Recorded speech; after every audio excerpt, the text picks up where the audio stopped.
All right, y'all. We about to get this damn book shit out the way. Hold on.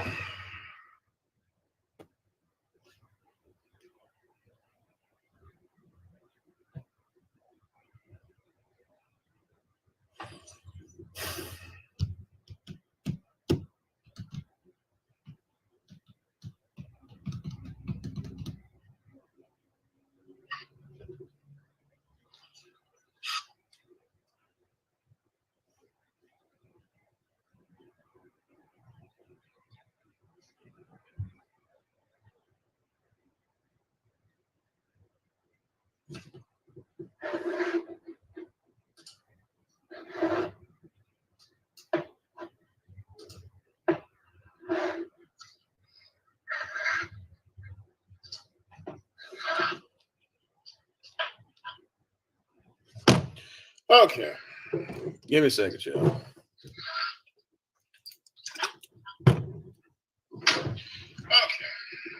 Give me a second, y'all.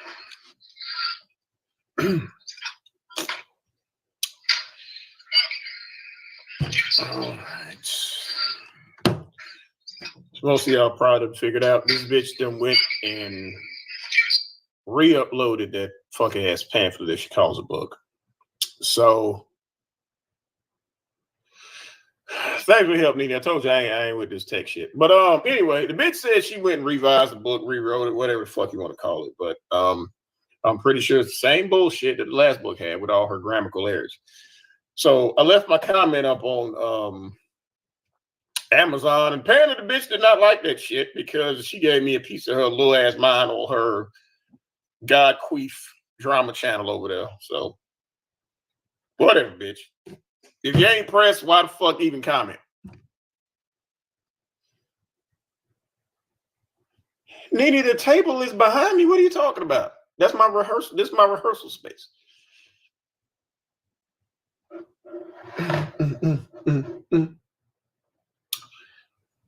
Okay. Let me pull this shit up. This stream is probably going to be short because, like I said, it's probably the same bullshit as the other book. She just changed the book cover. Okay. Owning Opulance, the road to becoming a multi-millionaire. All right. Here we go, y'all. What's up, Nelly? How you doing, baby?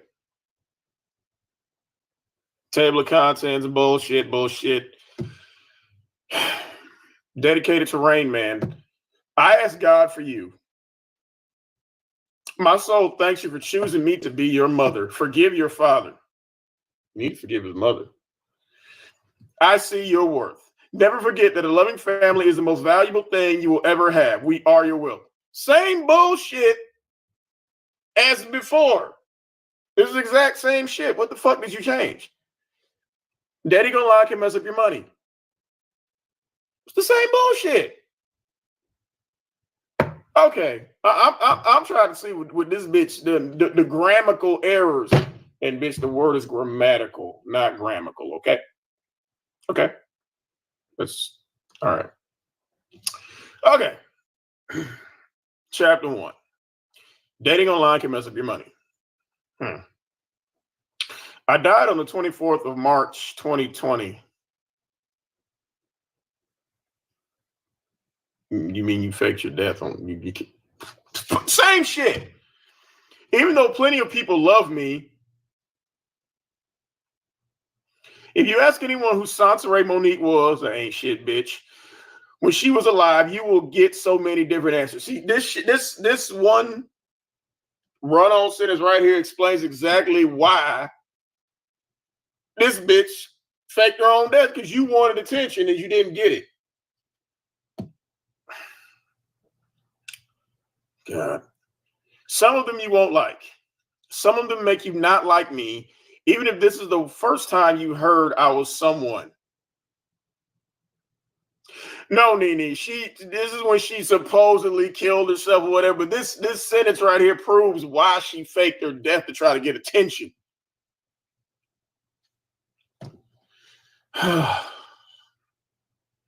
Some of them make you not like me, even if this is the first time you've heard I was someone. I don't like some of the things people say about me. That's why you going crazy over there making videos about all our comments we making on your Amazon book read, bitch. The lies people tell about our interactions are gratuitous and the rumors are of equal value. It took me a long time to stop taking what they say so personally. Then why you keep making videos? It's hard because I love people. We don't love you, bitch. They get on my last nerves on the internet, but I love them. This is the exact same shit as the fuck. People are the reason I picked up the pace on the road to becoming a millionaire. I'm no stranger to wealth. You're no acquaintance to wealth either. However, I didn't realize how much money I was wasting until I moved from Atlanta to California. Oh, God.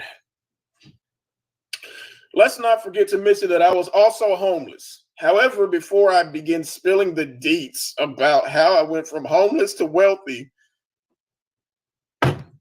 let's circle back to my death, which again is why you faked your death in the first place, so you could talk about this shit. I hope you can keep up, bitch. You can't even keep up. Your YouTube career has passed you by, bitch. It's over with. Been over with. Fuck. This book is short and sweet. I will say short. I'm going to get as detailed as I can, as fast as I can. I thought you said this was a basic book, bitch. I don't want to take up too much of your time with a long-winded book. This book is created to help you, not bore you. Plus, we live in a social media age based on instant gratification. I'm going to make this swift. That might be a new sentence in here. Maybe, I don't know.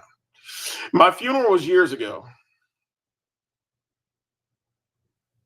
Some weird low-energy male from the internet pronounced me dead in 2017 in the YouTube video. Y'all, this is the same shit. This bitch ain't changed shit in this motherfucking book. Nothing. He was a minister preaching my eulogy in his fan-fictional wicked demonstration of my demise. The rumor of me committing suicide started in 2016 when I posted a video on YouTube. In it, I candidly spoke about being harassed online by thousands of men who did not like African-American women. See, this is what they do. Whenever bitches like her, and again, you're mixed race. Remember? You're not a black woman until you need to be a black woman. You're not a black woman until you start looking for allies. We been figured this shit out, bitch. But you said I'm mixed race. Only thing you mix with, bitch, is bullshit vodka and orange juice. That's it. Same shit. Imagine the toll this took on my mental health to see so many African American men telling me that I was unattractive because I am black. In all caps. Now, again, you said you are a mixed race woman, but in here you said in all caps, you're black. You black as shit. I will give you that. That's why I keep putting these goddamn filters on there to make you look light skinned or whatever the fuck. And then you put this new book cover on here with that orange Donald Trump filter to make yourself look light skinned, but you're mixed race. And here you're black.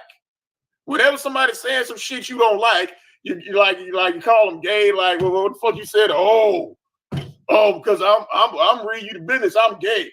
Again, y'all, that's what the fuck motherfuckers do. Whenever they ain't got shit to say about you, when they can't say shit back, you're automatically gay. Automatically. Nice try, bitch. Nice try. Fuck out of here. Where was I at? This bitch is a fucking idiot. This brought on deep depression and thoughts of suicide. I wish that it brought on deep depression and actions of suicide in your case. God. Being on the internet wasn't always this unhealthy. I was a model.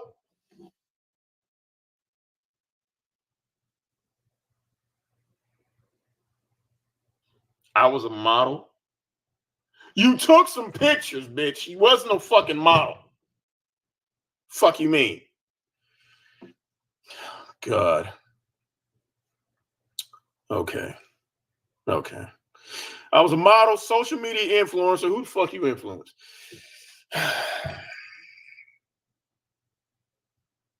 Social media influencer long before being one was a trendy thing. My road to financial freedom started the days in which MySpace monopolized the internet. We said this. To create a Facebook profile, you had to be a college student, which you're not. Those were the days I loved interacting with people online. We were just happy to be able to see each other after years of not being able to keep in touch. Apparently, this is the same fucking book, bitch. The same shit. Same shit. Owning Opulance, the road to becoming a dumb bitch.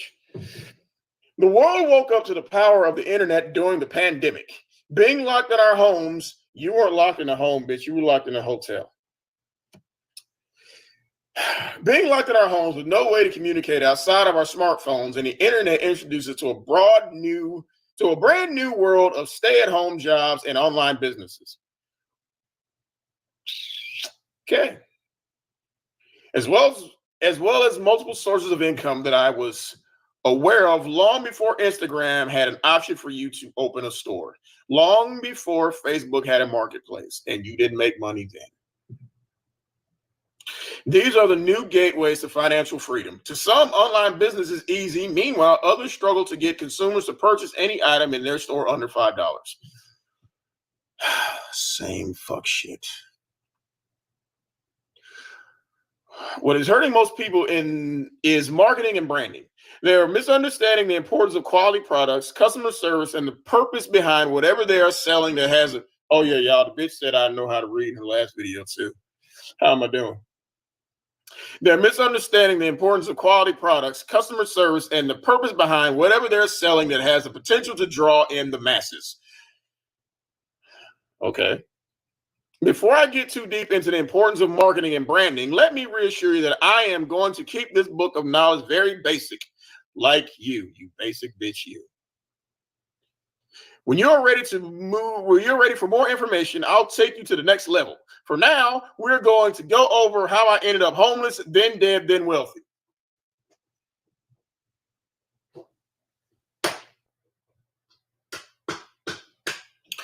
Okay. It all started on a dating website app. I was a promoter for a club in Lawrenceville, Georgia called Theory Lounge and was using it to invite men out to events. I'm trying to figure out what this bitch has changed with this book because it's the exact same shit. I was a single woman, so I used my status to attract other single men. No.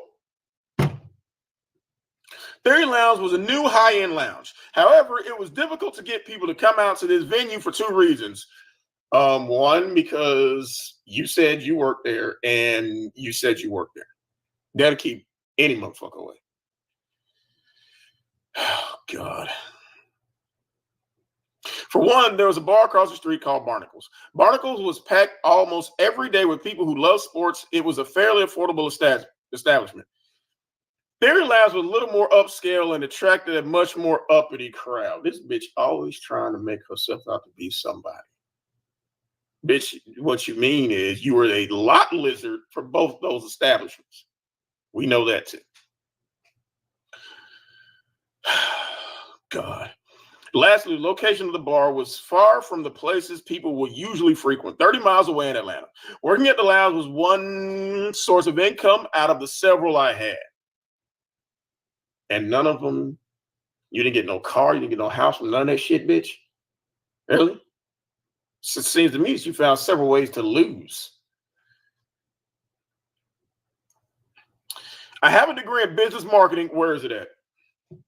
If you have a degree in business marketing, post that shit. Post it.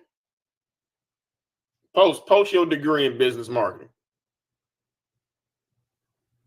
And on behalf of the pit, we will cash up your ass a couple dollars if you can prove that that's your real business marketing degree, which we know you don't have. I have planned and promoted hundreds of events in the city of Atlanta and the surrounding areas. Okay.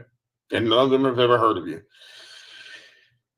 There weren't a lot of female promoters during that time. The entertainment industry is rough in itself. It takes a lot of strength and power to do it. Sometimes I take a security guard with me to make promoters or strip club owners pay me at the end of the night because you didn't work there.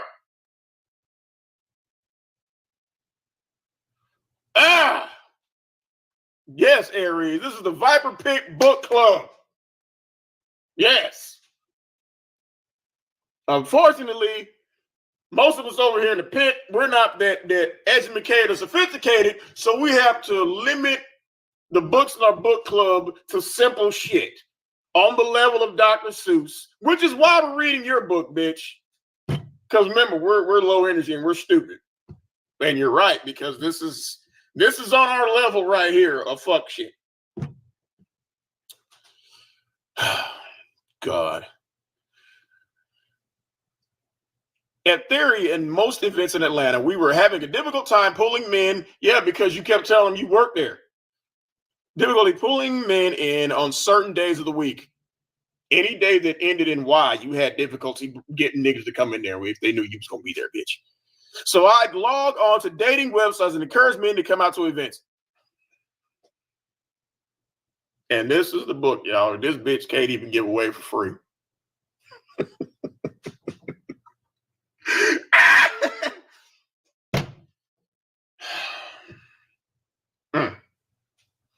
One man I invited was from Stone Mountain. Wait for it.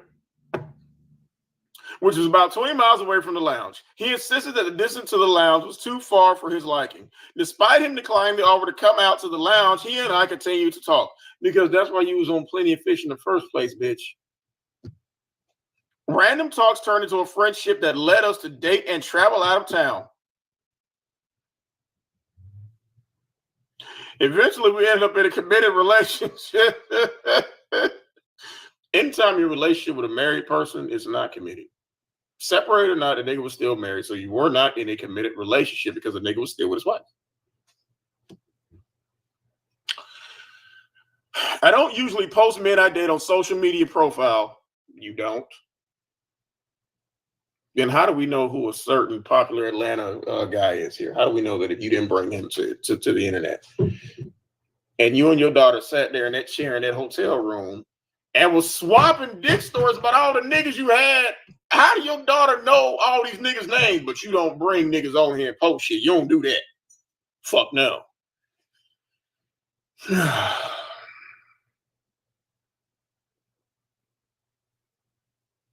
I don't usually post men I date on social media profile bullshit. However, there are pictures of he and I all over it because you posted them. Before I met him, I was single and celibate for years. I think Q would have something to say about that. It's 2017 by now, and I hadn't been in a monogamous relationship since 2009. I had polyamorous relationships from 2010 to 2012. That means you were a pass around. However, after that, I was comfortable with being single and had no intention of being married or entering into a romantic relationship of any kind. Okay. Oh, here go the unnecessary pictures of Preach, y'all. For some reason that I can now classify as divine intuition, I started getting the cringeworthy feeling that I was being stalked. My intuition kept telling me that something was off about the situation. Not really about him, but just the entire situation had me worried. I was having a good time, and he was a great guy. He was attractive, he had a sense of humor, and he was extremely outgoing. My family loved him, including my 18-year-old daughter, who shouldn't have even really been around this nigga, but you brought him around every nigga you fuck with. Okay. My Yorkie Shih Tzu, Benjamin Buttons. Okay. Anyone I introduced him to loved him. I met his family, his co-workers, and all of his friends, except for his wife. Yep, you read correctly. Not only had this man not graduated from high school, he only made $12 an hour at his job. He was 38, but just obtained his driver's license mere month before he met me. But you trapped him any goddamn way. Right? You trapped him any fucking way. Or tried to trap him anyway.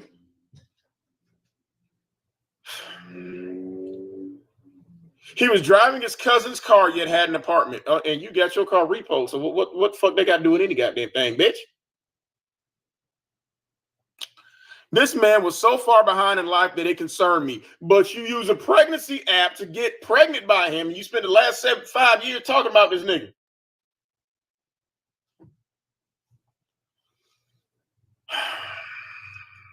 I began trying to find out what his talents were so I could help him start his own business. And one day you'll find out where your talents are, besides lying and being an ain't shit bitch. I already own a successful UI UX design company called Revenue Digital and was beginning my career in software design. Really? Okay. According to this man and his wife, glad you said that shit, they were separated for 2 years and never had the time or the finances to file for divorce. She was a side chick to another man. Her husband, my boyfriend at the time, dated several women before he met me. We devised a plan, he and I, to find an apartment together, get married in a few years, and have children. Only after we reached our financial goals. Simultaneously, I was in the process of moving out of a property owned by my daughter's father. No, Andre kicked your ass out. Yeah, Priest told us that shit, bitch. God damn. He was a real estate investor and worked in telecommunications, which means what? And he dumped your ass too. I wanted to move close to the city of Atlanta so that I could attend business meetings faster. Andre was putting your ass out and you was trying to find a way to stalk Priest. Tell the truth. This is when things began to become a little complicated. After a lovely trip out of town, we attended a Caribbean parade. After the parade was over, he had a moment of clarity and decided that he wanted to tell me the truth about him and his wife. Now, he tried to get rid of your ass. One of the best ways to get rid of a bitch that you fucking with is say, look, I don't think my wife gonna like us fucking around together. Sorry. What a way to ruin a perfect day. Not to mention a perfect weekend we just had that proved that we were madly in love with each other. Did you discuss that with him? Did you tell him that y'all was in love? Because I don't think nobody told him. Well, they were out of town. He spent part of the money he was supposed to give her for the rent. She was upset and didn't want him to come back to their apartment. I wanted to slap the audacity out of him. Now, bitch, I thought you changed the grammatical errors in here because this is not how you use the word audacity. Slap the audacity out of him.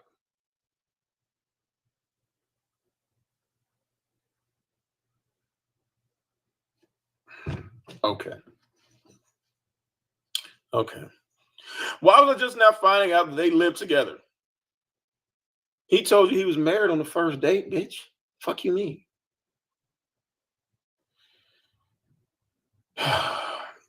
Why was he picking that moment to tell me? Because he was trying to get rid of your ass. It was already bad enough that I was dealing with him having an estranged wife to begin with. Wasn't estranged, they lived together. Now, this was a woman he was cohabitating with. Yeah, most people who are married cohabitate with their spouses. How did I not know this? We spent so much time dating, spending almost every day together, doing all things constructively. I didn't even notice we had never been to each other's house. Hold the fuck up. Hold up, bitch. Hold up. Wait a minute. Let me read this shit again. Maybe I'm crazy. Steve, are you hearing this shit? Oh my God, I gotta read this shit again. We spent so much time dating, spending almost every day together, doing all things constructively. I didn't even notice we had never been to each other's house. For one, you didn't have a house. Two, his wife might have something to say about you coming over to his shit. We were still in our beginning stages, and this man was seriously trying me. No, he wasn't. He was like, look, I live with my wife. You live with your baby daddy.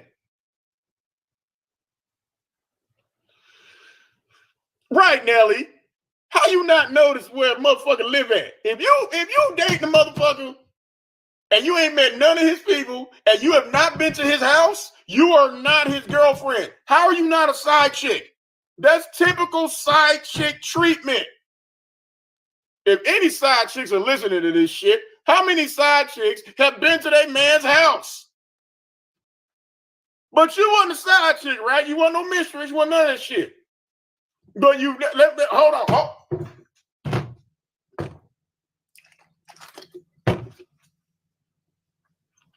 Hold up.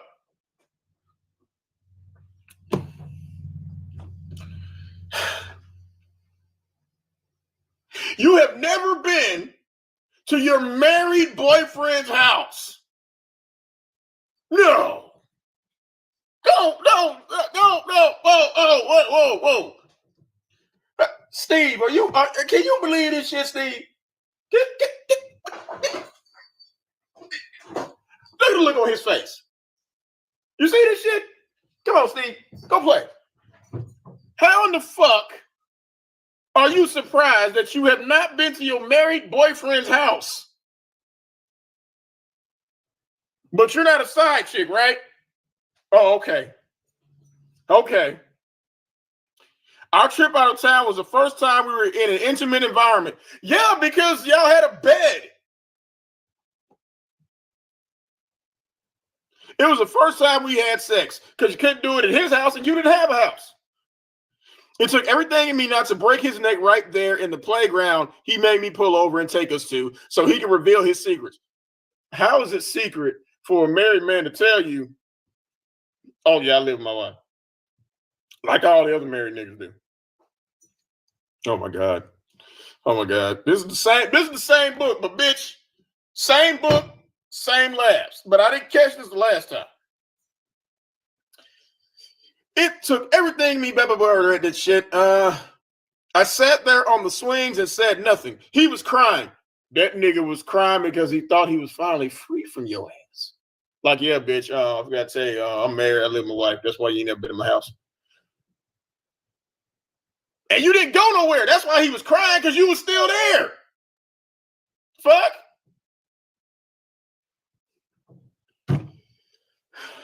I got up and started walking back to my car. See, and he was hoping, thank you. Don't look back. Walk to your car. It worked. Walk to your car. Go. This was the second I wanted to leave and never see his ass again. God willing, bitch. The first time was at the end of our first date when he told me he was separated. Duh! Most of the time, when you tell somebody on the first day, hey, I'm married, it usually isn't a second date unless you agree to be a side bitch, which you pretty much did. And yes, you were a side chick.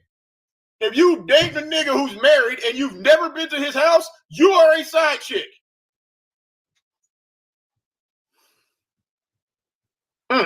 I slapped half of the money on the check down. Slept half of the money for the check down the table and stormed out of the restaurant. He chased me both times. Why is this in all caps? Of course he chased you the second time because weren't you driving? The nigga didn't have a ride home. I might have chased your ass too if I was stuck somewhere. Shit. God damn. He convinced me that she knew who I was and was completely fine with us dating each other. Granted, which all niggas who got a side bitch say that, oh yeah, my wife don't give a fuck about us together. She don't care. Granted, he was telling the truth. She did know who I was. However, I was simply unaware of how unorthodox their arrangement or convenience was. Okay. Once I made it home, he rang my phone off the hook. Eventually, I picked up and asked him to stop calling me so I could think straight. You know, there's a block button on the phone, bitch. That's how I stopped motherfucking calling me. I blocked. It just that block shit must have just came out. I don't know. The next few days consisted of him doing damage control. He let me know that he was moving out of their apartment so that he could start his life with me. Okay. He said that he was temporarily moving into a relative's house until he found another apartment. I forgave him and wanted to continue our relationship. Y'all don't have a relationship, bitch. You had a situation. It's a situationship is what the fuck it was. I reassured that their interaction with each other was over entirely. It's called a divorce, bitch. And if you don't have one, that means the situation is not over.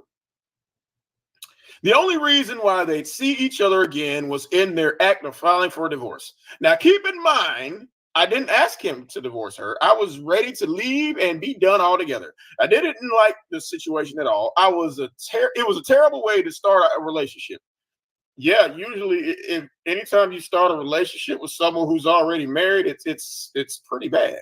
It's pretty terrible. I prayed on it with your Buddhist ass, and it stayed. It wasn't until later that year I began understanding why God made me stay. Bitch, I'm confused because I'm simple. Like you said yourself, I'm simple. So I don't know if you go from black to mixed race, from goddamn Buddhist to Christian. Bitch, I can't keep up. I can't. We began looking for a place together. We bought a storage unit to put all our things and stayed together in hotels. You should have put a period right there, bitch. You've been to a hotel, period. Stayed in hotels until we could find a decent area to live in that we could afford. Because of his fear of driving, he wanted to live near a transit center. That way he could get to work daily without driving. He began to take me off the focus of my own goals. How? What goals you got, bitch? He made me give up certain sources of income because he didn't like the people I was handling business with. Yeah, because you was fucking all the people you did business with. But can't nobody make you quit your goddamn job, bitch. You chose to quit your goddamn job. Don't blame this nigga for that shit. So let me make sure I understand this correctly. According to you, a nigga who's scared to drive, a married nigga who's scared to drive, who's still living with his wife, who don't have a GED, makes $12 an hour, and you let that nigga convince you to quit your job, that means you're dumber than him. The fuck? Okay. Paying for hotel rooms was beginning to be extremely expensive, and my monthly YouTube checks and money from my graphic design company were my only two sources of income. I went from having 5 to 7 sources of income to now 2, and I even lost my car. Bitch, that's still your fault. That's your fault for that shit. Don't be blaming him for that. Shit. That's you doing that dumb shit. So stupid ass. Hold on.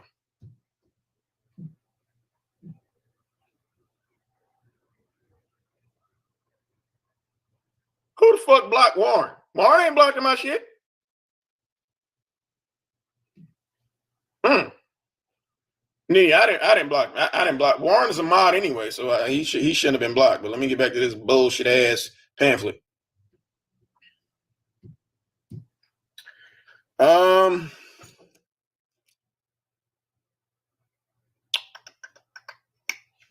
Where was I at? Ah, okay. I also lost my car, which was also one of the sources of income I lost because I was driving Uber. Nah, it ain't the first time you lost your car, bitch. Remember that fake scam you had? Try to get your car paid for? Remember that? Nah, don't put that on Priest.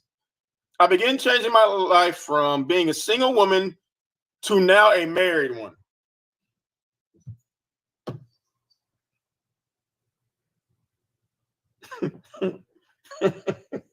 To a married one, bitch, really? Did you tell us why if you married? Did you clear it up with her? Hold on, Nene. Let me try this mod shit. Cause I don't know how to do this shit. So hold on, Nene. Hold on.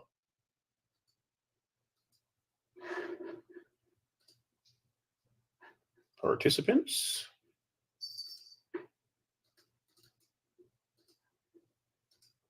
Hold on, I don't know how to do this shit.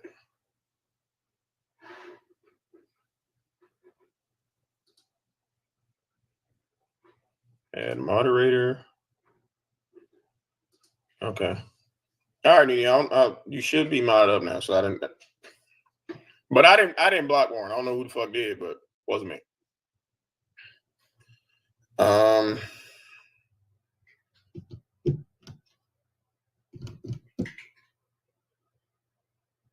Okay. I needed to make my soon-to-be husband comfortable.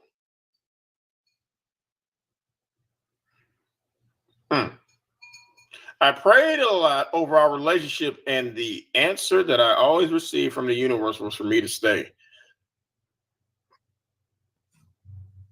Bitch, are you for real?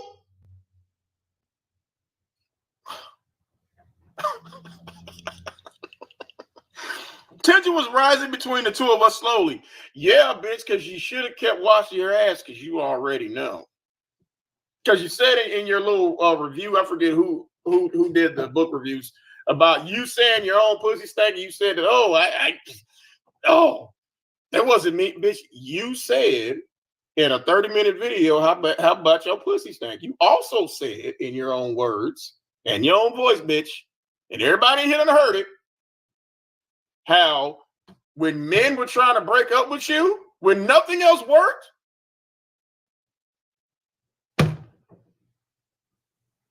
they would tell you stank. That what you said. That they would use how you smell to get rid of your ass. Don't get mad at me. Shit, you said it, bitch, not me. Okay. It started as a whisper. We were no longer the couple that laughed at the health food restaurant while waiting for our smoothies. Yeah, he was laughing because yeah,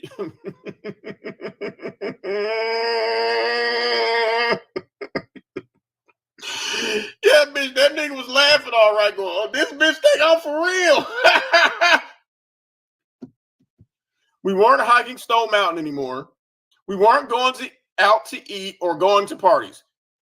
Oh, I didn't forget. You did take him to that swingers party. I forgot. That's gross. We were now stuck inside of a hotel room after he got off work, talking and watching Netflix.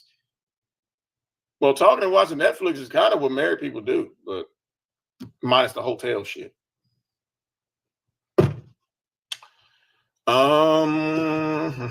Honestly, the kind of personalities he and I had did not include him and I being stuck inside together. We were in the beginning stage of our relationship and we knew we wanted to be together forever. Did you tell him that? Did you tell him that y'all were gonna be together forever? You didn't discuss that with him? Apparently not. However, we were still getting to know each other. Duh! That's what happens when you only know a motherfucker for 3 months.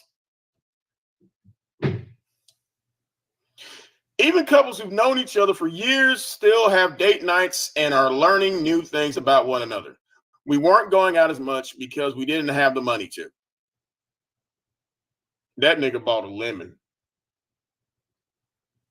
The man I met in March of that year was starting to look completely different by the time November came. Yeah, because he couldn't get rid of your ass. The man who used to rub my feet, ew. fly kites with me, go on picnics, talk about spirituality and religion, and share food with me was beginning to be a terror because he couldn't get rid of your ass. Because he realized he done goddamn left a stable apartment to be with your ass in that little bitty ass room.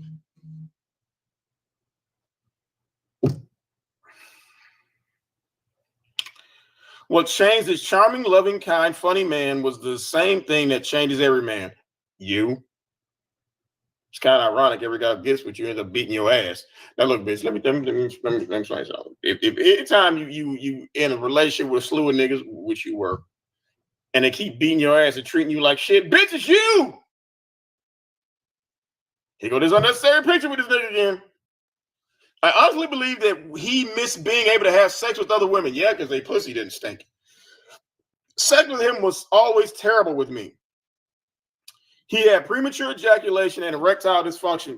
Yeah, because he was fucking a bitch he didn't like whose pussy stunk. Yeah, that would cause erectile dysfunction and premature ejaculation. Trying to get like, God damn, get this shit over with. Fuck. You know how long that motherfucker probably had to hold his goddamn breath? Yeah, bitch, yeah. He told me he was having problems ever since he left the Dominican Republic months before we met. Yeah, because you don't look nothing like them bitches down there. No. Just looking at me on social media, you can tell how comfortable I am with my sexuality.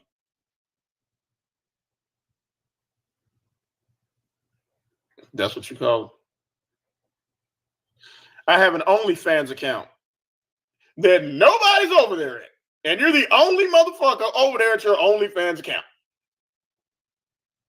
I don't do pornography, but I'm not an angel on there. Sex has never been an issue inside of my relationships. He used to talk to me about the kind of sex he had with he and his wife used to have.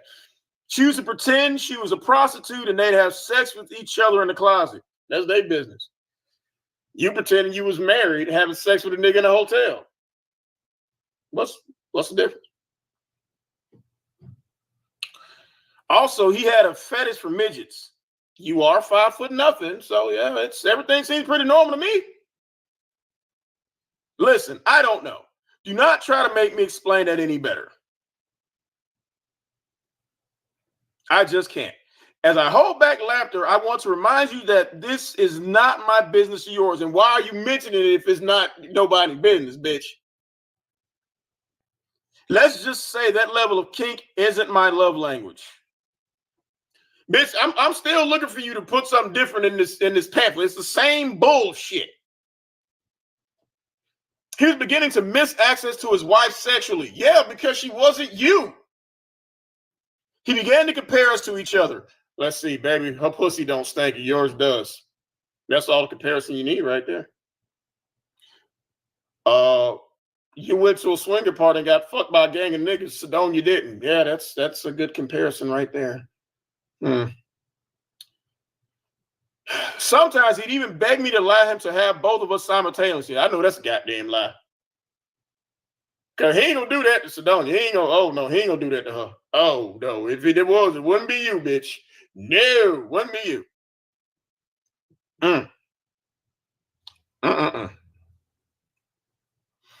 He'd tell me that I was better than her in every way outside of the fact that I had a social media presence.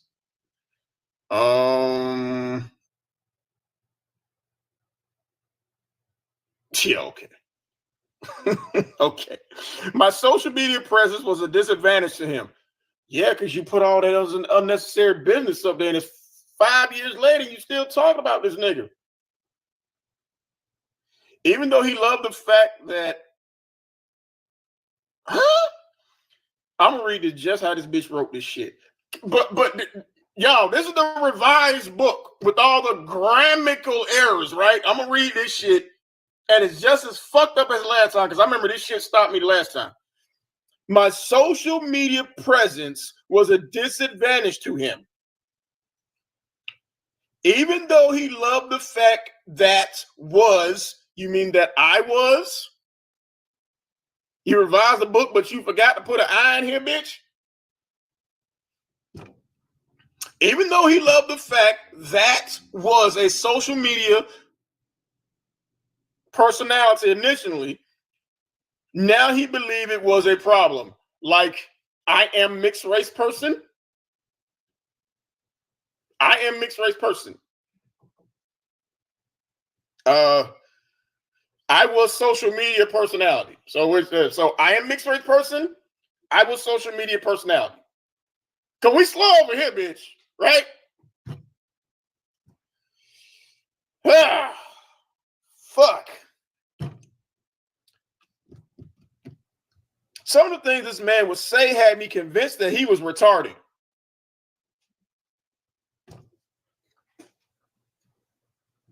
I'm not disputing the fact that Priest is probably about as sharp as a marble. I'm not disputing that, bitch, and I never did. But you purposely got pregnant by this nigga, and you got a 4-year-old who can't talk.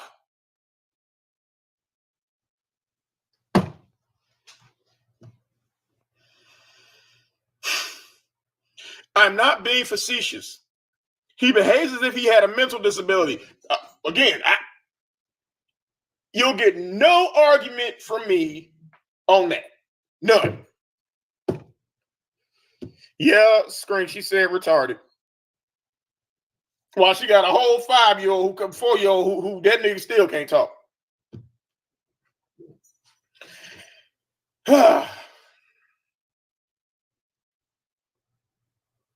He told me a story about how when he was younger, he was told he had dyslexia. As we were dealing with everyday rigmarole, I noticed that he didn't know basic math and he lacked basic critical thinking skills. Again, after knowing all this shit, he's dyslexic, he's retarded, he's got a mental disability, he doesn't know. I'm running out of fingers. He's don't know basic math, lack critical thinking skills. This is the motherfucker. You was texting his wife, excuse me, you was texting this nigga wife, get the divorce or else. Using a pregnancy app to trap this nigga. Him, the nigga who don't know basic math, dyslexia, premature ejaculation, erectile dysfunction. You on the video asking him, so how many kids you want? That was you! Bitch, that was you!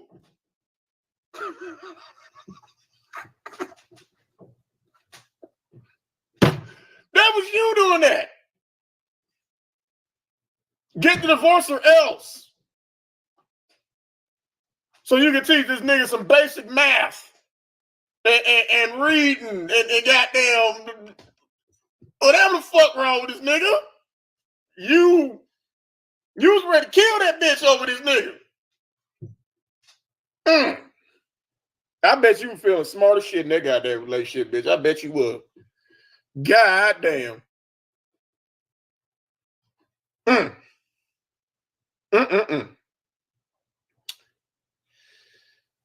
I couldn't understand how someone was so seemingly self-sufficient but behaved so much like an adolescent when it came to responsibilities that the average grown man should have. I started to doubt myself. You should have started to kill yourself. Excuse me. Questioning whether or not he was truly a man I could trust managing my business or finances. Why would you question a guy to handle your business or finances if he doesn't know basic math, he doesn't know critical thinking skills, he's dyslexic? You want this nigga working with numbers? And you're on the video, so how many kids you want? That was you!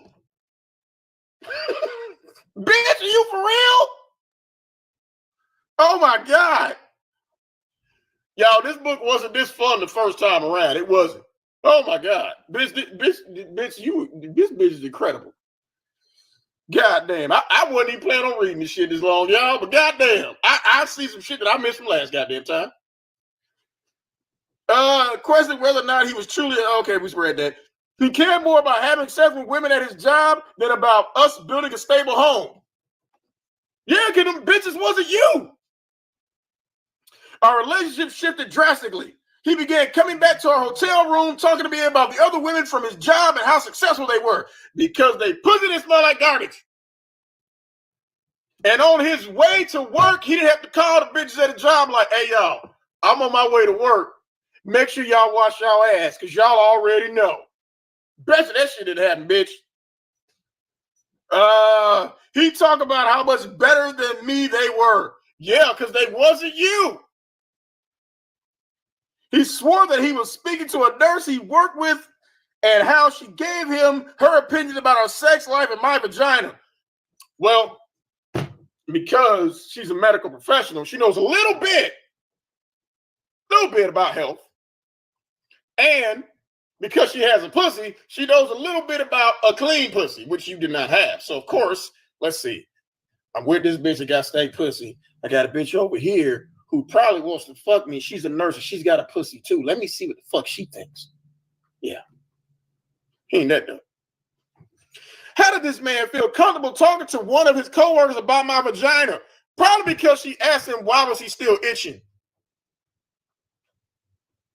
The nigga at work, dick itching like a motherfucker. And yeah.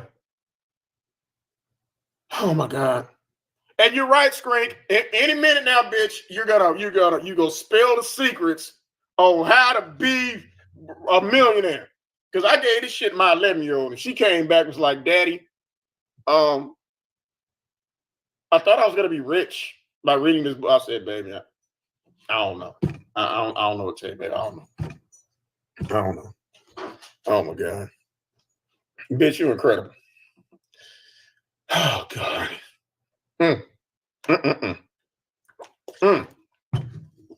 He put me down daily. Yeah. And you put this nigga down yearly. Fuck. Bitch, you can't do shit right. You can't die right. You can't marry nobody right. You can't even give a book away for free. Shit. You think I paid for this book? No. Fuck, excuse me. He speak to me disrespectfully, telling you to wash your ass because you already know. Is that disrespectful, bitch? Well, I told you to kill yourself, bitch. What does that make me? He began lying excessively, coming home late or pretending he was working on weekends only for him to go be with other women. Duh. Not only were his co-workers in our private business, like you put the whole fucking universe in y'all private business, bitch. He telling what, maybe 12 people at the goddamn job? You telling all the fucking universe about this shit. But it's okay. It's okay when you do it. Right? I can't say that your autistic kid is autistic, but you can put Chris's whole daughter and her picture up on the goddamn website. That's okay, right? Right? But I can't talk about Rain Man. I mean, radio, whatever the fuck we gonna call this little motherfucker. I can't say shit about him, even though he is being neglected. But you can put people, kids and shit up there on your website. That's okay. Right? Chris can't talk about your pussy stinking, probably because he got tired of pissing razors when he would go to the bathroom. He can't talk to a medical professional about that. No. But you can tell the whole fucking universe about this shit. Right?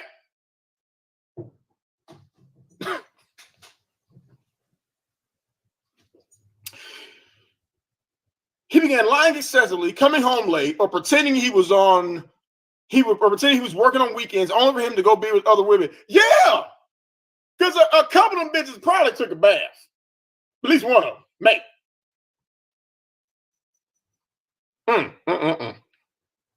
Not only were his co-workers in our private business, so was his family.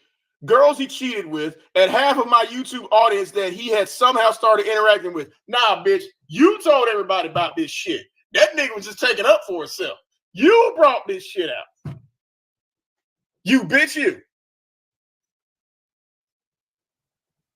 I was confused. Of course, everyone on social media knew I was dating him because you put it out there.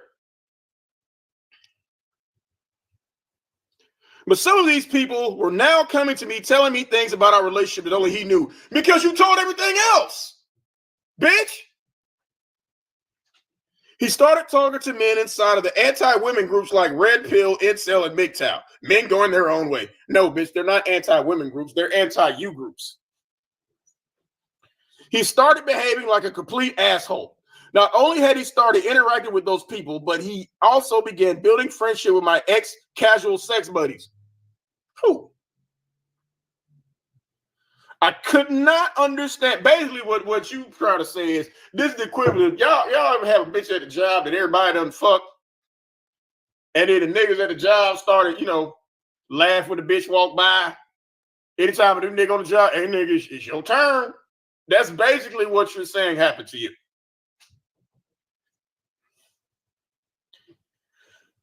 I could understand what was the catalyst for all the drama. You were the catalyst, bitch. I could not understand how I went to sleep one night next to an angel and then woke up the next morning next to Lucifer. And I'm still trying to figure out how to balance a checkbook from reading this shit. I still am. So far, this shit is misleading. There's nothing in here about being a millionaire, the road to anything, the road to anywhere, because y'all niggas in a hotel room. So y'all ain't on the road to shit. Then it finally occurred to me what the big issue was. The big issue was that he was married. That's what the big issue, bitch. I understand why things were changing and what was truly going on with this man. He was married. What could make a man that I knew loved me turn into such a pig? It's simple. I was pregnant. I won't argue with you there. I ain't gonna argue with you on that. You with this stank pussy bitch and you done got the bitch pregnant. Oh my God, y'all. Ah! Oh shit, what the fuck? Oh, y'all, man. Can y'all see that? What the fuck is that? Holy shit balls, bitch. What the fuck? Fuck you do that for? Y'all, that nigga came home from work and this bitch was in a hotel room looking like that. That nigga took off.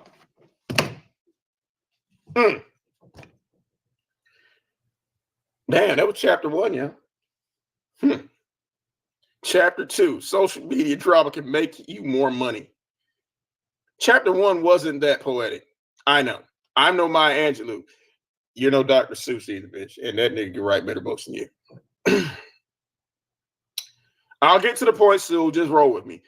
I spell shit wrong. If you ain't never said nothing else in your life, bitch, you goddamn right about that. I spell shit wrong. You spell shit wrong. You say shit wrong. You do shit wrong. Bitch, you just wrong. I make so many grammatical errors and suck at editing. Then why even do a fucking book, bitch? Seriously, I just don't have time to slow down. I need a whole editor. If you have anyone in mind, reach out. I ain't got no book editor, bitch, but I do got some matches. Burn that motherfucker. I got that. Yeah, I do. Yeah. Okay. Sure, bitch. Wow. That's probably about the only fucking thing new that this bitch wrote. In October 2017, I found out I was pregnant. I had been pregnant since early August. Fear set in, and the man couldn't handle it. Now, it wasn't fear. It was like, God damn, I'm stuck with this bitch. Fuck. All of these changes in our relationship stem from him finding out I was pregnant. But didn't you say earlier that he celebrated when he was pregnant? Didn't you say that? Now you're saying that the problem started when you got pregnant? Bitch, which is it? Are you black or is you mixed race? Are you Christian or you Buddhist? Is nigga excited about your pregnancy or does he want to run for the hills? Which is it?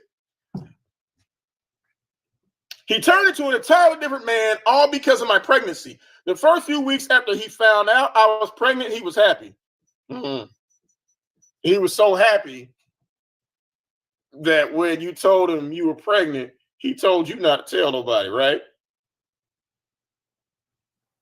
Niggas who are excited tell everybody. I bet you when Kevin Federline got Britney Spears pregnant, he didn't tell that bitch not to tell nobody. I bet you that shit. When that nigga finds you pregnant, he wanted to die. That's why he said, bitch, don't you tell nobody about this shit. He asked, and I didn't even read this far yet, y'all. And it's just what I said. The first few weeks after finding out I was pregnant, he was happy. He asked me not to tell anyone. She said it right here. He asked me not to tell anyone. Niggas who's excited tell every fucking body, bitch, everybody. Even though she was a hoe, I bet when Kanye got Kim pregnant, he told everybody. Shit. This nigga wanted you to shut up. Bitch, don't you tell nobody. He promised not to tell anyone either. I guarantee you this nigga wasn't gonna tell nobody. Hell the fuck no. Which again, when you a side bitch, niggas tend to not want to tell people that you're pregnant. But towards the end of November, he came into our room from work only to tell me that he told his wife. Yeah, you might want to tell his wife. Hello, Helen Casey. How you doing? Hold on, Helen. I remember you're from Eli's room, right?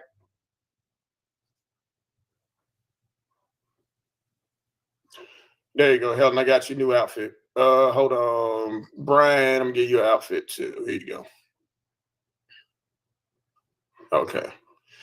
Just turned into a blue party, yeah. Okay, where's that?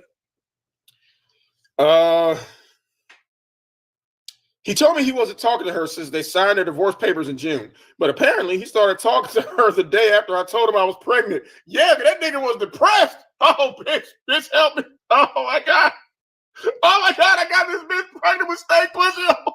Oh, Sedonia, help me. Oh, Sedonia. Soncerae, don't you tell nobody you pregnant. Don't tell nobody you pregnant. I ain't gonna tell nobody either. Sedonia, help me. Oh, yeah, that's how that shit went. The truth was coming to light. They're in an open marriage, but included me in this love triangle without my consent. Bitch, in order to be in a love triangle, number one, there has to be love, number one.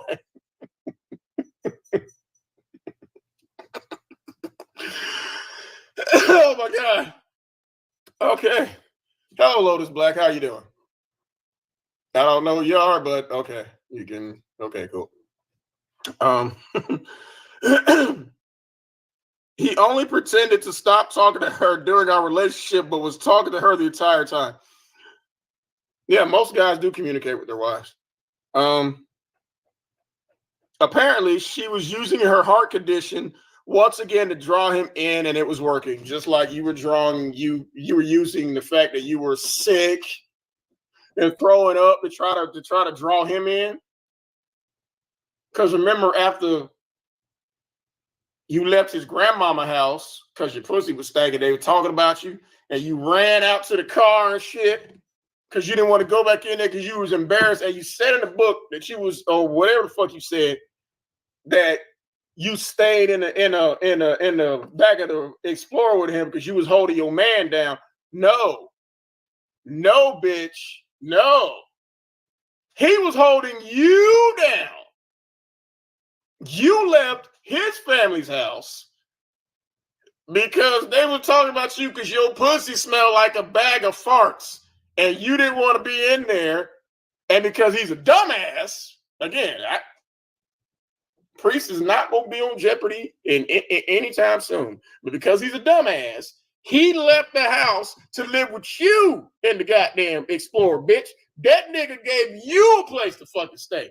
His house and his backseat. Fuck you mean?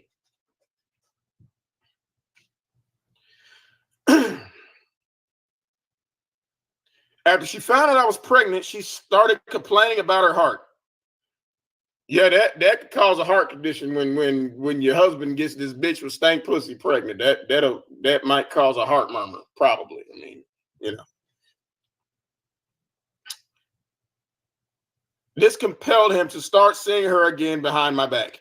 This fool had a whole wife of 15 years that he didn't have any kids with, and a pregnant girlfriend, me, that he was living with simultaneously. What the hell was that? Whatever. Yeah. Yeah, that seems about the gist of it. Yeah. So now you a girlfriend. Now you ain't no spiritual wife no more. You're a girlfriend now, right? Okay. He was her second husband. And bitch, don't shame them for not having kids, because she already had kids. You know, her tubes are tied or whatever the fuck. That's normal. That's why they didn't have kids. And he accepted her anyway. He ain't accepting you, and y'all got a kid. That should tell you something right there, bitch. He taking care of Sonya and her kids that ain't hers, and he ain't taking care of you and y'all kid that's y'all's. He was her second husband. Okay, this bitch had two husbands. You've never had one. How are you shaming Sidonia? How? Sidonia got two motherfuckers to put a ring on it. You had to tattoo a motherfucker's name on your ring finger. I bet he didn't know you did that shit because he wasn't gonna marry you. This, I ain't gonna call you bitch, Sidonia, because I don't know you personally. This bitch got two niggas to marry her. Two. You couldn't get one. And he stayed with her for 15 fucking years with someone else's kids. You can't get him to stay with you for a month with the kid y'all got.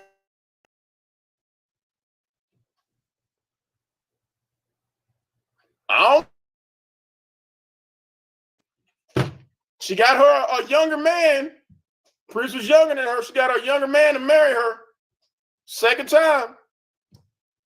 And to be a father to kids that weren't biologically his. So you can't get him to be you can't get him to call a kid that y'all got. Right, Lotus, a month. You was with a nigga a month when you was pregnant, and you couldn't get this nigga to do that. But Sonya got two goddamn niggas to marry her. Fuck you mean? Now here she go trying to shame her, but she's really bigging her up. He was her second husband. She had two boys from a previous marriage and a daughter from a relationship before her first marriage. She was also 10 years his senior. So again, bitch, again. Sidonia must be the shit because, okay,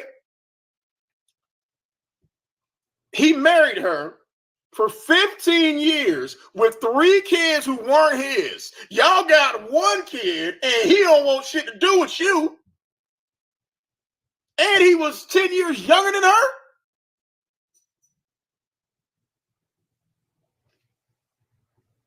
I mean, okay. Okay. By this time, we were running out of money, so we were sleeping in the back of his Ford Explorer parked in a Walmart parking lot some nights. Yeah, because after y'all left his grandmama's house, because remember, y'all got kicked out the bigger room into the smaller room because your pussy was on yuck, and you heard them talking about it. You ran your ass into the Ford Explorer talking about you wasn't leaving, or talking about you wasn't going back in there. And because he's a dumbass, he opened up the back seat of his car to you, so you were not holding him down, bitch, at all. Other nights, we were scraping dollars together to get cheap motel rooms, and you're still in cheap motels. He tried to leave me while I was pregnant 3 times, but came back on his own. Yeah, because you kept guilting that motherfucker into coming back. Priest, you better man than me. Because shit, I would have told that bitch I got deployed to Iraq or something. I would have faked my death. Shit. Fuck that bitch. Oh, hell no. Finally, when he tried to leave the last time, I said to him, if you don't want to come back, just don't. And he ain't been back since. I was tired of the arguments that would lead to vaginal bleeding. Who's trying to play on whose sympathies here, bitch? What did phone call look like? Priest, my pussy bleeding again. Come back. I was stressed and the arguments were making it worse. I was afraid I was going to miscarry. I miscarried so many times because of a bad abortion I had in my early 20s. Bitch, you had 5 abortions according to you. You weren't miscarrying, you were having abortions. Okay? Your pussy is a graveyard. That might have been why your pussy was stinking. There's probably still abortions up in there. Fuck. My daughter was 18 at the time, and I was told I would never have children again by multiple doctors. If that's the case, why are you using a pregnancy app?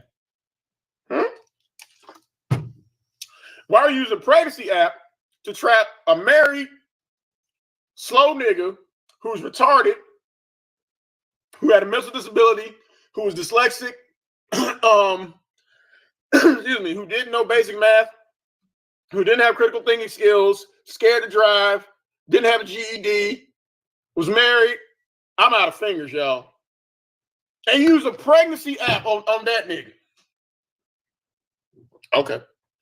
Yet, by the grace of God, by the grace of that pregnancy app,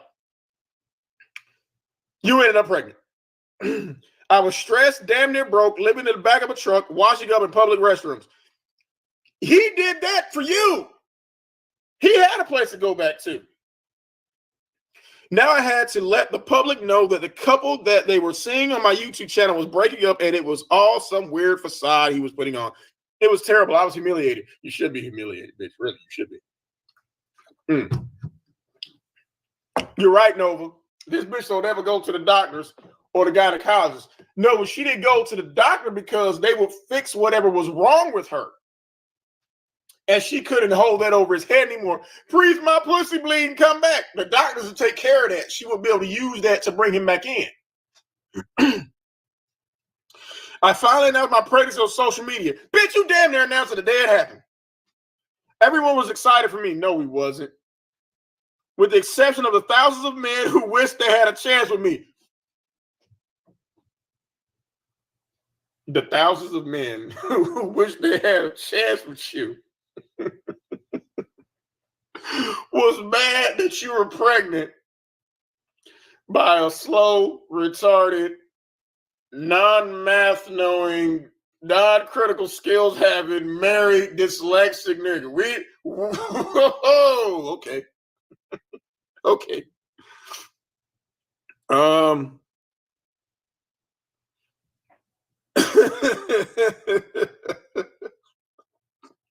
One day after my child's father and I attended a funeral, too bad it wasn't yours. Hold on one second, y'all. Hold on.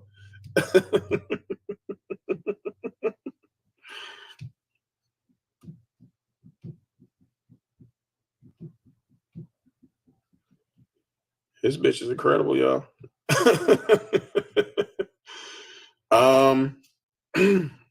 Where was that?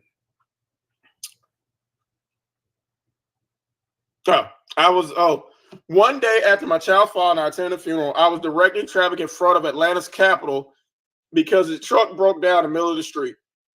Dozens of people were driving by in a rush hour screaming congratulations. They were not screaming congratulations, bitch. They were screaming, get the fuck out the middle of the road. Get that piece of shit out the middle of the road. Because I know, because I was there. Because you was live on Facebook. I told y'all this shit. You was live on Facebook. And I was in a training class around the corner. And when the class let out, I'm seeing that she's live on Facebook, and I'm looking over there. I see a white Explorer with a nigga with dreads under the hood and a fat bitch waving at people. And I'm like, oh, this them. So yeah, I saw that shit. Dozens of people were driving by, and we said he was somewhere fraternizing with another woman inside the building near the street we broke down on, that he didn't even get to see how happy people were for us. So wait a minute.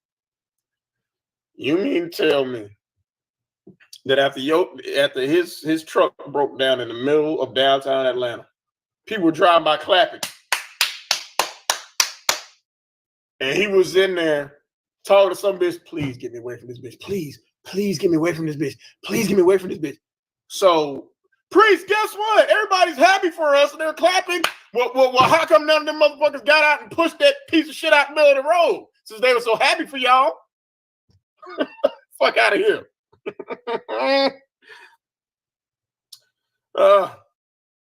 He changed so drastically that I began to believe that he never genuinely loved me. Duh.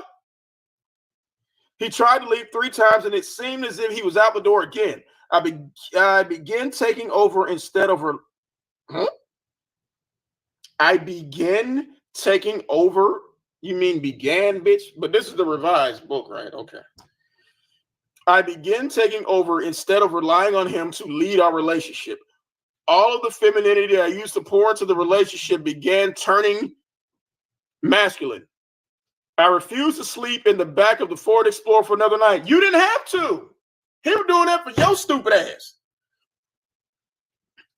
And then you said that the mosquitoes and shit was flying in, tearing you up. Well, mosquitoes and flies breed in filthy environments. And you said that they were all attacking you. It wasn't a swamp, but it was the closest thing to it. Your words, bitch. I started vlogging on my YouTube channel every day, letting everyone know what was going on with me. I started to be alone more frequently, God willing, so people sent me donations for food as well as my hotel stay. One day, my child's father decided he didn't want to come back. I never wanted to see him again, but she just stalked him for 5 years. But for the sake of our baby, I asked him to not miss any doctor's appointments. Oh, we saw that one doctor's appointment, bitch. We saw that shit. Oh, that nigga was damn.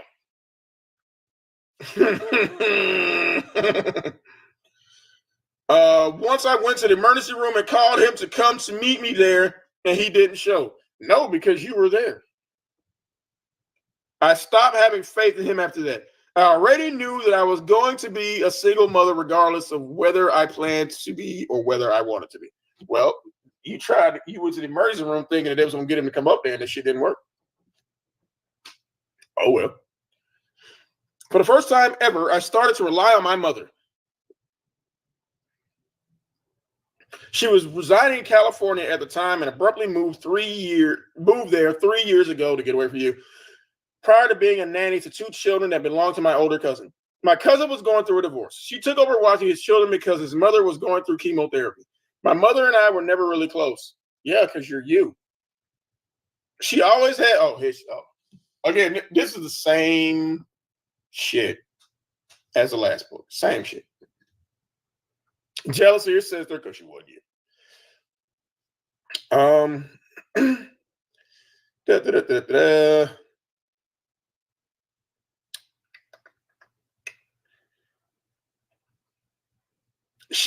She always had a better relationship with my younger sister. I call her the nights I wanted to give up. Give up, bitch. We've been trying to get you to give up for years. She told me to keep swimming. Yeah, keep swimming away, bitch. Swim away. I could have called her and asked her what the weather was like in Cali, and her answer would always be, just keep swimming. Yeah. I'm like, bitch, why are you calling me? Why? I'm in California, not where you are. Keep swimming away. I was considering giving our baby up for adoption. She insisted, no, just keep swimming. My plan was always to move to California eventually. I wanted to advance my career. What career? You don't have a career. You have to have a career to advance a career. I wanted to advance my career and find a software engineer. She going in software engineering job.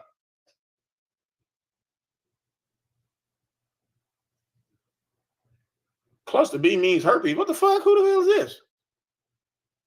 I don't know this motherfucker. Shit. My child's father was supposed to accompany me after we accumulated enough money to make such a move. The nigga who said he didn't want to be with you no more? However, his behavior proved that being anywhere near him would be bad for both me and my baby. So why not move 2,000 miles away and leave him behind? Bye. Bye, bitch. Bye. I always knew I'd have a son. How you always do you gonna have a son when according to you could never get pregnant? What you hollering for? No, Lotus. What's so funny? I didn't do nothing. Okay. I don't know.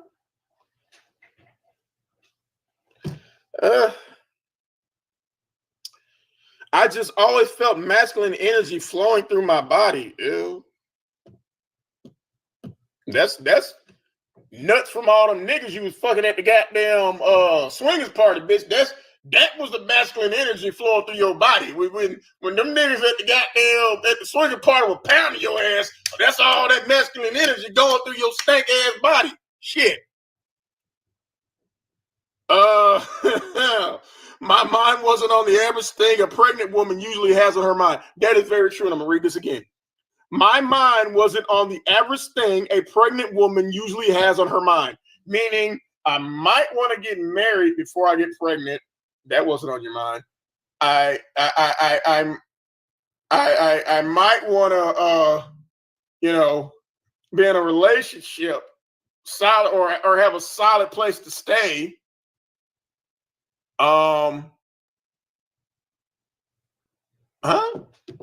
Hi, Lord Gaelic. I'm Cluster. You came on my panel once and we discussed my herpes for 20 minutes. Wrong.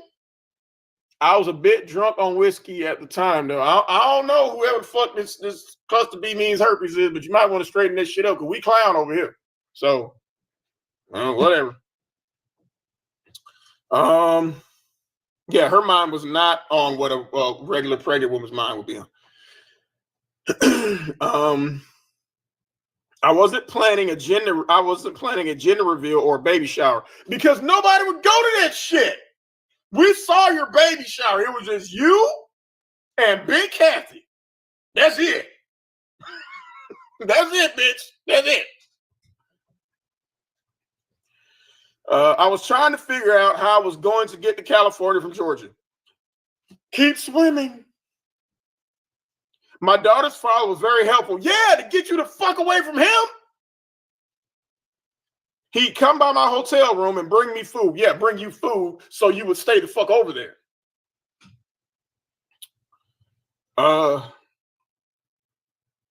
As a favor to a friend and business owner, he was delivering Jersey Mike's all over Gwinnett County. He himself just retired from his career in telecommunications. Bitch, what does that have to do with anything? This nigga was doing all this shit, retired from telecommunications, but he still did not want you.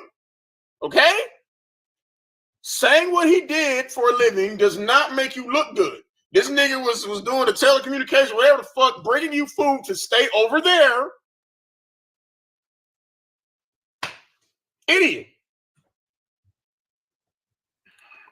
2 weeks before, where was I at? He wanted to move back to Washington, D.C. Yeah. He had a lot of free time and always had faith that my child's father would snap out of it and be there for his baby. Yeah, so you get the fuck away from him. 2 weeks before I moved to California, I stayed at one of his properties. He was the one who dropped me off at the airport. Yeah, he dropped you off at the airport to make sure you really got on that goddamn plane. Shit. Fuck you mean? And he was such a good guy. Why were you languishing in a hotel? If he cared about you this much, he was such a great guy. Why did he let you stay in the back of a goddamn Ford Explorer get where mosquitoes are trying to lay eggs on your ass? Why is that? After raising $10,000 in crowdfunding using Facebook, YouTube, PayPal, and Cash App, I took a 5-hour flight to California. Okay, but you couldn't raise $505? You raised $10,000 from all these sites, but you couldn't raise $505, bitch. I already knew that once my son was born, I was no longer going to reside there. I had 4 or 5 months to figure out what I was going to do. Some people ask me, well, what is crowdfunding? How did you raise money? Bitch, when are you going to learn how to be rich? When are you going to teach motherfuckers how to be rich? When?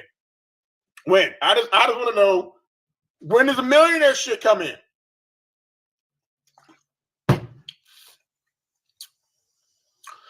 And here's these definitions that she stole from Google. Crowdfunding is when you collect money from family, friends, supporters, investment groups, that are personal investors. The main reason why I could raise so much money so fast was because of the large network of business partners, clients, and friends that I obtained over the past 20 years.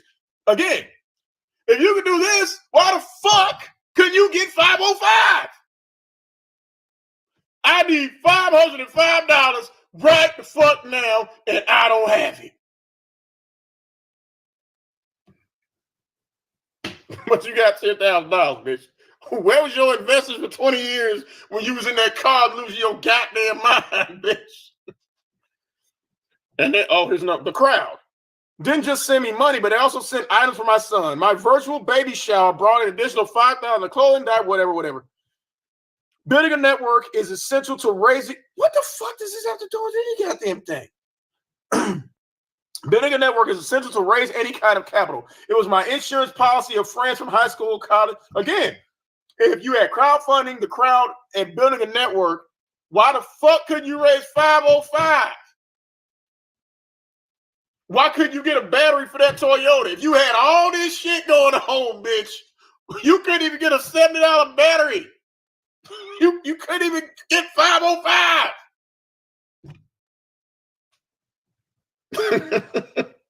God damn.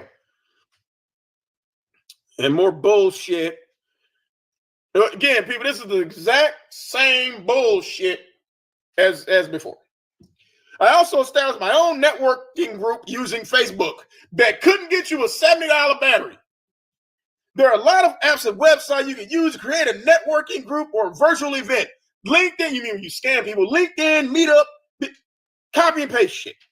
After my son was born in 2018, my mother and I moved to Sacramento temporarily. Y'all moved to Fremont, bitch. We had to drive around exploring California before we decided where we wanted to live. I was experiencing a lot of online stalking and harassment that interrupted my real life. Who the fuck is this?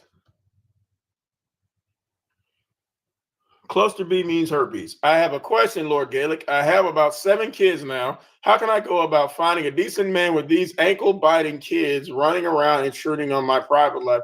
I don't know. Suggest killing yourself, and maybe in the afterlife you'll find a man to take care of all this shit. I don't fucking know. But if you come in here to troll, I'm going to play with you. Shit. So, you want to play, motherfucker? We can play. I had to drive around exploring California before I was experiencing the part of social media that goes unspoken often is about the other half of your fan base that we'll just call the Looney Tunes. I think she's talking about us, y'all. These sociopaths are very opposite of the crowd. Even though they're still a part of my fan base. Nah, we're not a fan base. We're not. They claim to the world that I am the bane of their existence, yet they spend every waking moment talking about me in live streams, creating videos for me, misquoting me. This is bullshit, bitch. We do not misquote you. Sensationalizing and twisting my words. While also surfing the internet to find anything relative to my personal life that I don't share with the public. You mean debunking your bullshit? Yeah, we're pretty good at that. They've created public forums about me, posting lies and rumors they heard. Now, we post what you say, bitch. Creating memes and all kinds of foolishness that proves that the fuck. I'm reading this just how this bitch wrote this, y'all. Creating memes and all kinds of foolishness that proves that have nothing else better to do with their time. That proves have nothing else to do with it. You mean that proves they Have nothing better to the bitch. I thought this is the revised edition. You fixed all your grammatical errors. Fuck.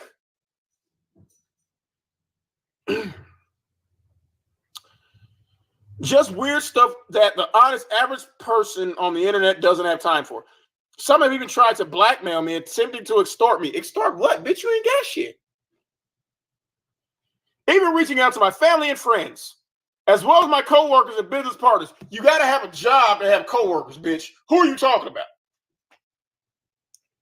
They make up a large percentage of the digital hate culture. They participate in the overanalyzation of their target's life. Fuck you.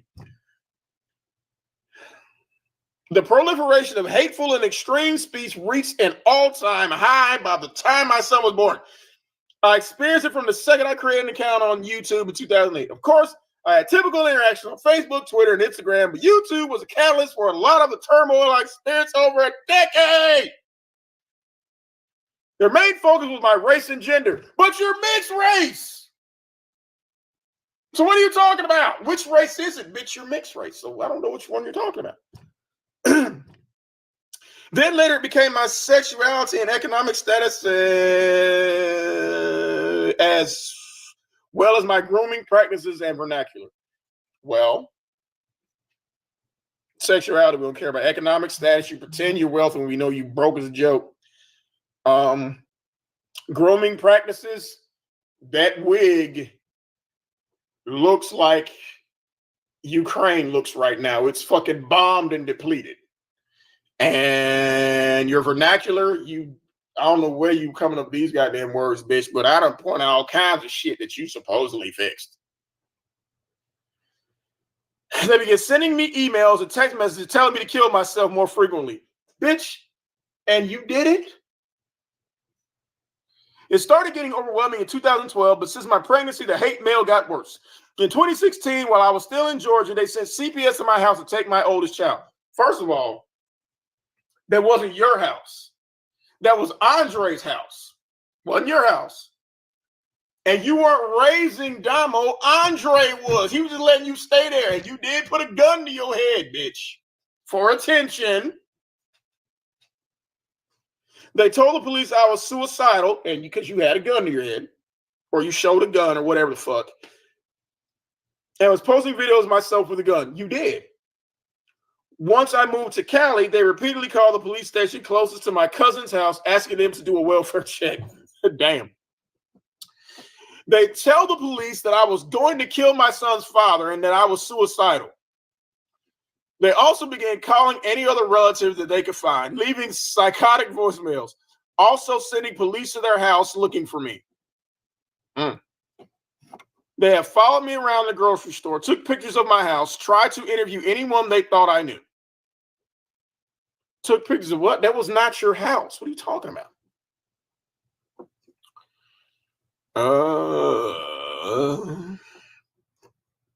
People have created fake email accounts pretending to be me, like you created fake email accounts telling everybody you killed yourself. Right, Brian. The bitch still mad because she in the fucking motel. Someone impersonated my mother. Using her legal name, they contacted Google Ads to transfer any money I made online, deposited into their personal account. Someone posted online the old and current address and contact information of all my relatives. Like you post people shit on your shit, but it's okay when you do it, right? The Looney Tunes sent unwanted packages, food deliveries, pest control, and plumbers. Not just to my house, but to the home of my relatives. I wanted to go to a place where no one knew where I was, but you told everybody where you was at.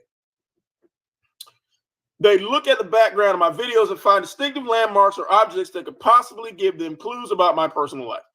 They were like the no smoking sign that's in your hotel room that you claim you're not in a fucking hotel room.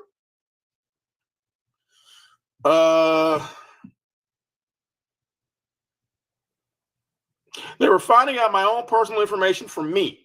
No, I wasn't handing it over to them freely. They were overexerting themselves and digging too deep, like you were doing, putting people's shit on your blog. They'd see an establishment and do Google Maps searches on the establishments in the background. Sacramento was the only place we could find that had cheap extended stay hotel rates. My mother had about $4,000 saved up. We rented a car from Lyft and used it to generate more income, which you're still doing now. During that time, Lyft had a pretty decent car rental program called Express Drive. They were passing out brand new Nissan Maximas Essentials for about $250 a week, which was pretty easy to earn. There were times my mom would come back with $2,000 she made over the weekend in the San Francisco Bay Area. She was a champ. She'd drive an hour and 30 minutes to the Bay Area like you did. Then spend at least 4 to 6 hours doing airport runs at San Francisco International Airport, then drive back. Other days, she'd drive 2 hours to San Jose and then do pickups and drop-offs at Norman Y, Mineta, San Jose International Airport. Why didn't you do any of that? Yeah, no, but we saw that fucked up ass no smoking sign. We saw that shit. That oh my God.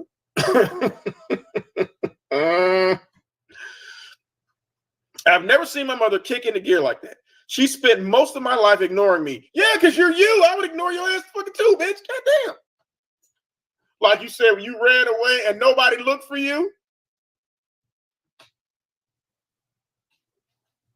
It wasn't until she found I was pregnant with my son that she really started to be concerned about me.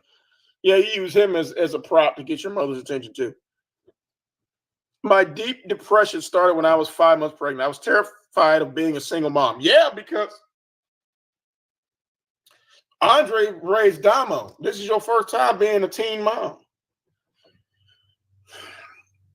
Teen mom being you got the same struggles that a teen mom has. My mom got to watch my baby. I didn't even want to leave the hotel room. Some days she'd have to talk me off the ledge. She should have pushed you off the ledge. I wanted to die. Well, bitch, manifest that shit. I was humiliated and heartbroken.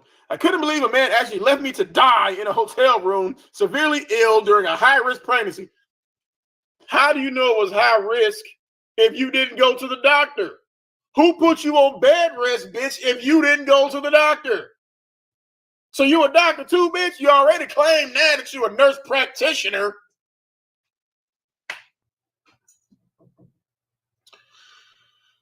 I couldn't believe a man actually let me to, yeah, he did.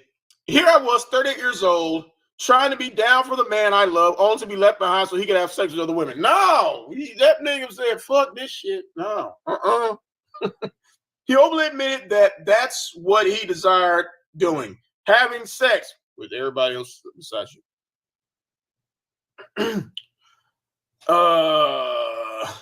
Like that was way more important than eating and having a roof over our heads. What do you mean ours, bitch?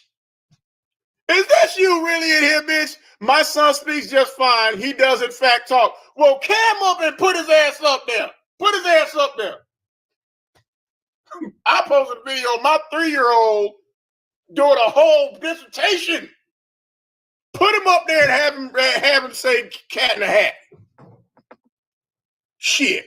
And you're interrupting me, bitch. I'm trying to read. Because you said I'm slow. Okay, so I need to concentrate on this fuck shit that you call a book. Well, if I'm welcome to have an opinion about your book, stop interrupting me and let me read. Nova, can I finish reading, please? My oldest daughter always had an amazing dad. Of course your daughter had an amazing dad because he raised her and didn't put you on child support. Now see, let me explain something to you, bitch. Damn, no, let me explain something to you, bitch. See, when I got divorced, I put myself on child support. Okay, because that's what I do. I put myself on child support, take care of my children. Okay, nobody had to tell me to do shit. Well, bitch, you want me to leave your son out my videos? Take Chris's daughter off your site. Them pictures you got up there, that whole shit about a daughter, take his daughter off that goddamn site. Anybody kids up there, take their kids off your goddamn site, and I'll stop talking about radio. I mean, your son. But stop interrupting me, shit. Andre is still a great dad to this day. Dominique is 21 and he still checks up on her like she's 6 years old. Because that's what daddies do. We always check up on our daughters. That's what the fuck we do. Okay? So if I call my daughters and they don't answer the phone, they know their daddy pulling the fuck up. So when I call my daughters answer the phone like that, because they know. Shit. Fuck you mean? He even calls and checks up on my son Justice. No, he checking to make sure you don't come back, bitch. He sends me monthly texts asking, did his father call yet? He ain't gonna call. And I think attention starved. Bitch, I don't care about your attention. I'm doing this shit for shits and giggles. Stop interrupting me. He even calls it. He sends monthly texts asking, did his father call yet?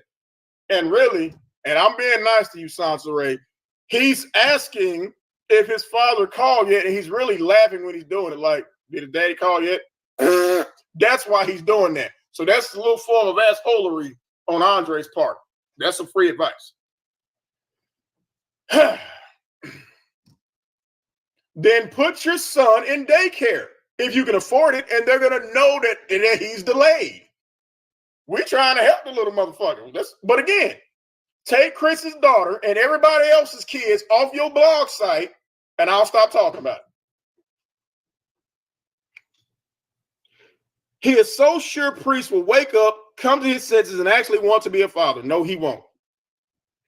After the DNA test that Priest begged for came back positive, I was rewarded a whopping $264 a month in child support that is garnished from his pay. So what? He's paying child support. Who cares? But you put him on child support to hurt his pockets because you know he don't make no money. So that $264 is hitting his pockets. That's why you're doing that shit. An amount of money that he apparently thought was some kind of come up. Once Priest texted me, that's all your ass is gonna get. Like I was some money-hungry hypergamy hussy that only dated him because he was flying me out and buying Birkin bags. Two things he can never afford to do. You can't either. Well, bitch, you're pretending to talk to a teenager on a fake account and putting his child up there. Take Chris's daughter off your website and take everybody else's kid off your blog site, and I will stop talking about Rain Man. Okay? My child support amount was seventh circle of hell low because of how much more money I made than him. The most he has ever spent money on was going half on a check at a restaurant for dinner. That's your fault, bitch. Or paying for our hotel room stay while we look for an apartment. Pregnant, I slept in the back of a Ford Explorer with this man because I didn't want to leave him by himself. No, he wasn't by himself, bitch. He was not by himself. He left his grandmother's house because you didn't want to be in there. He was staying with your stupid ass.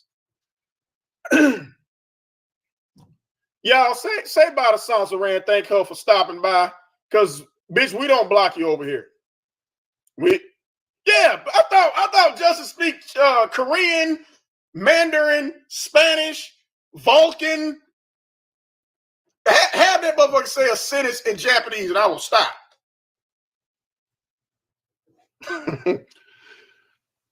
He was my man, my friend, my heartbeat, my future husband. I wanted to trust that he'd do whatever he could to get us out of the situations we were in. I couldn't just go off somewhere with friends or family without him. These types of situations are supposed to help couples get closer. We're supposed to build a bond to get stronger, not break up. Well, guess what? Didn't happen, bitch. In our entire relationship, he never went out of his way to do anything of substance for me financially. That's your fault. That's your fault, bitch. Since $264 is such a large amount of money to him, one would think that, yeah, he'd eventually want to meet our son who is paying for it. Exactly, which proves my point. You're putting him on child support to fuck with his pockets that he will finally break down and say, all right, bitch, okay, you got me. All right, where the little nigga at? Is that why you won't cut his hair? You trying to make him have dreadlocks like his daddy and whatever the fuck? And look what he got you. But no, the month this book is published, our son should be 3 years old by now. Just as only seen pictures of his father. Yeah, because you keep plastering him in his face. I don't care. No, bitch, you can report whatever clips you want, and we gonna report you having goddamn Chris's kid and everybody else's kids up there on your blog page. Fair use, bitch. Fair use.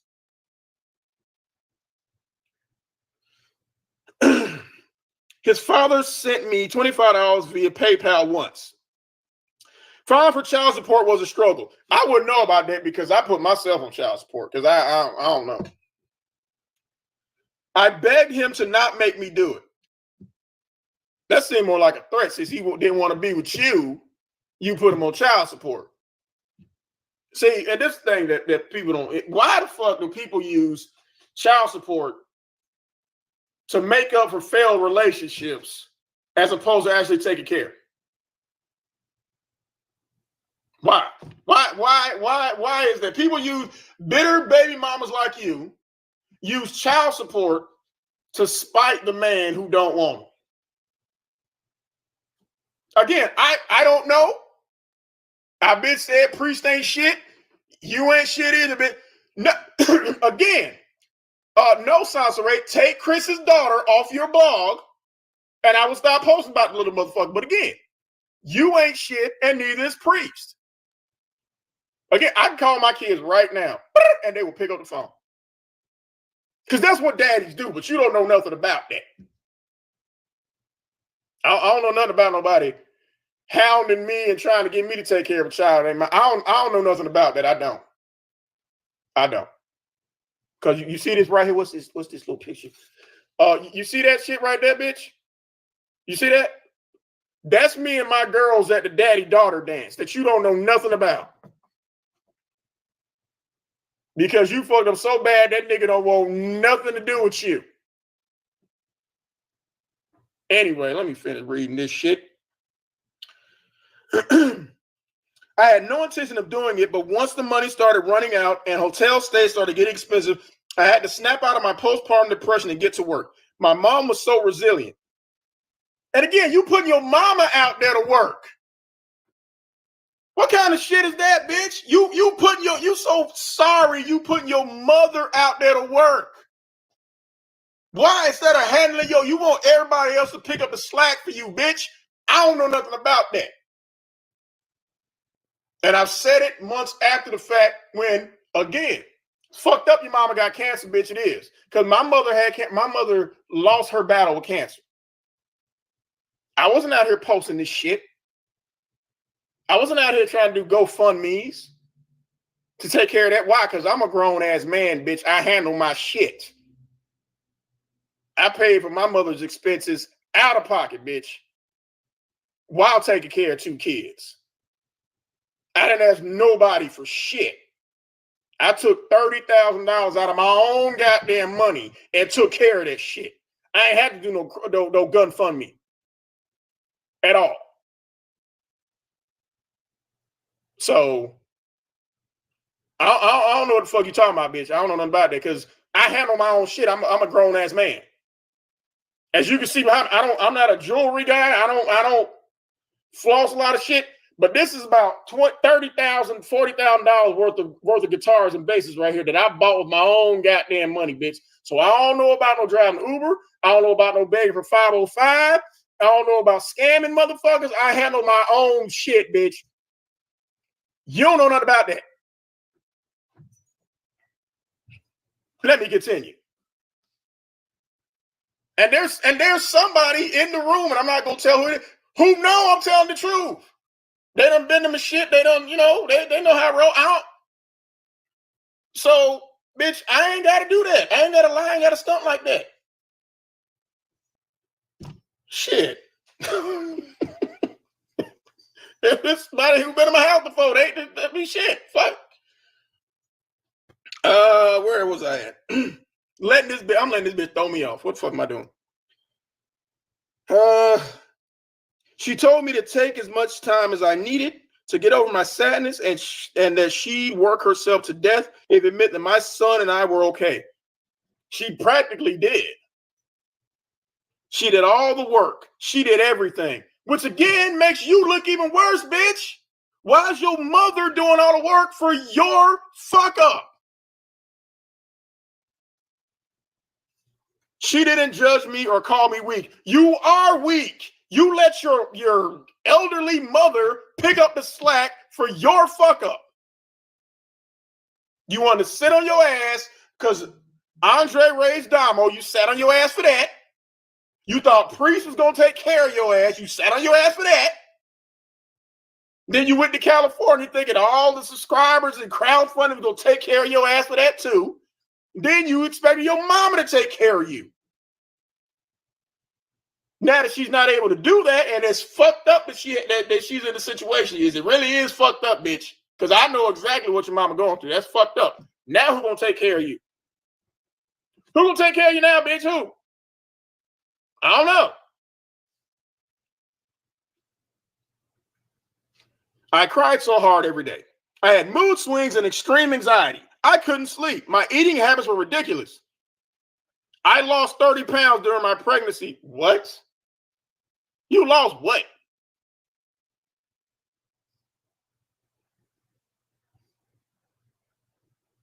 Thank you, Nelly. But I'm able to maintain my shit, is what I'm saying. I don't beg. I don't get on here e-begging like this bitch do and pretend to be something that I'm not. I lost 30 pounds during my pregnancy. Really? Steve, can you believe this shit?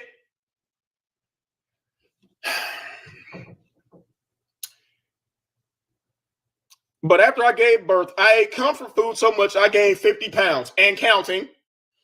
I had a very bad case of postpartum. My suicidal thoughts became ideation.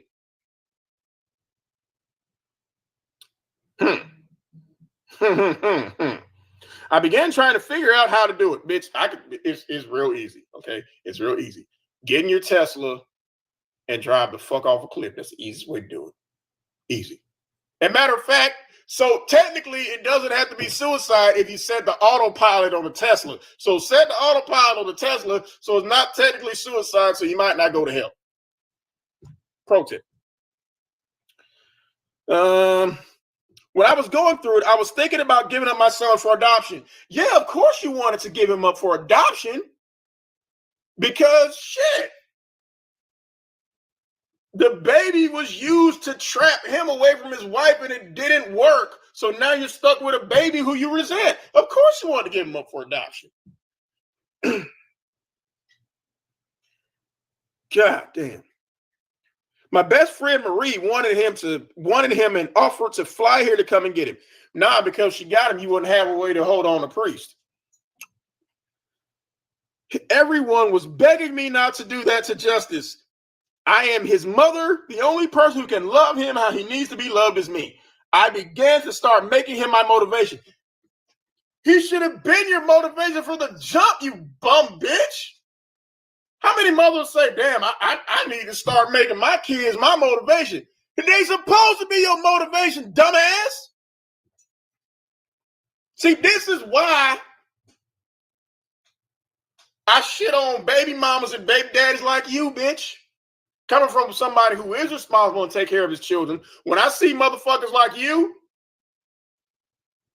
the shit starts to make my hair grow back. That's how pissed off I get. Instead of believing, my reason for keep pushing forward. Instead of believing I couldn't be the mother he needed, I snapped out of it. You're still not the mother he needs. Since I was going to be doing this alone, then I mined as well. This is the revised book that you said you fixed all your grammatical errors. And I'm going to read this exactly how you wrote it. God, this bitch is retarded. Since I was going to be doing this alone, then I mined M-I-N-D, as well do it. You mean you might as well? M-I-G-H-T, bitch. Get a fucking thesaurus. I might as well, not I mind as well. Oh my God. I might as well do it the best way I can.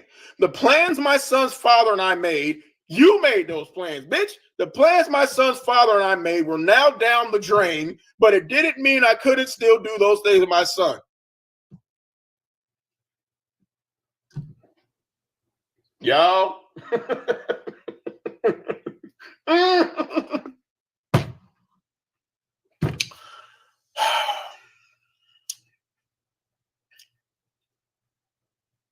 Y'all.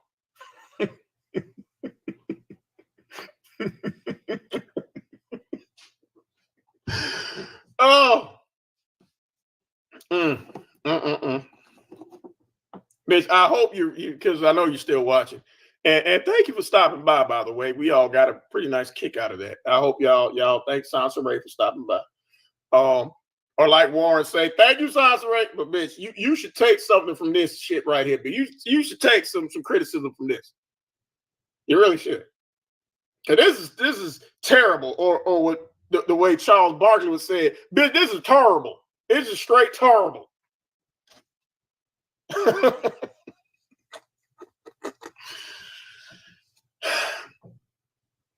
You're right, no, but he does deserve better. But again, she keeps jumping over the fact, oh, everybody picking on my son. Bitch, you got people's families and kids on your blog.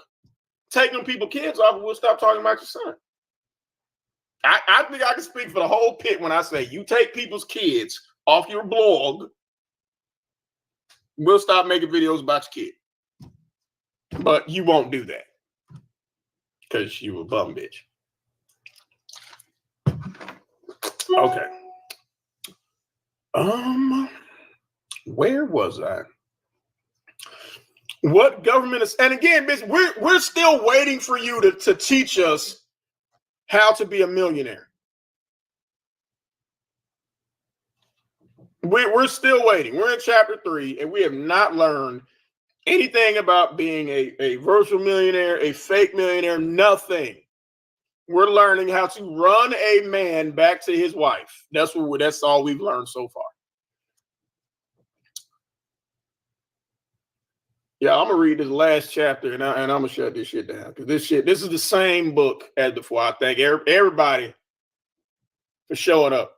Hail the pit, and bitch, we gonna stay on your ass, bitch. Believe that shit.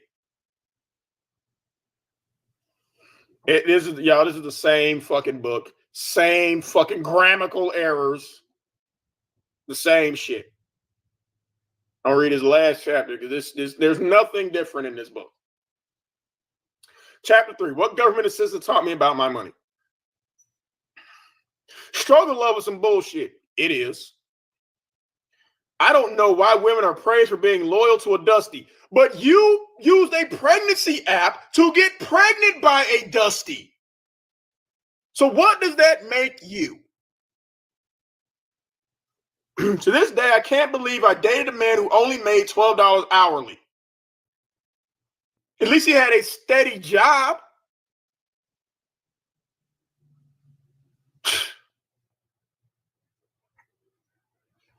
Why did I lower such a standard only to be surprised by the low energy experience I had with him? Well, bitch, you're still begging this motherfucker to come back since he's so low energy.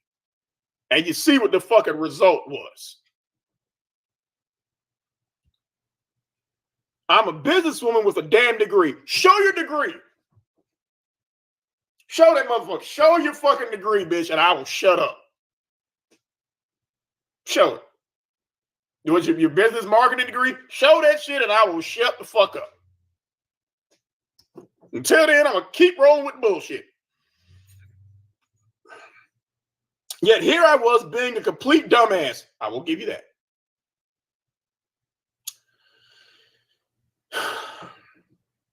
Basic. Men are supposed to help women maintain a lifestyle we have. No, we're not. No, we're not. Los Angeles Rams. I don't know who you are, dude. So,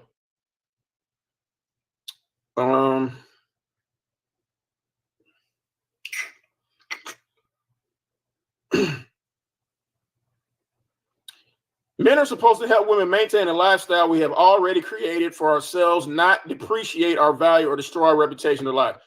That is true. The last part is true. But men are supposed to help you maintain shit. You're supposed to have your own shit and be able to handle your own shit by yourself. So you cannot blame him. If you can blame that motherfucker coming in 3 months, wrecking everything you had, that means you never had shit to begin with. Don't blame him for this shit. Priest and I talked a lot about starting businesses, creating wealth, and traveling. Right, y'all talked about that shit. Talked about it. But didn't do shit. I don't know how to drop a link. I don't know how to drop the link. I don't know how to do this shit. I don't know what the hell I'm doing. How do I do that? I'm not tech savvy at all. I don't know how to do any of that shit. So if anybody can show me how to drop it, okay. Hold on, Rams. Let me give you a blue tuxedo. If anybody knows how to drop the link, then tell me and I'll do it, but I don't know how.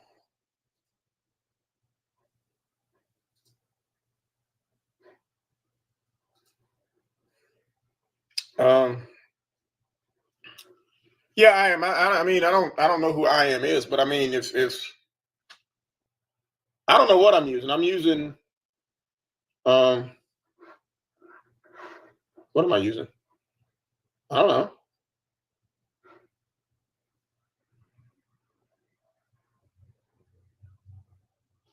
I've never done this before, Nelly. I don't know how to do a live panel.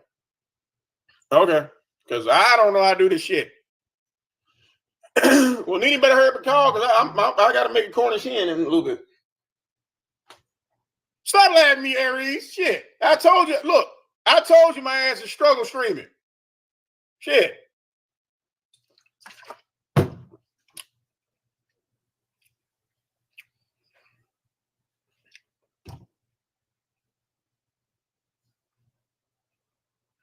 If Nene gonna call, I'm gonna keep reading.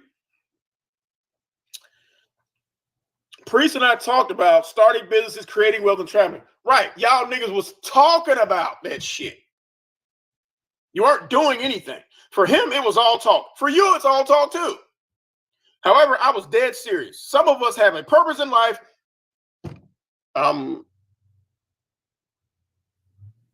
We're trying to figure out why. Well, Aaron, my old lady is a registered nurse. So I was gonna cook the hen and take it to her one of her techs because they work overnight eating that nasty hospital shit. So I make a hen, bring it up there.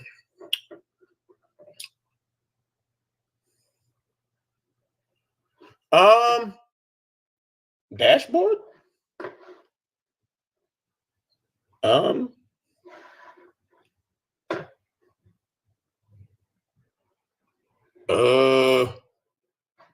I don't know how to Oh, let me call Nene because if Nene know how to do the shit, then I'll drop a link. I don't know how to do any of this shit.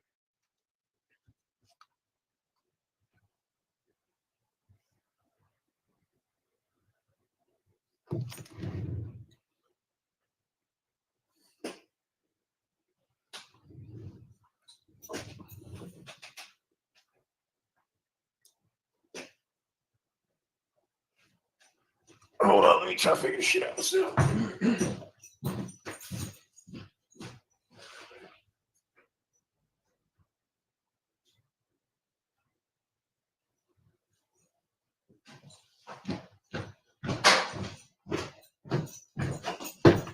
Okay.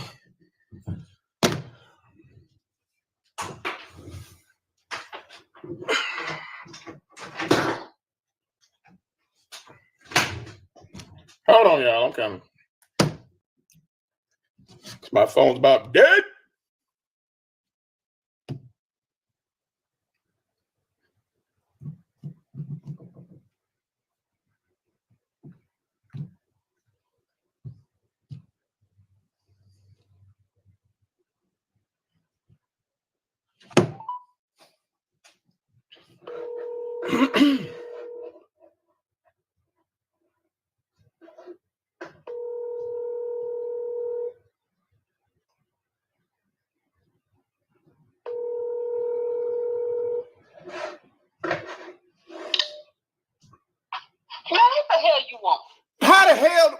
I won't. How do I drop the link?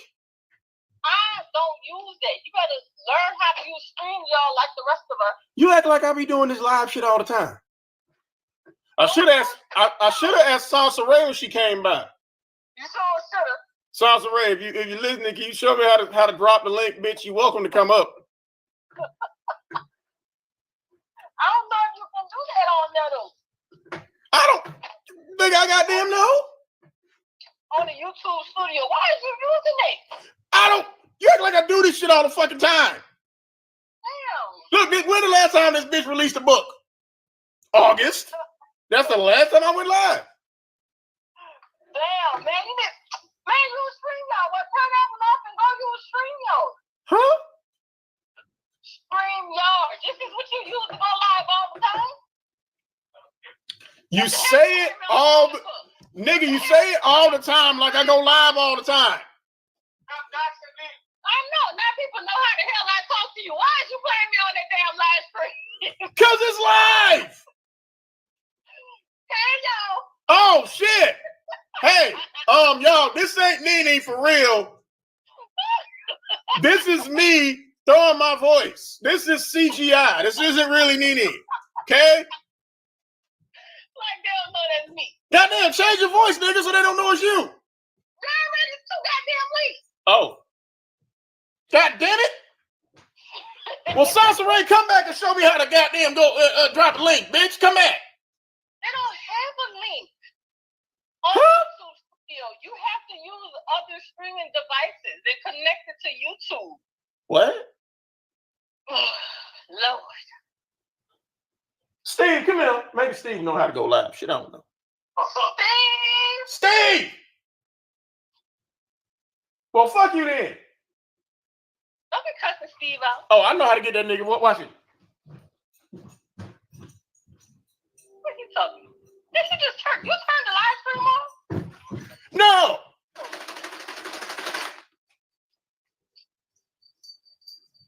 What is so goddamn epic? Oh, there you is, nigga. Oh, now you want to come around the corner because I'm shaking your damn food. Oh, shit. Yeah. No, it's to be heard. Steve, how do I drop the link? You gonna jump on your lap and go, Steve, do you know how to do this shit? Do you know how to go live or not? Because I know. How do you drop the link? Don't look at me in that tone of voice. How he gonna look at you in the tone of voice? Well, he's talking shit to me now. Look, Steve, look. Do you know how to drop the link? Okay, well, they don't know how to do this shit. Have a link to drop on them. What link? You don't have a link on there to drop, Larkin. Duh! So how you gonna drop a damn link? I don't know! I told you to turn it off and use StreamYard. So you want me to end the live stream? Yes, and start another one on StreamYard or Zoom. What the hell? Do you know how to do this? Steve. Okay, I understand that, but you know how it is? Man, Steve cussing me out and shit. Here, nigga, because this is the only reason why I came in here. Come on.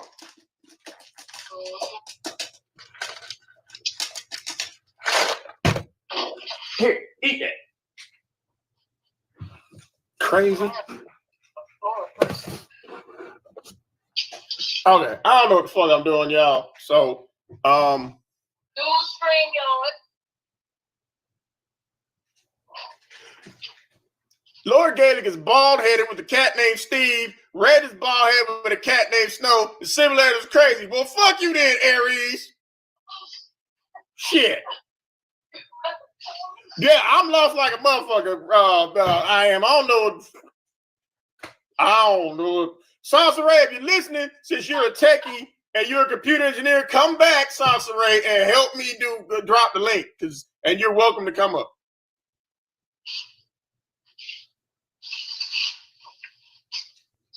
So I don't know. So come on, turn this off and start a StreamYard. yard. Oh, and people, this isn't Nene, okay?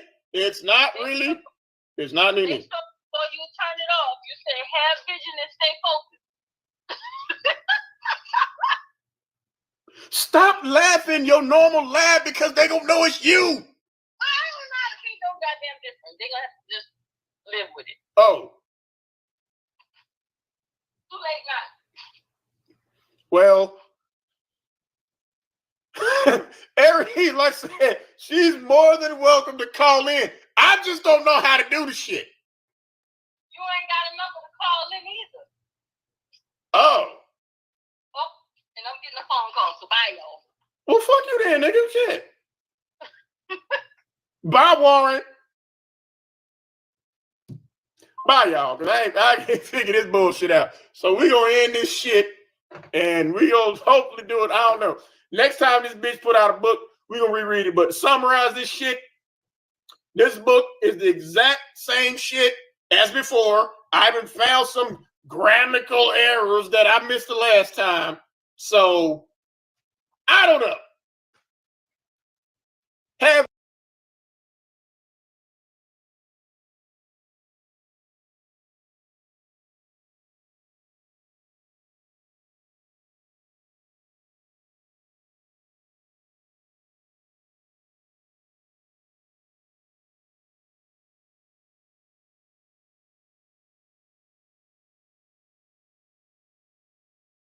that shit's from so.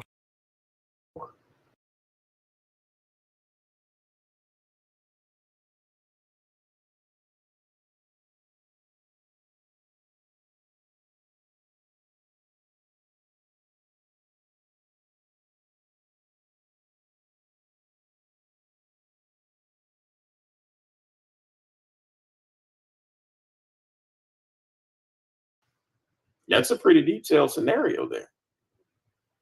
That nigga problem the fifth floor jumping out the window, get away from your fuck ass.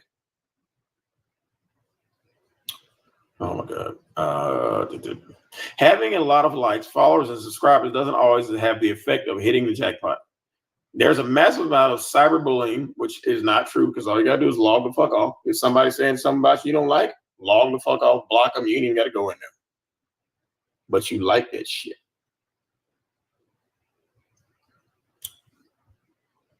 There's a massive amount of cyberbullying. People hack into profiles and post on people's behalf like you do. Moderators and administrators police posts because you got to be your own moderator. Gossiping rumors spread easily. The use of social networking can cause personality and brain disorders in children and young adults. Some of us now have the inability to partake in real conversations, which you don't because you block everybody. And every conversation you have, you lie. A lot of us now have limited attention spans and need for instant gratification, which is exactly what you want, instant gratification, and you'll never get it. Stalking and harassing online, which is what you do, can turn into real life assaults and murders. Like you tried to send somebody to bomb Sherry's house to rape and murder her. I keep talking about all the shit you're going to do to Sidonia if you ever see her. That's stalking and harassment. And yeah. Also, we now become more vulnerable to solicitations from online predators and criminals who mask their true intentions, like you, because you use troll accounts. You have to be mentally prepared for virtual success. And you know what? I thought about that. That's a perfect title. Virtual success. Virtual means not really. Not in the land of make-believe. So yes, okay, that makes sense. Virtual success. Play success, just like the other goddamn spot. It's virtual, which means it's make-believe. Bitches say spiritual success. It's not always what it's cracked up to be. The more people know who you are, the more you are loved, dependent on and admired. Bitch, a lot of people know who you are, okay? And you're not loved. They damn sure can't depend on you because you can't even get a goddamn hotel room paid on time. And admired. I seriously doubt anybody up there who aspires to be a lying, ratchet ass, married man trapping bitch with stank pussy.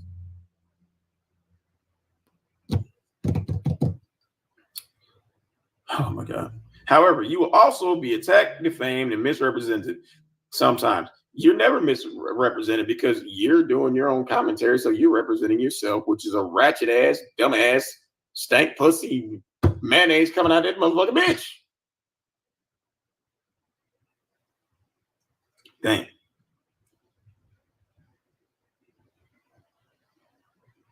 Also, creating a highly engaged community from the ground up is not easy at all because you've never done it. You have work flexibility. However, you have to be consistent with the posting schedule. It's a business, which you make no money off of. So your personal life will take a hit. Building real influence takes time and energy. Making money online as a social media influencer or becoming an entrepreneur is a trend, which you never have done. However, this is what I've been doing. Doing where? Oh, this is that virtual shit for 20 years. Jumping on a bandwagon when this is not truly your passion, like you jumped on a married man's bandwagon, will get old and dull quickly because you're old as fuck. Your follower count will diminish swiftly if you are only about being a part of a trend. People can usually tell. Like we can tell you're lying about everything. Some people only want to do this because they want to be rich or they want to be famous. Like you want to be rich and famous. It's never going to happen. You are infamous. You're broke and infamous. Some just want to pretend to be something they are not. I'm sorry, Steve. I can't believe you just said some just want to pretend to be something that they are not. Well, bitch, we got a whole plethora of shit that you try to pretend that you ain't. I mean, we could play. I'm looking in the room now. We could play. Type something in there with Soncerae trying to prove that she's something she's not.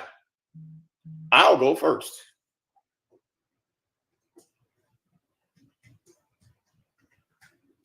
There. Soncerae pretending to be a good mother, which she is not. Being popular online will destroy a lot of personal relationships. You become somewhat self-obsessed, which you are. One guy saw my mere 10,000 followers on Instagram and swore I had the popularity of Michelle Obama. Oh my God. I bet you Michelle pussy don't stink. Fuck out of here. People with stars in their eyes will cling to you for reasons that have nothing to do with who you truly are in real life, but only what your virtual reality represents. Again, what your virtual reality represents, your fake reality represents. God.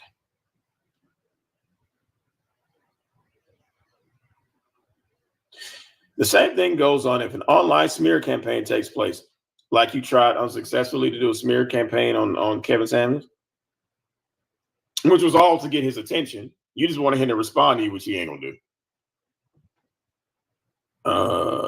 There are long-term consequences to being popular online. If you commit to this, you have to constantly check on your mental health. There are countless sleepless nights, extreme work schedules, and sometimes you don't even want to deal with people at all. Like you don't want to deal with your baby. You don't want to deal with Damo.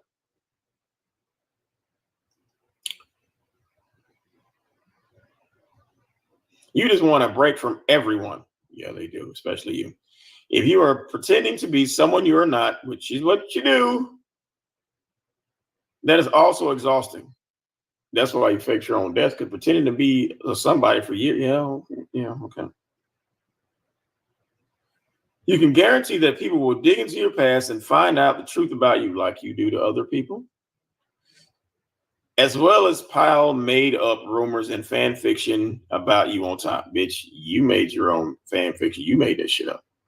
Do this for the right reasons. As long as you can sleep at night and look at yourself in the mirror daily just fine, this is for you. However, this is not for people who are mentally weak or unable to critically think or differentiate the difference between reality and virtual reality.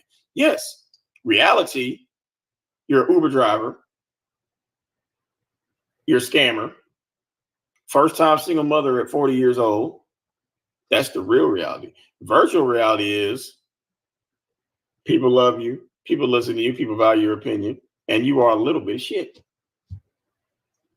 You also have to be careful to be selective about other content creators or to collaborate with. I've had content creators I've worked with fuel the Looney Tunes out of spite. If you don't collaborate with the right influencer content creators, it can cause severe damage to the reputation of your personal and professional brand. So you're saying that if you don't hook up with the right people online, it'll fuck your brand up. Well, bitch, I got something that will alleviate your conscience right now. Okay. It's very, very simple. You might want to write this shit down. Okay. First of all, you have a horrible reputation. Google your own name. You have a horrible reputation. Nothing good is going to come up. Nothing at all. And two, why do you need to work with somebody else? I mean, clout chasing, yeah, that's probably what you're doing. Trying to clout chase and shit because you're trying to get on somebody else's shit, but everybody rejected you. Jap, Angel Ramirez, all the motherfuckers rejected you. But in reality, you think that's the reality. Virtual reality, they call you on show every goddamn week.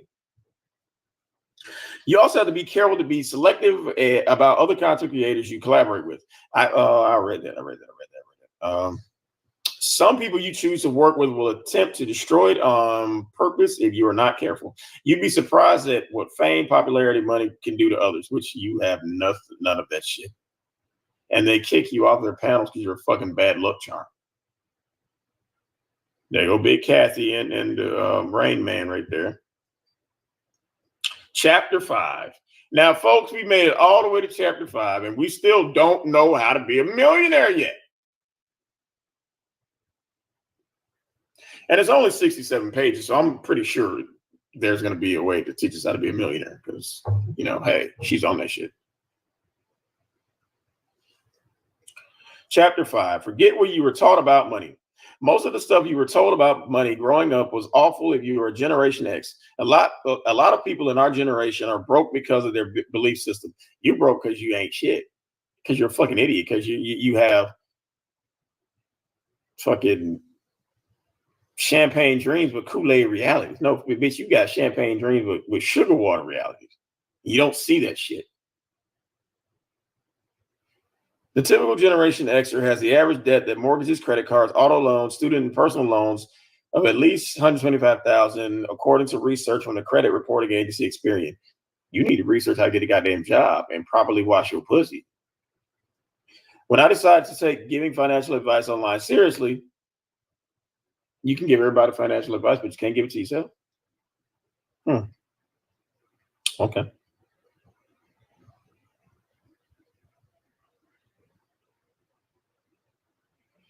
As if the only way someone could be financially stable was if they were born into money, stole money, or won the lottery. Well, out of them three, we can figure out which category you're in. They were born into money, stole money, or won the lottery. Well, bitch, we know you weren't born into money. You and your scam steal money.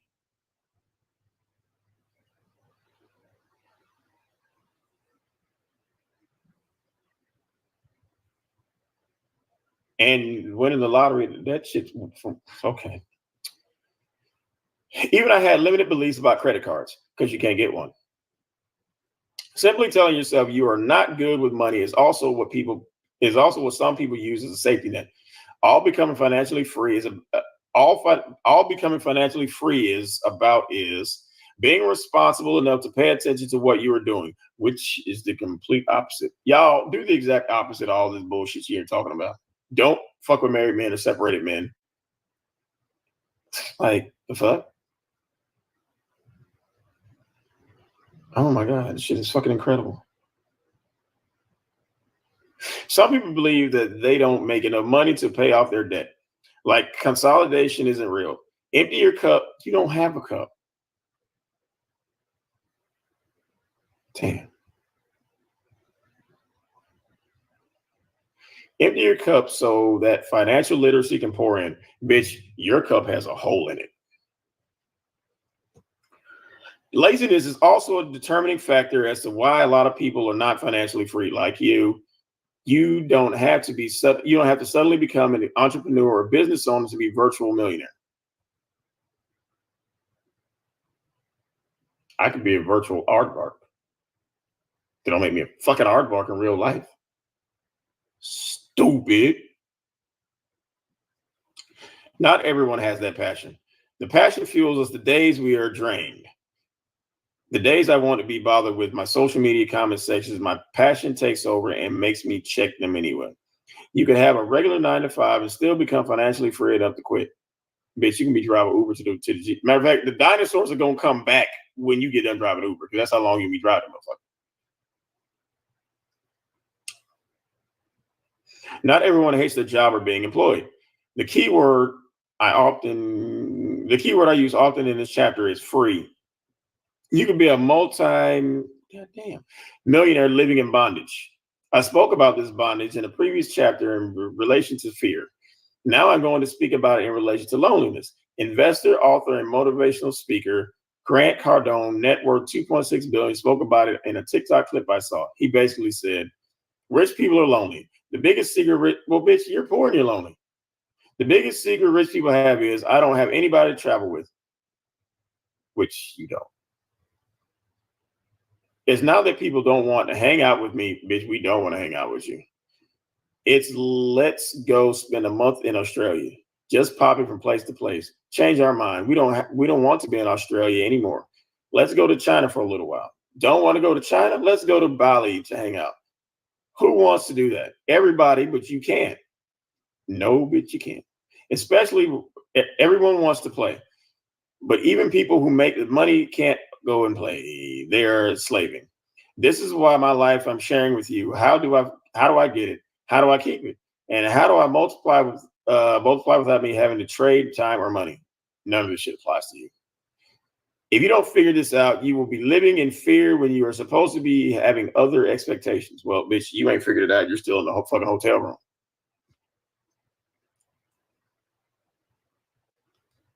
According to Dan Pena, former Wall Street financial analyst, most billionaires are introverts. With his own net worth of being about $450 million as a business coach, he insists that the wealthiest people in the world are more comfortable alone. I tell people all of the time that they can't be lonely if they in fact love who they are alone with. I know because I spend most of my free time alone. Okay.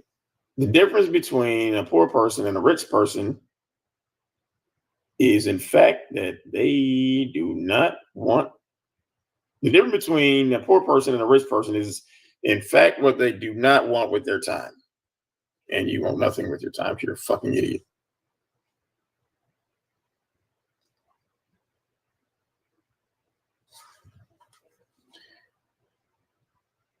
Bear with me here, folks, for 1 second.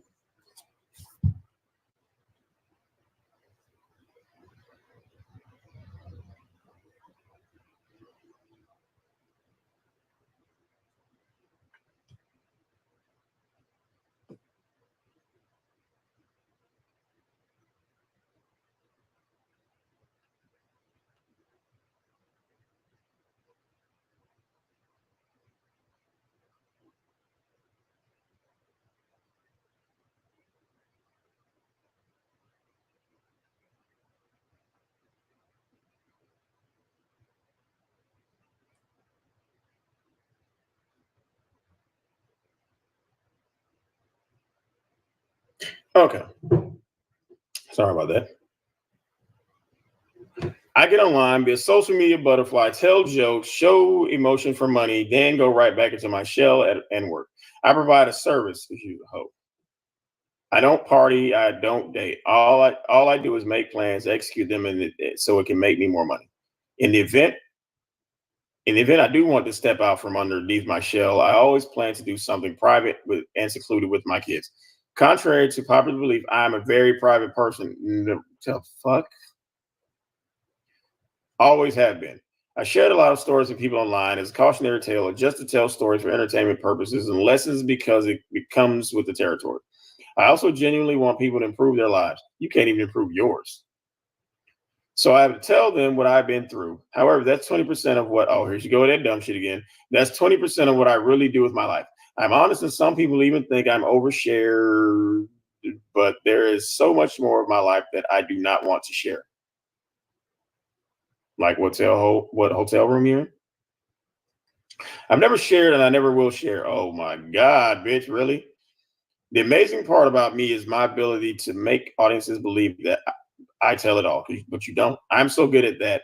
Looney Tunes actually think they know me. They were in for a rude awakening when they got in contact with my quote unquote family. They thought they struck exposing Soncerae gold. I just call them my family because they are that group of people who are only bonded to me by blood, but by no other affiliation. Meaning, I don't see them on holidays. I do not call them. I do not know their partners or children's names because they don't fuck with you. I do not ask about them. I mind my business and it pays me. However, asking my family, quote unquote, about me, they act like we were thick as thieves at some point. Then they try to give you the skinny on my personal business. You and skinny, but you shouldn't even use skinny in the sentence. Which is a whole bunch of made up stories and assumptions about me and my life sprinkled with disdain. The truth is, I've never been close to my family. Damn. And I didn't even read that part yet and I already predicted this shit. What's even odder is I'm super family oriented. However, only when it comes to my partner and my kids, not my extended or distant family, quote unquote. I have never been close to them by design because they don't fuck with you. Anytime when you really throw a goddamn shoe at you, that's a good indication that the family's not inviting you to goddamn Thanksgiving.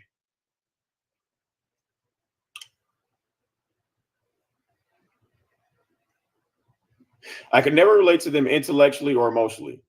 Oh, here she go with the lies again, trying to shame the family. They were toxic and abusive. Had I left it up to them to steer my life, I'd still be a drug addict and alcoholic. You're saying, had I left it up to them to steer my life, I'd still be a drug addict and alcoholic? Oh, this bitch was a junkie. I knew it. Fucking knew it. She admitted to being a junkie, y'all. Probably still is. God damn. Had I left it up to it's in my blood. Let me stop for a moment and be clear. I respect my aunt Sterling and her husband, my uncle Cliff, so much. If they ever get their hands on my book, I want them to know that. They have a family structure with my cousins Tavares and Kenitra that I always hope for. I feel more connected to them more than any other relative. Probably because they answer your phone. It may be because the toddler years of my life, my mom lived with them. In my early years of life, I spent time with them. I remember a lot of that part of my life to this day. As a child, I wish I could have spent more time with them. Bitch, if they're always leaving when you come in the room, that's a sign that they're just not that into you. Message.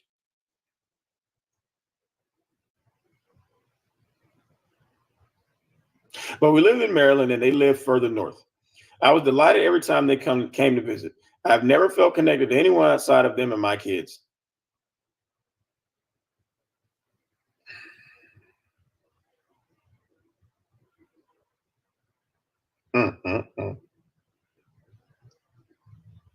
Not even my own mother, father, and younger sister. The rest of my relatives, I barely know them.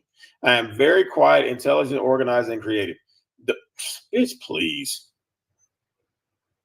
You're very dumb, ratchet, trifling. Those are the words my mother uses to describe me, even in my youth. My mother was an accountant when I was younger. She was the reason I became a file clerk at a law firm at 15 years old. My first job, where she worked in accounts receivable. I was introduced to money early, probably because she stole out the office. I remember the days of elementary school when my mom would give me money for every A I received in my report card. So, bitch, she probably gave you an IOU.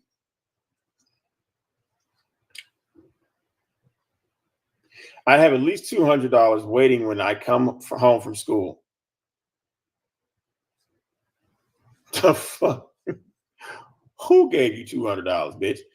She'd give me $25. She'd give me $25 and A. She wasn't always good at teaching lessons about money, obviously.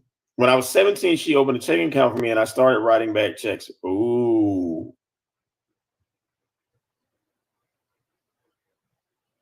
Wow.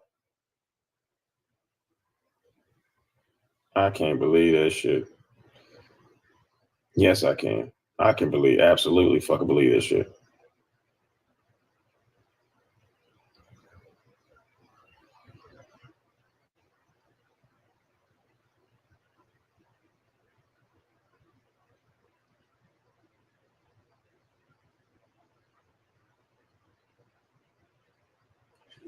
So you admitted to writing bad checks and being a drug addict. Wow. Okay.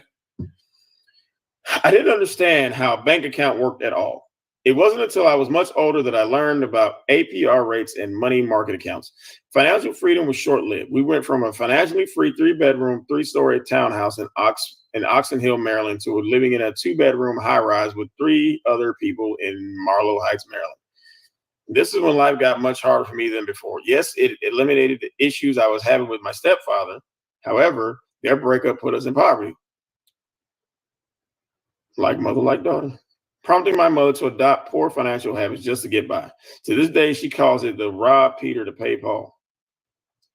I cringe every time I think about it. I have a deep-rooted fear of poverty, but you're living in it, that I gained when I stayed in a homeless shelter with my infant. Sleeping in a vehicle became a reality that I never want to experience again. I won't even stay in an RV or pitch a tent to camp recreationally. It's that deep. Okay. I think you would feel a little safer inside the van. But what do I know? Some things stick with you forever. Some experiences put fire up under your ass. No, the bitch, that was your pussy stanking that put that fire under your ass. It was literally a fucking fire. Oh God. And have you do things you never thought you'd do, like stalk a married man. The rumor that I committed suicide even pushed me to get life insurance.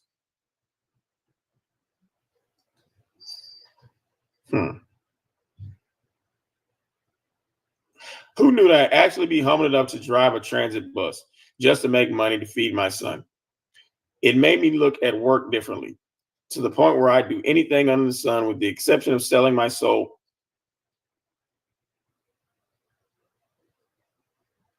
No, you just saw your pictures on OnlyFans.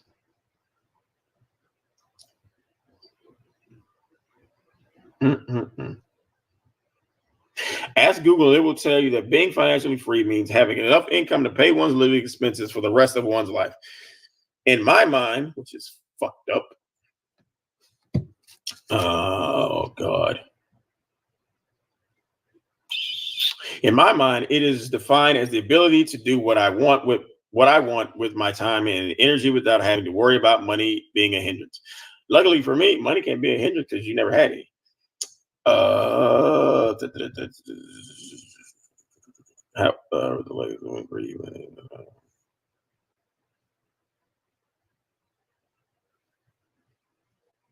However, the truth is living free isn't about luck. It's about what you believe being financially free is. A minimalist may believe they are financially free. They can't afford a mansion in Beverly Hills, but that does not bother them.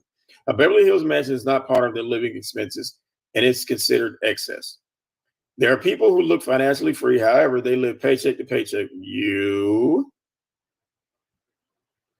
I've said before that it makes no sense. It makes no sense to go on vacation only to come back to a home you were 3 days from getting evicted from. You do that.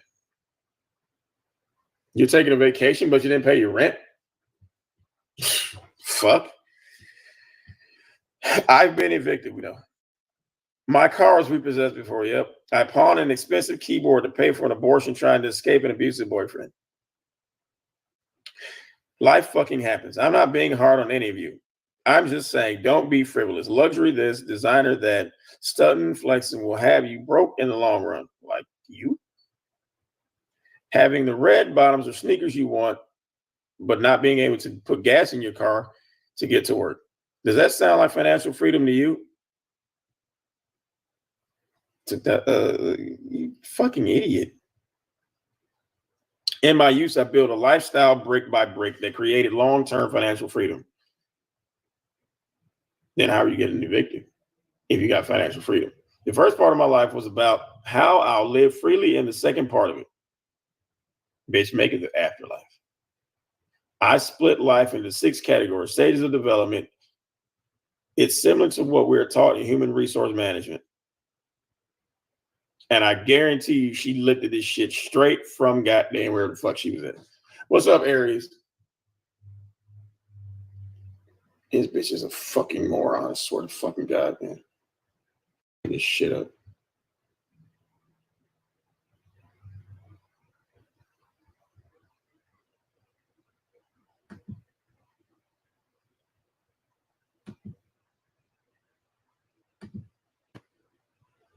Okay. I guarantee she stole this shit here from Google. Lower echelon, explore, establish, master. Upper echelon, teach, relax, legacy. I guarantee she looked at this shit from somewhere. This is the worst pamphlet I've ever bought, y'all. And this shit is only 60. A TV guide is thicker than this shit.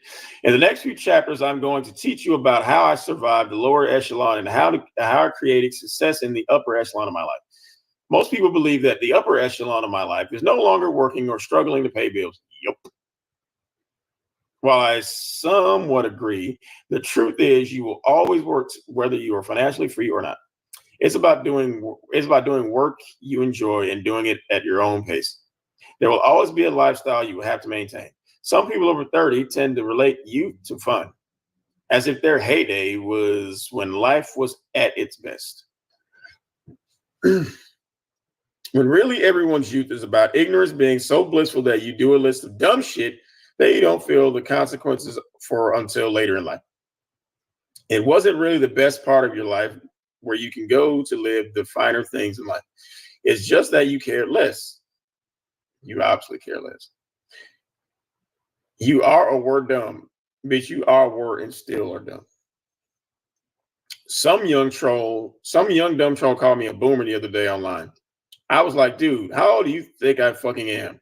Yeah, I listen to LL Cool J and Sade. Yes, I think it's cool that they are doing the remake of Ghostbusters, and I wear tees with Scooby-Doo on them. First of all, bitch, it's not a remake of Ghostbusters, you dumbass. And I wear tees with Scooby-Doo on them. You only got one Scooby-Doo tee. We seen that gnarly, crusty-ass shirt. That shit could probably stand up on a fucking kickstand as crusty that shit was. Damn. I'm not that detached from reality that I don't know that Lil Nas X is the new age country trap pop RuPaul. I'm hip and cool, says who? LOL. No, I haven't danced on TikTok yet, but the app is preparing me for Generation Alpha, who I know for sure I will not be able to keep up with. You can't keep up with them now. However, I can be dumb and broke just like the next 21-year-old who hasn't picked up on the millionaire social media influencer trend. You ain't even picked up on that shit. Let's keep in mind that in my early 20s, I was an internet entrepreneur and philanthropist. When it wasn't popular to do so, bitch, you're still not popular to do so, and you still can't make it work. It was the first social network to reach a global audience. I had hundreds of thousands of followers. Yet everyone offline thought I was out of my mind because I never wanted to log off my computer. We know you're insane for never wanting to log off your computer. However, in 2007, at age 23, Mark Zuckerberg became the world's youngest self-made billionaire, all because he thought Smash and Pass were entertaining. Well, bitch, you will never have a story like that. He reached a level of success that I could only dream of at 27, and you're still dreaming of it now. I just learned to code, and we stop with this line about being in. I just learned to code and knew very little about programming computers. You knew nothing about programming computers. Before I went to college for business, my major was in computer science. I was tormented by boys in all of my classes who didn't believe I was smart enough, so I quit. Sometimes I wish I didn't. In the end, I found success online in other ways.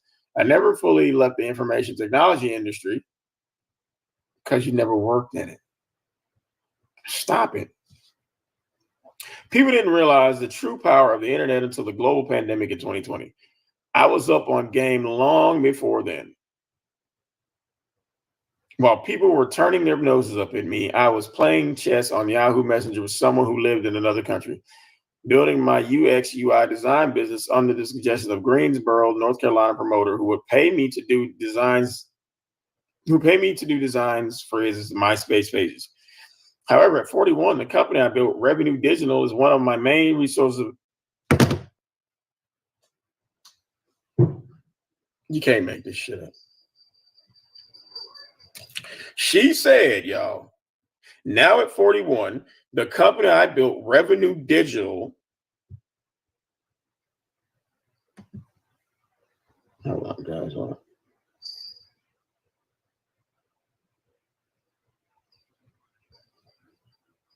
Oh God.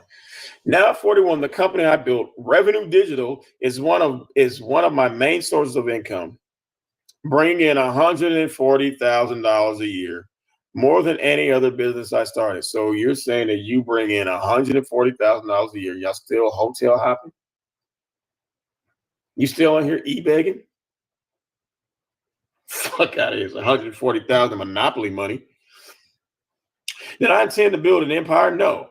But I can definitely tell you that I didn't expect to make over 30,000 yearly off of it. Is it an empire now? No, but it doesn't mean it won't be in the next 10 years. When I became a file clerk at 15, did I know the internet would bring me money? No. I didn't even know the internet was a thing. When I started writing bad checks, when you started being a criminal, did I know I'd be on Instagram promoting my book and teaching financial literacy? Hell no. I can definitely reassure you that it wasn't intentionally about the money. It's just about doing something constructive with idle time. However, you do have you do have to be passionate about it and genuinely want to do it, or you'll hate it.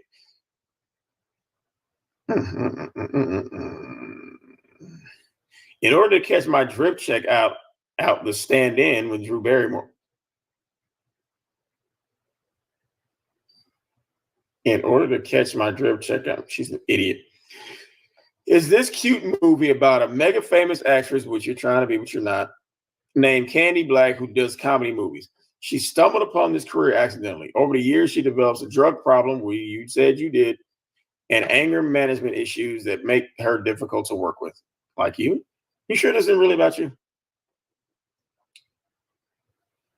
Her career is ruined when she is accidentally hit over the head with a bottle.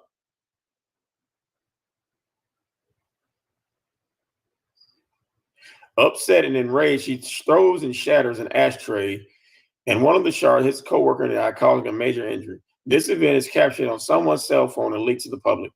For 5 years, she locks herself in her mansion, hiding from tax evaders and legal issues. The only thing that makes her happy is her pen pal she's never met yet has a romantic connection and mutual interest in carpentry. In order to revive her career and improve her reputation, she hires her stunt double to take over the career. What does this have to do with you teaching people how to be a fucking millionaire? Nothing. I can relate. I was a model and TV personality and couldn't stand it.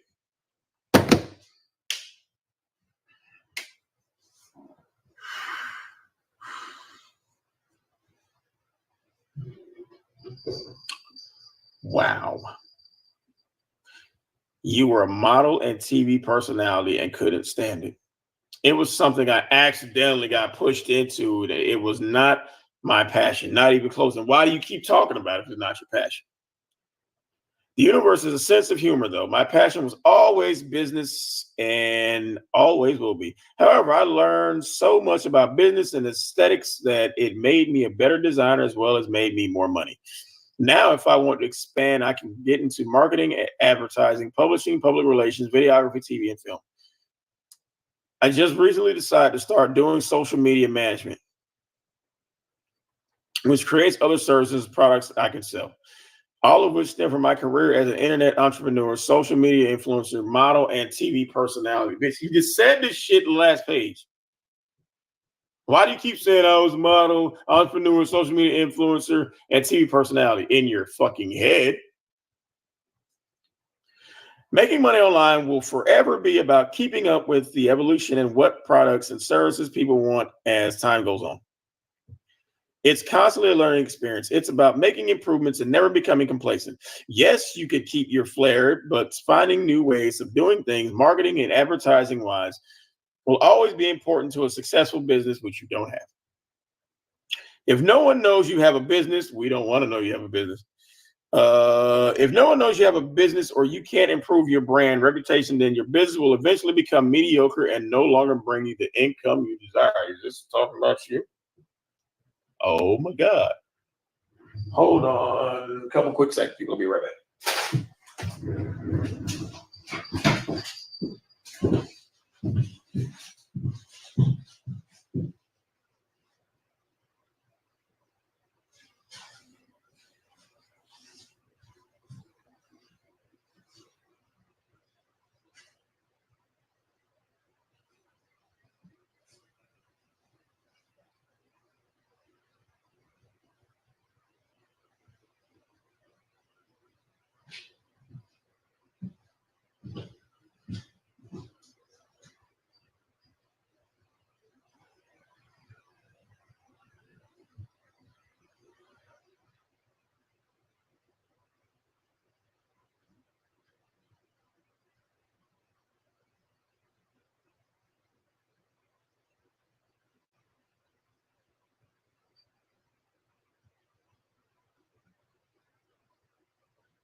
Okay. I'm back. Sorry. Okay.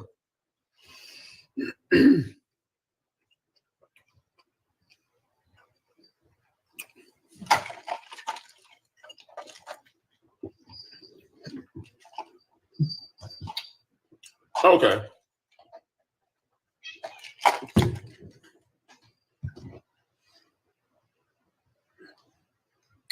Chapter 6.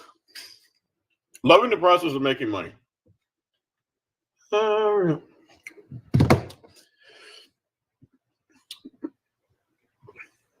It took me a long time to love myself. No one has ever loved me, and they never will. No one. With the exception of my children. Well, Damo loved you because you weren't there at the house. He was with Andre. And this little motherfucker loved you because you slow too.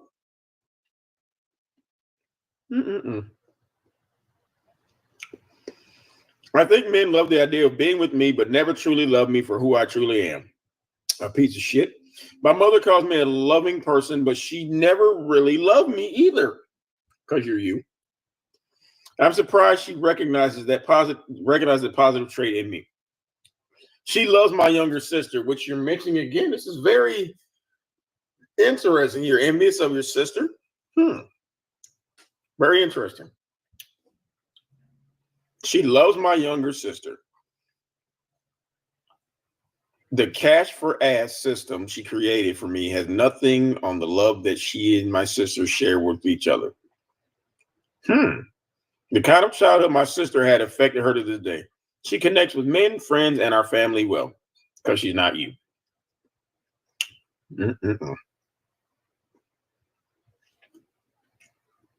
Wow.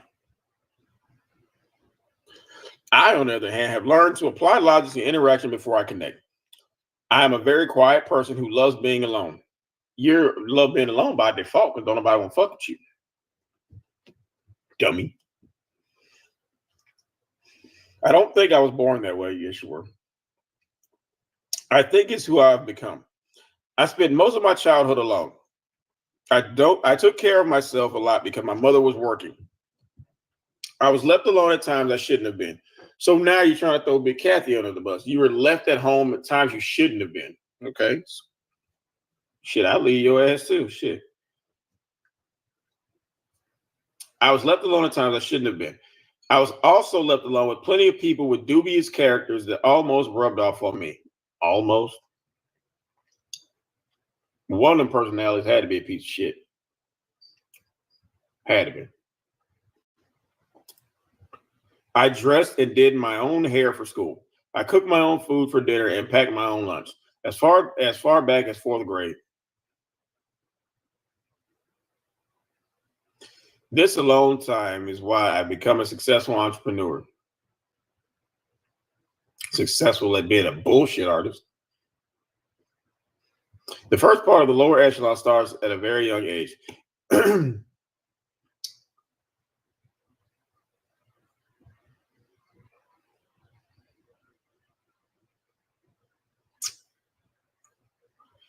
It's our time for social and personal development. I call this phase exploration. Is that why I keep hotel hopping? Because you're exploring different hotels? Okay. It cultivates one of the skills needed to be a successful entrepreneur, and that's self-motivation. Being a successful virtual, yeah, you are virtual because it ain't real. Being a successful virtual entrepreneur, you must first be self-motivated. In turn, discipline is created. In order to do that, you must know yourself. You must know who you are, your productive or your product or your service. Being money motivated sounds nice, but you'll be obsessed and exert yourself to the point of no return. Mental health is still very important. Self-love is sibling. You can't enjoy your money if you aren't mentally in a place to do so. When I was younger, it was second nature to me to take care of myself. Bitch, you can't even wash your own pussy. So what do you mean it was self-care? It was in your nature to take care of yourself. Damn.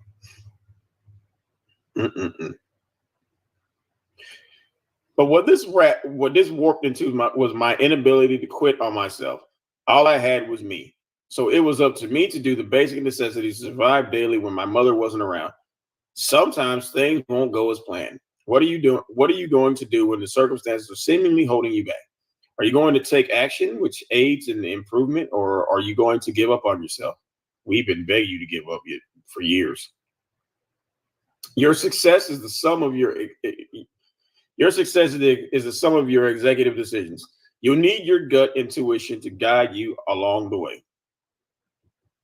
And your gut intuition has led you straight to a shithole. Did I mention that I dislike Priest? In case you missed the memo, he discussed me. Of course, it all goes back to Priest. One of the main reasons is because he lacked the discipline he pretended to have.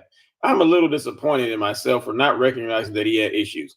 Discipline gets you he realized you had issues, so he got the fuck off. So obviously he's a smart one.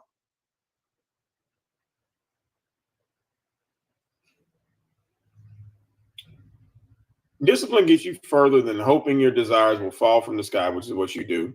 Part of the exploration phase is not just about you taking the initiative and self-motivating. It's about, you should have put a comma after self-motivating. It's also about obtaining the knowledge you need. I practically had to beg this man to get something as simple as a GED. He managed to get our jobs by paying someone to create him a fake diploma. The energy it took for him to scavenge the earth to find a fraud, it couldn't put him into study. Really? The energy it took for him to scavenge the earth to find a fraud? He scavenged the earth and found you. You're a fucking fraud. Wow. Wow. People who don't have motivation to invest in themselves are dangerous, like you. My bad for trying to save someone like that. To this day, I feel sorry for my old self sometimes. Or your old self is sitting right next to the new self. Old and new, they both have that self word in common. That's why the way you fucked up.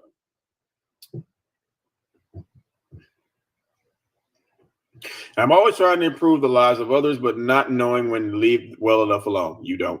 We can't make people who don't want to improve see the greatness that we see in them. Well, bitch, he was hoping that you had the greatness to wash your pussy, and you wouldn't do that. So, shit. Fuck how you feel.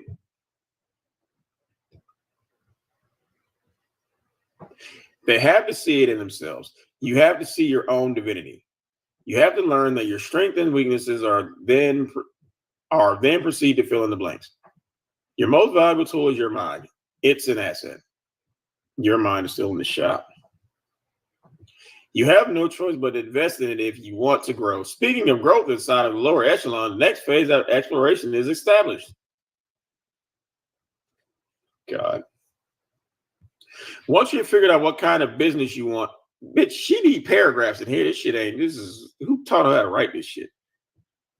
Once you have figured out what kind of business you want to start and what your weaknesses and strengths are, you can begin to establish your business. Establishing an online business is easy if you have already built an audience and customer base, which you do not have. You won't be able to sell any product or services if no one knows who you are or what you're selling. You definitely won't be able to sell anything if you don't know who you want to sell these items to. This is when a basic marketing strategy comes into play. Building a massive following takes time and consistency. Social media makes it extremely easy to create a customer base. Keep the Looney Tunes in mind. Even their gossiping about you can bring you more money. The established phase is when you begin to make a profit. It is imperative that you take a financial management class if you haven't already. And here she go, this stupid ass picture where she's obviously in a hotel because you can see the hotel no smoking sign. Stupid. Accounting and taxes are important when owning a business. Proper money management skills and investing will bring you social and financial freedom.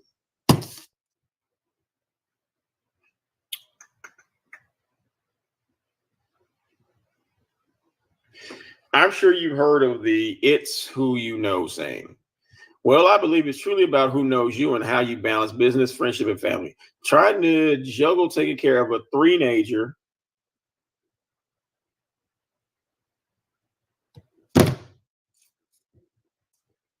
A three-nager. A three-nager. And my mother's cancer treatment snatched me off social media right in the middle of me building a new fan base on TikTok, but you're on there every day. Wait a minute. Trying to juggle taking care of a three-nager and my mother's cancer treatment snatched me off social media right in the middle of me building a new fan base on TikTok. So you're blaming them? Wow. Wow. This disappointed me and delayed the release of my book. I literally rewrote this chapter to include what I'm explaining, which is the same shit you put on all your WordPresses. It's a teachable moment and you ain't learned shit. Even though I'm in the upper echelon phase of life, I still have setbacks as if I'm in the first stage of my life. There are times when I am proud of myself for being able to handle all of the things that are happening in my personal life that pull me away from my professional life. What's pulling you out of the Uber car? I don't understand. Okay. Then other times I'm angry at the people around me that distract me from working on the things I need to in order to master my craft. What craft? Sometimes it seems like I'm a jack of all trades because of all of the hats I wear. You mean wigs you wear? God. It's so many things I want to do. The truth is everything I do is required of me. I am not busy. I am productive. However, when I log off and keep my you just said you don't log off. However, when I log off and keep my progress to myself, bullshit, come on here and tell everybody. When I come back and see some of the comments people make about me online, it is a distraction in itself. Part of establishing yourself is not giving what other people think of you a second thought. During the explore phase of life, we tend to care about what everyone thinks of us. Some people spend their entire life trying to keep up with other people's expectations. As you get comfortable in your vessel, your obsession with how you are perceived no longer plagues you. Oh, bitch, you care what about motherfuckers say to your stupid ass. That's why you keep changing shit. People go to talking about you. I believe controlling the perception of others is the catalyst for greed. Be okay with disapproval of others. You ain't got no choice because everyone disapproves of you. Sometimes people are going to be disappointed in you. No matter what you do, you cannot control their perception of reality. Your perception of reality is fucked up. Wow.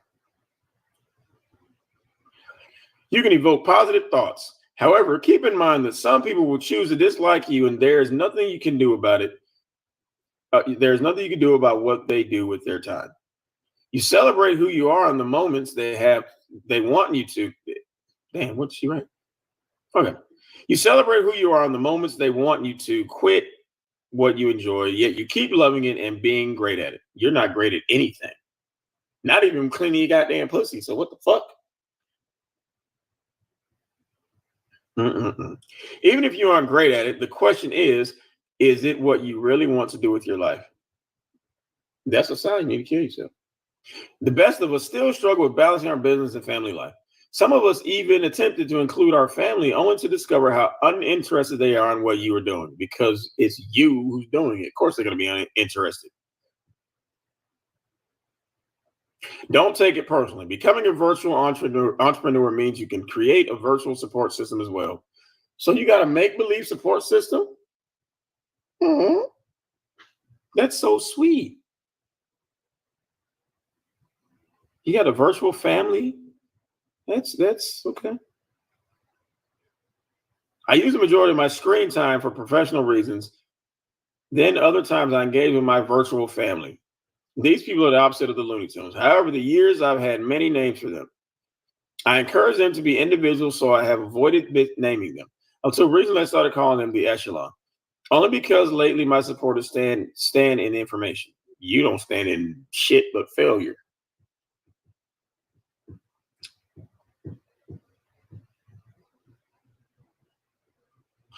They make me proud. Most of them are big brain. After being big brain is not even a word, you dumbass. After being on YouTube so long, I was convinced that the only kind of people on the internet were the Looney Tunes until I started seeing the echelons. You mean people who don't disagree with you versus people who do agree with you? Really? Once I started interacting on other social media platforms like Instagram, LinkedIn, and TikTok, I was convinced that intellect left the internet altogether. Bye. That's why you're still here. Intellect left, you didn't. What's that tell you, you dumb bitch? I love how you keep telling on yourself. Love it. Even being on Facebook irked my soul temporarily. I wanted to make people happy and it wasn't working. I was ridiculed. You still are. Death threats were sent to me and my family members. I was sick about it too. The interesting part of it is now I can barely remember the names of the people I desperately sought approval from. God, they're hoping it too. When I stopped caring about it so much and focused more on my authenticity, I found my tribe. The esoteric group of people I connect with are amazing.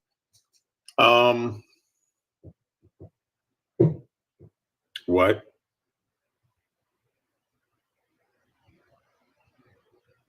I mean, oh my God. She's a fucking idiot. I accepted the fact that I can't attract or change everyone, not even yourself. I can only resonate with the people I meant to empower. My golden rule: mind the business that pays you, so you have no business. What they think of you is not your business. When I'm online, my only focus is the echelons.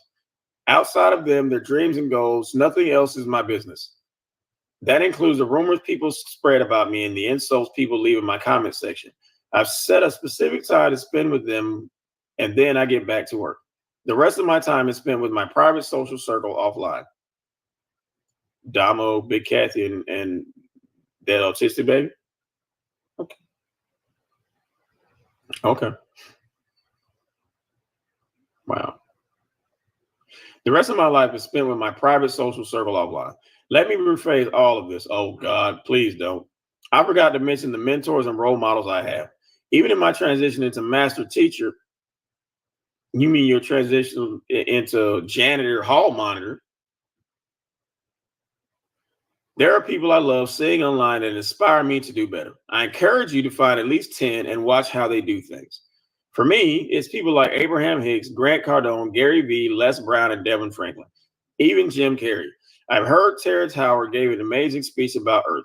These ladies on Instagram, I love seeing the likes of Delane, the money coach, Trishona, CEO, Chance Cessna, Ellie Talks Money, are impressive and inspire me. My entire timeline is filled with positivity, just how I like it. So when days get complicated or I'm struggling to get through them, I can look at these ladies and keep pushing forward. And I guarantee you try to cloud chase and try to collaborate with all of them. They're like, thank you, no thanks. Back to the details of the establishment phase. It is imperative that you stay organized. When you live with your people, when you live with the people I live with, it is damn near impossible to even keep my desk clean. Oh, wow. She's shooting at everybody, even her own family. Y'all look at this. When you live with the people I live with, it is damn near impossible to even keep my desk clean. They chastise me for my excessive compulsive disorder. How can you have OCD if you won't even wash your own fucking pussy? How? Explain that. Explain that shit. Wow. To me, cleanliness is next to godliness. I shower every couple of hours if it didn't destroy my skin. Trust me, I've tried. I rubbed my skin raw 1 week a few years back. You trying to wash that pussy out? All from bathing too much. You bathe too much, you still no. You smell like somebody flipped your ass inside out.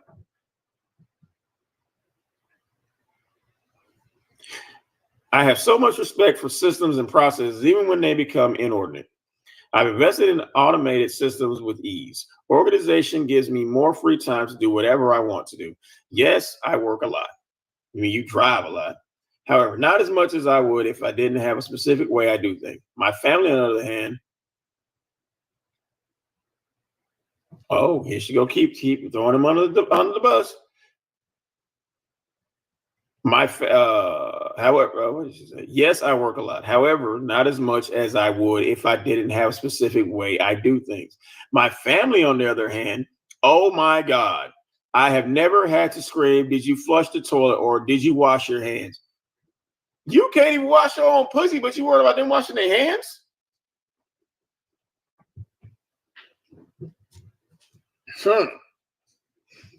Okay. Or where did you put my item that should have never been moved from where I put it to begin with? There are days I spend 45 minutes too long looking for the wireless mouse to my laptop that my son hid for me. Yeah, he's trying to keep you off the internet. Stop embarrassing. Or the car keys that my daughter had last time I checked. During this phase in your life, it is imperative that you become computer literate. What's that got to do with your family? In this day and age, you should know how to use the basic technology. However, you need to take it a step further.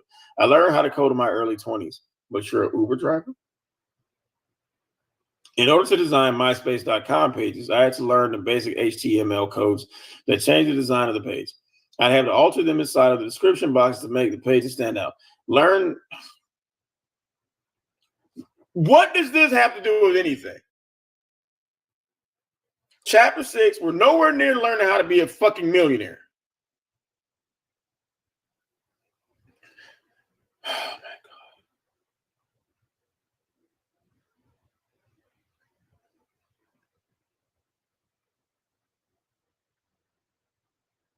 This is all bitch babbling. She's running in circles and regurgitating the same fucking shit. Part of establishing yourself isn't just about how you handle your business. It's also how you handle your personal life.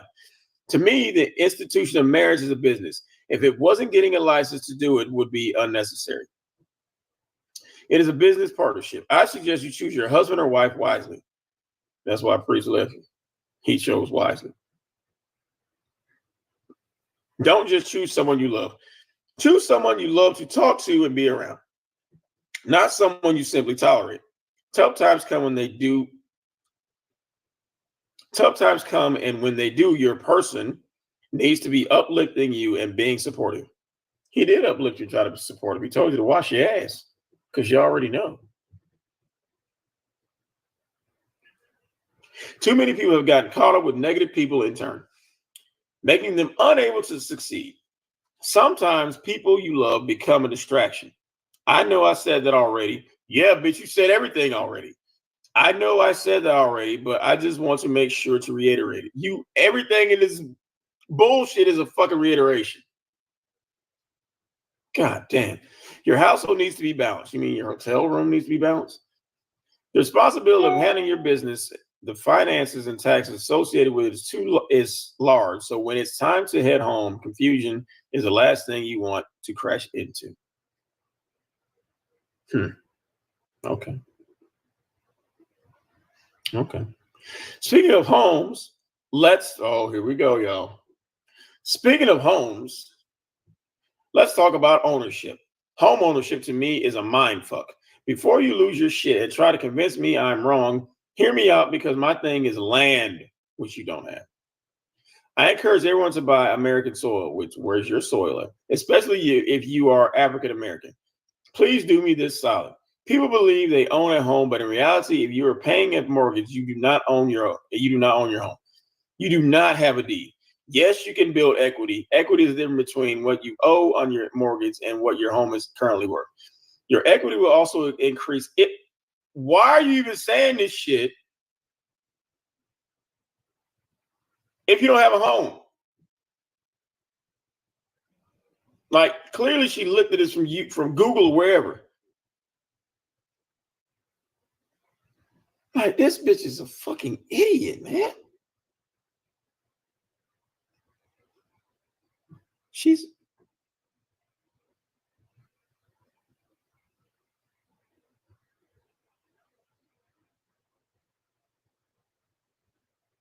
I'm skipping through these couple pages because this is all definitions that she obviously ripped from somewhere on Google and put in here. And she's babbling about nothing and it's circling back to Priest.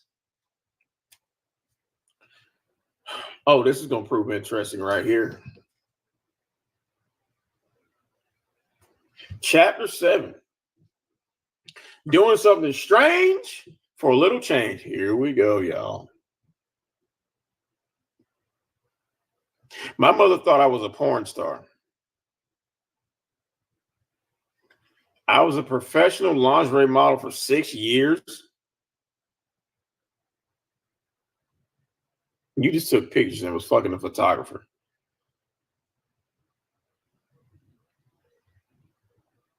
One afternoon in 2009, while I was visiting her at my grandmother's house, she called my name, asking me to rush into the living room to see who was on the Oprah Winfrey Show.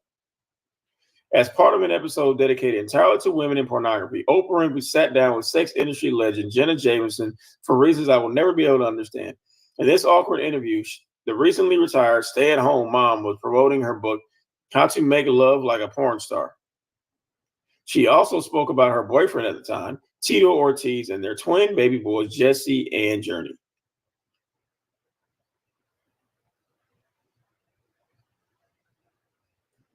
What does this have to do with any goddamn thing?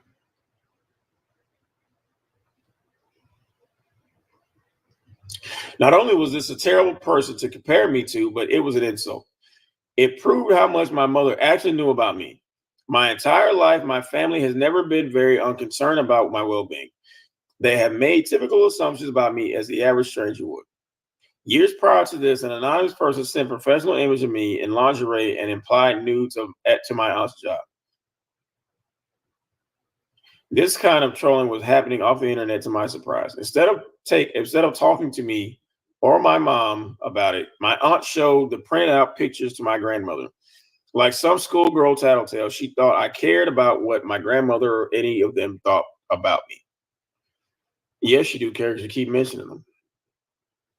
I cannot begin to describe the tacky things the women in my family have done. You can't explain the tacky things that women in your family's done.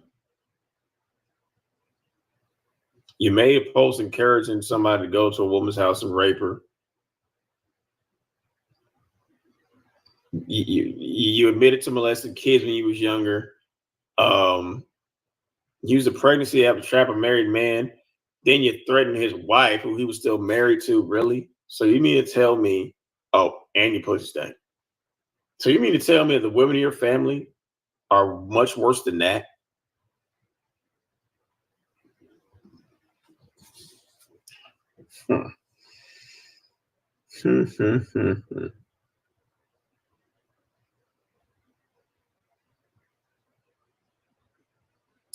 I can only begin to describe the tacky things that one of my family have done. That's an entirely different book. However, it took me becoming an adult in order for me to judge them how they thought they were in a position to misjudge me. Can you imagine growing up in a place where all of the eyes of the women glaring down at you, you're envious, judgmental, or disappointed? It's terrible. I spent more of my childhood and teen years trying to escape those bitches. If at first you don't succeed. How hard was it to lead by example instead of just deeming a child someone you don't like because we don't like you? I can reassure you that they actually believe that clothing me and putting a roof over my head is classified as stellar parenting and guidance. However, I'm supposed to jump for joy over the bare minimum. You kind of neglect and torment that I experience plagues my children. I can barely list a solid one time my mother and I spent time together independent of my family or her man because she don't like you. Even to this day, my mother says stuff to me like, your cousin Brooklyn is beautiful. She could have been a real model. She said that to me as if modeling didn't bring me success or money. I was only a fake model because I wasn't her definition of what a model is. It's odd to me how others judge people based on how they make money. It doesn't bother me what people do to earn money as long as they aren't misleading others. You scam people to get money. The fuck you talking about? That's why double standards exist in the minds of some. I've grown to understand that it is me who defines it or arranges my interaction with men. Yep. When you commit to someone you love, including yourself, you don't give yourself the opportunity to seek perfection in someone else. No matter how delightful you believe the illusion of perfectionist. And here she go with this bullshit ass picture with the titties hanging to the ground.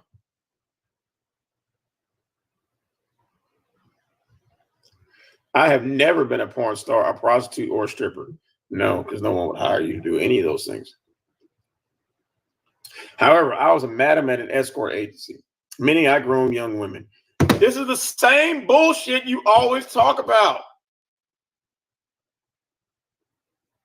And I paid for this shit?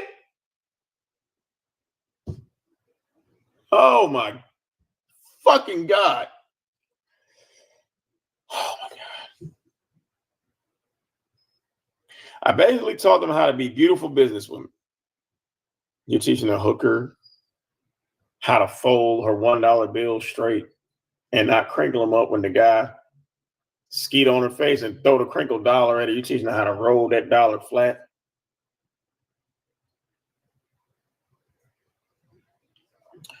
I also worked at a swingers club. I handled the marketing and promotions. No, you didn't. You just showed up.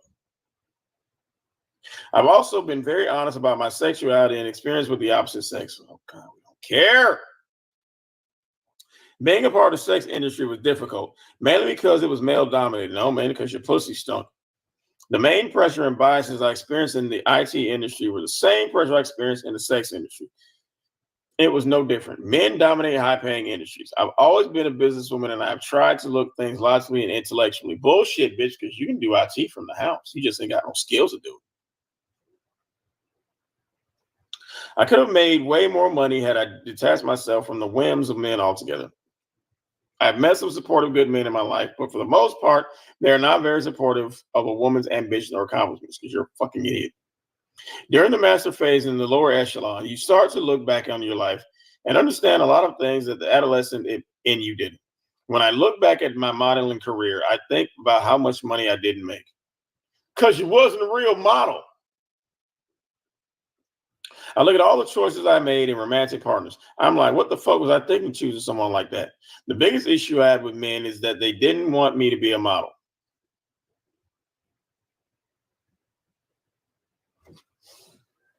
Well, bitch, good news is they don't have to not want you to be a model because you never were a model. You just took some fucking pictures.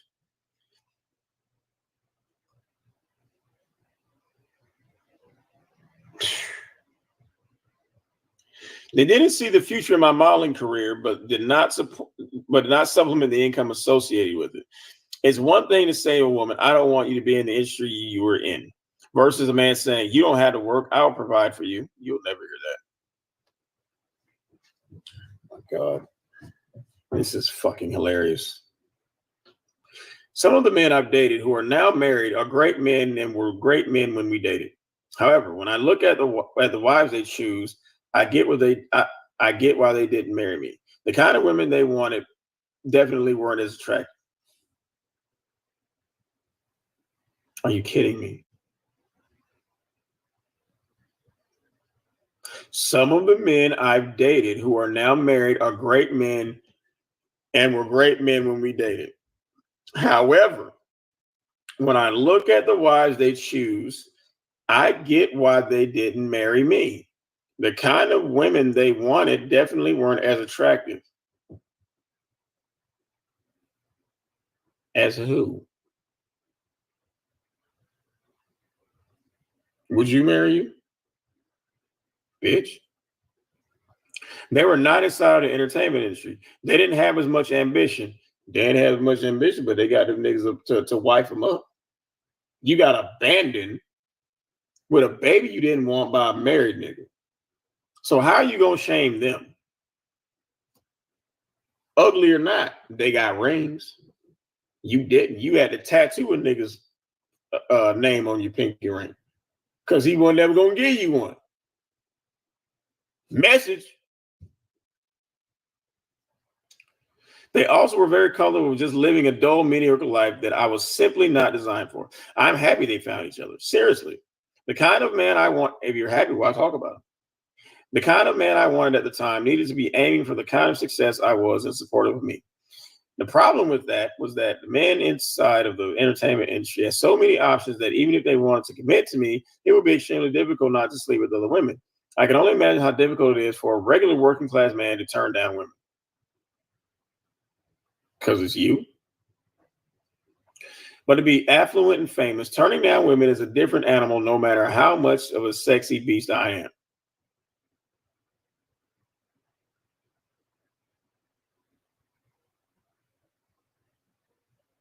The fuck this bitch just say? But to be affluent and famous, turning down women is a different animal no matter how much of a sexy beast I am. Cut the sex, y'all just put beast. This is scary. I was paid to be sexy. Paid by who? I trusted a few photographers who was fucking you with my career, and most of them trained me and helped me become who I am today because they was fucking you. However, the second I decided to take one serious enough to marry, it ruined my career totally. The type of betrayal men consider where they no longer have access to women is traitorous. Like you're doing a priest. It got so bad that I no longer deemed it feasible to date entertainment industry professionals. Ain't about an industry checking for you. I replayed the day I gave him back his engagement ring over and over. Even though I'm a major part of why he became a successful photographer.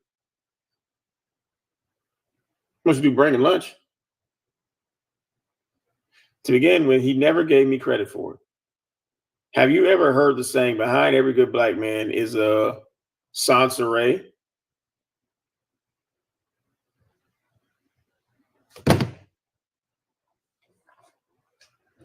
Behind every good black man is a Soncerae? Oh my fucking God. Yeah, me neither. Because the wives and girlfriends who work hard to improve the lives of their men are rarely mentioned. We have the most responsibility. We go through more trials and tribulations with our husband and boyfriend than we should because you signed up for that shit. I tried dating monogamously after that engagement. I ended up getting engaged again in another entertainment industry professional, and that was a big mistake as well. For the record, I've been engaged 2 more times since then. And did they know they were engaged?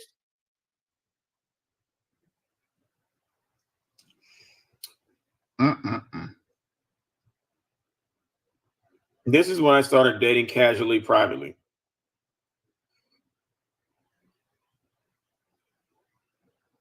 Here you go, these fucked up pictures again. She basically downloaded her whole vlog and put a book cover around it. I'm usually a private person when it comes to my relationships until I am pushed to the limit. Then I match energy. That's a bad idea because toxic plus toxic equals more toxic. You talking about your pussy? So if you hear some low energy man calling men crazy, it's because he did something so foul, underappreciating my kindness so much that I gave him a reason to call me that. Shut the fuck up. You're damn right I'm crazy. You should be happy that level of crazy was far as I went, fuck boy. If you play with my mind or my heart, you mess up my business. What? I'm gonna read this shit just how this bitch wrote it, but she proofread all this, right? If you play with my mind or my heart, you miss MISS up my business, money, and legacy. They miss up your business. I'm glad they didn't mess it up. Stupid. My relationships ended, but it was never because I was a terrible girlfriend. It was always that they had connections with other women that they never let go of, that they created during our relationship that they didn't tell me about. We could have built empires together. Bitch, you can't even build a fucking car castle with a nigga. What the fuck you talking about?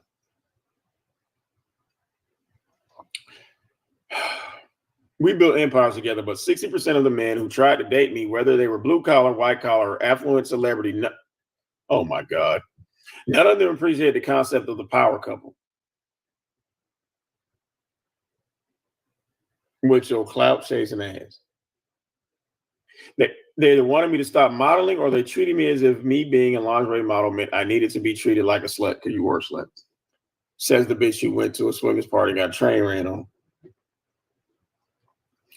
What I do for a living is no reflection of my personal life. Yes, it is. Most people do not understand that. Think about it. How many of you want to do what you do at work at home? Not many of you. Work Soncerae and home Soncerae are two very different people. Oh, wow.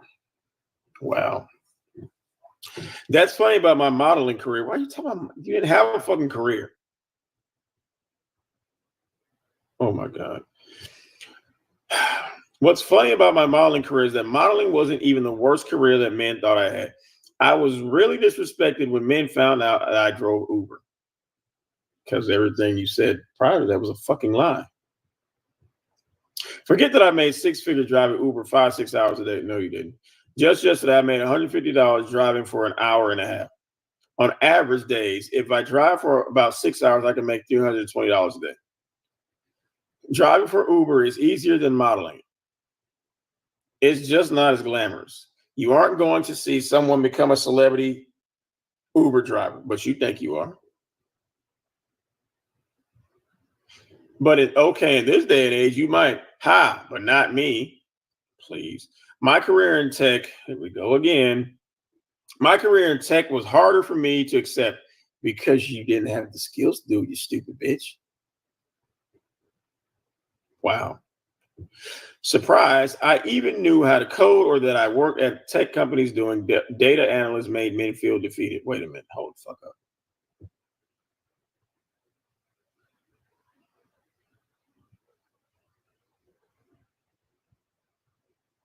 I worked at tech companies doing data analysis made men feel defeated. You didn't know what the fuck you're doing. How is anybody gonna feel defeated? Stupid. I am beautiful and online doing something other than being nerdy. It gave men online the opportunity to tell others online that I was lying about being a tech in real life, because you were lying. They started hacking into my LinkedIn accounts, contacting former coworkers and romantic partners, trying to find personal information that helped disprove that I work in tech. Meanwhile, my coworkers and family were like, "What's wrong with these people online saying you work in tech?" One weirdo hiding behind a fake profile on YouTube did a whole smear campaign telling people that I made up a lie that I was an astronaut at NASA. Well, we didn't say you were an astronaut, but you said you worked at NASA. His stalking me from his work computer made him lose his job. He left me alone after that. I personally do not like sitting around doing nothing with my life. That's what you've been doing. My phobias are poverty and idle time, which you have plenty of. To kill time in Atlanta, before I gave birth to my son, I volunteered at the catering to the homeless events weekly with nonprofit organization Simply United Together, as well as Hosea Feed the Hungry. Is that supposed to put a gold star on your forehead because you're passing out turkeys? Try doing that shit when no one's watching. Then we might start to believe you. If I was a billionaire, I'd still find some work to do. The best part of being an entrepreneur is I can do whatever I want to do. However, I want to do it. Be that as it may, if I don't work, my bills won't get paid. Unlike selling time, where you can get lazy at work for a day and still be paid for the hours you sit there wasting life with a punch clock. Becoming a virtual millionaire requires that you look in unorthodox places for money, or that you create your own sources of income in your head. Wow. Wow. Mm-mm-mm.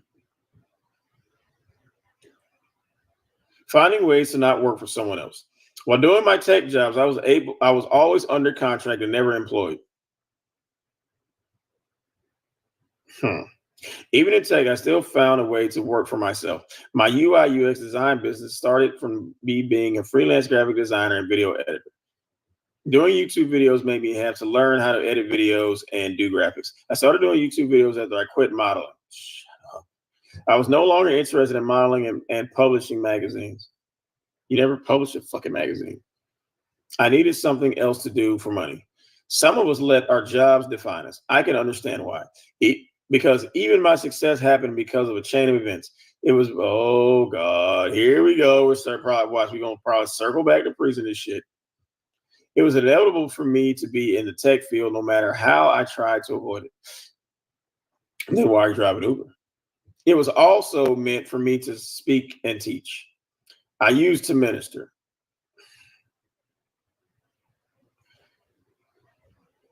Oh my God. I actually thought that's what I'd end up doing. Wow.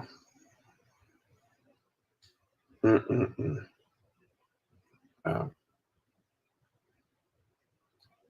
Where did I leave on?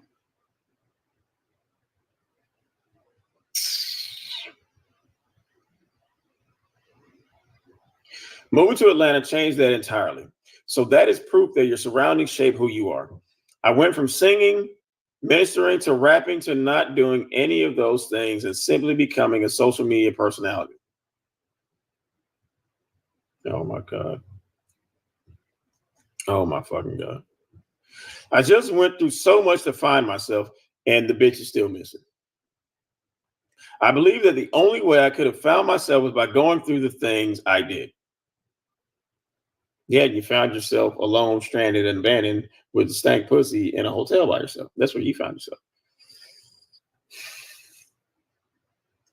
I had to learn the hard way. I didn't have the guidance necessary to become great easily. It took me longer than it usually takes someone. In my opinion, I could have made it here faster had I knew how to compartmentalize my life. The issues I was having at home shouldn't have affected me at school. I could have chosen better. We all believe that in hindsight. All the same, you have to remember that in no way is life a race. Our finish lines are all different. We all move through random spaces at our individual paces. Like your autistic kid moves at his own pace. Instead of attempting to rush through your journey, you have to trust the process. If you want your life to be different, you have to change it from the inside out. You have to want it. Damn, stupid bitch. The best way to master your life is to try to teach life to others. So whatever your craft is, in order to master it, try teaching it to someone else. Be so emotionally connected to your journey and your purpose that your own frustration is fuel to keep going. Visualize where you want to be and even know that failure looks like. Keep track of your progress and understand that every little win is a step to something much larger. You ain't got no steps. You're in a hotel. It's one floor. It's a flat. You can practice with others, but never compete with them. Instead, set higher goals for yourself so that you can improve and be a better person than you used to be. I promise you that you will not. I promise you that you will fail. Then you will find a way to get past the beta testing and win. But you keep fucking falling. God, man, really. It's fucking incredible. One of my businesses is failing right now, and I refuse to give up on it. For almost 4 years, I've been working on it. It's called Yaora. It's a clothing line for faith-based people. The only other brands I respect that have pulled off something similar are God is Dope, Room for Us, and Seeking Life. It's hard to get people to wear apparel, though they ain't wearing your clothes because they're shitty. It's like pulling teeth for me. I honestly believe it's because I haven't been able to put the energy into it like I want to, because it's going to keep failing. I work on so many things at once. Sometimes it's hard to juggle it all. So I work on one thing at a time. That's bullshit. Let me stop lying. I do not work on the one thing at a time. That's crap. I don't even know why I typed that, because you're stupid. I really just put my ideas out in the universe and give the universe time to help those things grow. Them things went out to the universe and set up shop somewhere else.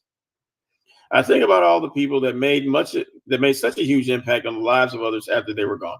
Like Nikola Tesla, Edgar Allan Poe, even George Floyd. George Floyd knew shit.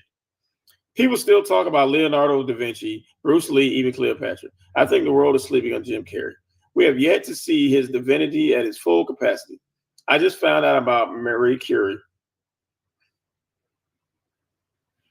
She was a famous scientist who discovered polonium and radium. Bitch, who doesn't know this shit? She was awarded the Nobel Prize, and I told you she lifted all this shit from a page. It doesn't have to be as massive as Princess Diana, but I want to be remembered for how loved I made people feel and how successful I helped people become.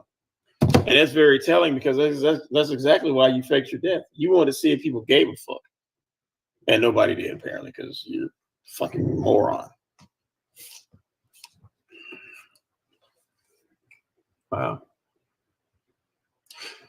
Some people have a difficult time devoting their lives to serving others. I honestly believe that's the easiest way to become successful. Learning about what other people want, also having children. My son is the most valuable asset I have. Yeah, he's a prop. When it comes to generational wealth, it's about what you teach your children about financial literacy and what you pass down to them. Are you comfortable with joining me on this journey? Bitch, please. To becoming a millionaire? You ain't even a millionaire. Even billionaires virtually? Bitch, stop. Online business is a great way to obtain financial freedom. Whether you choose the health and fitness industry, culinary arts, hospitality, interior design, parenting, personal finance, business, landscaping, construction, publishing, whatever industry you want to tap into, we can take this road together. I was a millionaire once. Oh, God. God willing, I could take you on this ride the second time around. This is the third, fourth, fifth, sixth, seventh, eighth time, bitch. I just covered the basics. However, it's a must that we dive deeper. You've read only a small part of my story.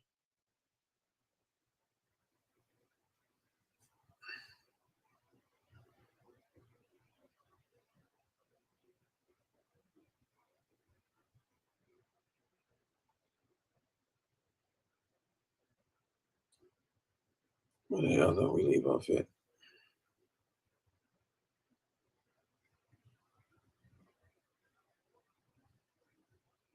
Hold on, guys.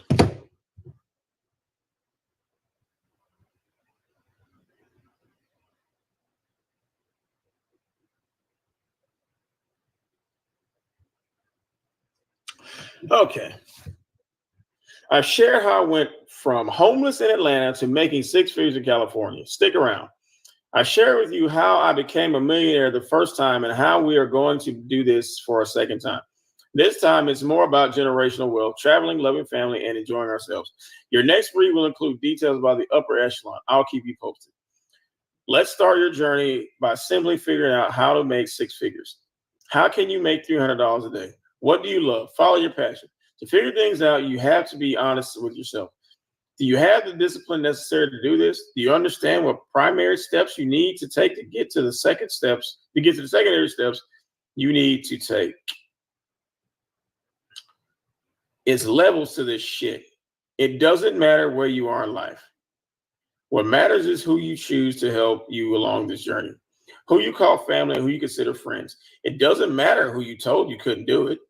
It doesn't matter how outlandish your goal sounds even to you. Let's get it. Oh, that was the end of the book, y'all. That was the whole book. So the book is only 64 pages long. It says 67. Oh my God.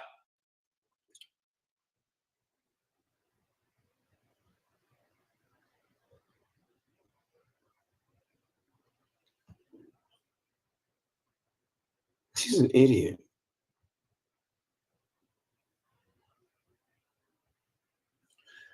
And now she's naming all the niggas whose dick she probably done hopped on.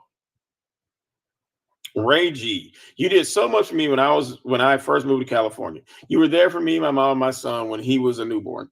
You didn't have to be that support system, but you were. Even when it was frustrating, annoying and hard. Thank you. I still can't believe it was you in the living.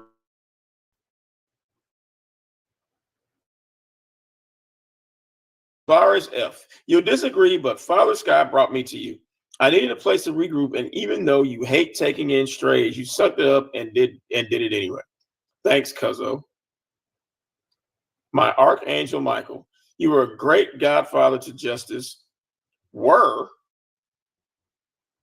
guess when these niggas realize you want shit, they all left. You were a great godfather to justice, and you were there whenever I needed you. Anytime. You will make a great father and husband someday. You flew away. I wish you were still here. Mark H. My dearest friend, you talked me off the ledge so many times. Bitch, I would have talked you Bitch, take a dive, man, for real. You helped me gain wealth.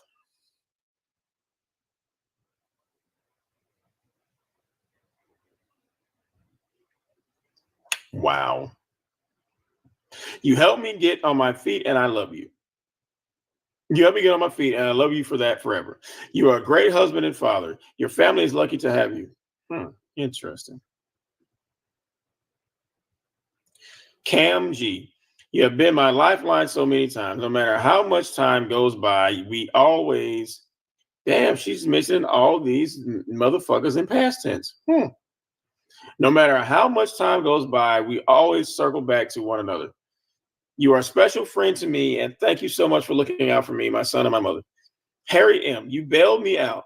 If it wasn't for you, I would have gone to jail. I will never forget how supportive you've always been. I miss our conversations about our ancestors. Wow.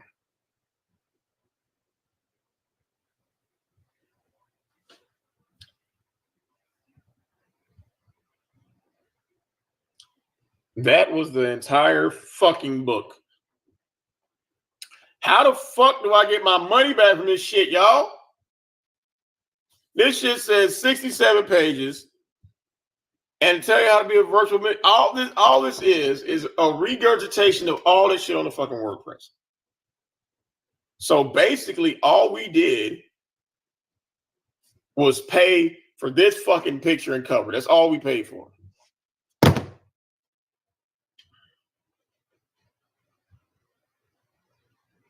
Hello, Kara. Yes, you're right. She does still drive Uber, and she's still hotel hopping.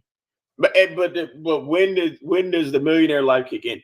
I was saying the same thing going through this shit. I'm like, chapter 2, chapter 3, chapter 4, chapter 5. I still ain't learned how to be a fucking millionaire.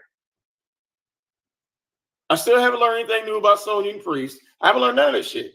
It's the exact same bullshit. And one of them goddamn church flyers is thicker than this shit. 60 pages, and the rest of it is all bullshit. Like, what the fuck, man? Is it me?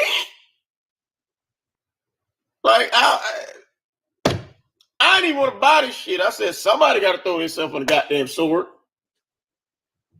God damn, man. This is... Wow.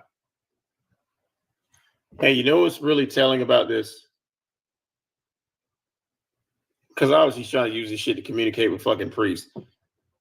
There's like 3 pictures of justice in here. 1 million pictures of priests.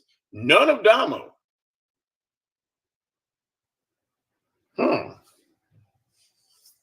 Because she didn't try to use Damo to trap priests. I'm like, you did not even mention your daughter in this motherfucker? No picture? Like, really? Wow. And again, this is the same shit as on the WordPress. All through this shit, she throwing shade at her mama, her sister, everybody. Man, because your mama love your sister more than you. Bitch, I love your sister more than you, and I don't even know the bitch.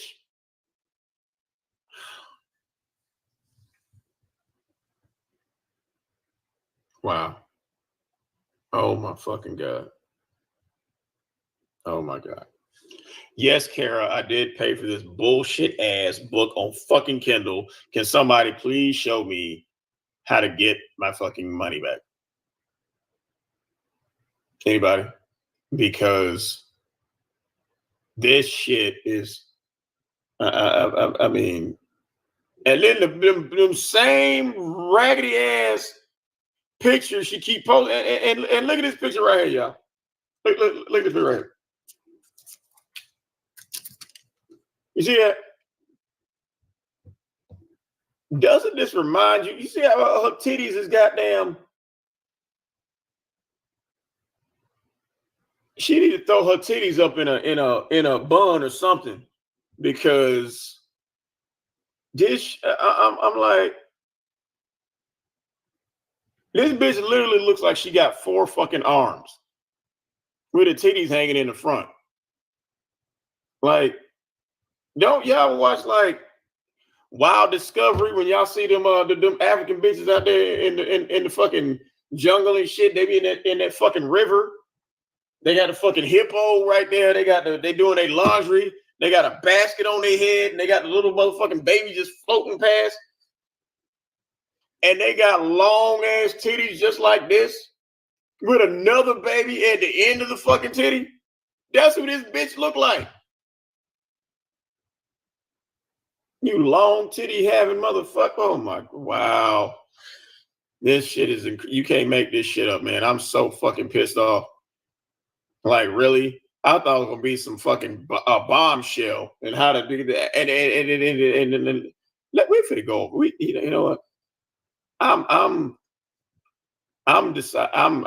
finna be Petty LaBelle, right? I'm finna be Petty Crocker. Okay, I mean, let's just go over this shit because this shit isn't fucking fair. I mean, goddamn, I ain't do nothing to this bitch. I just lost fucking. What took me like 2 hours? The other one, and then 2 hours. Oh my god, man! I want to jump off a goddamn cliff after this bullshit. But we gonna go. We finna have a photo flip, y'all. We finna go through all these goddamn photos. Because since I had to go through this shit, I fell on the sword for all you motherfuckers, and I can't believe this shit. Here we go. Let's see what the fuck. Oh my god. Okay. Will somebody comb this little motherfucker hair? I mean. Okay. And here she go again with this shit. Why? Stop.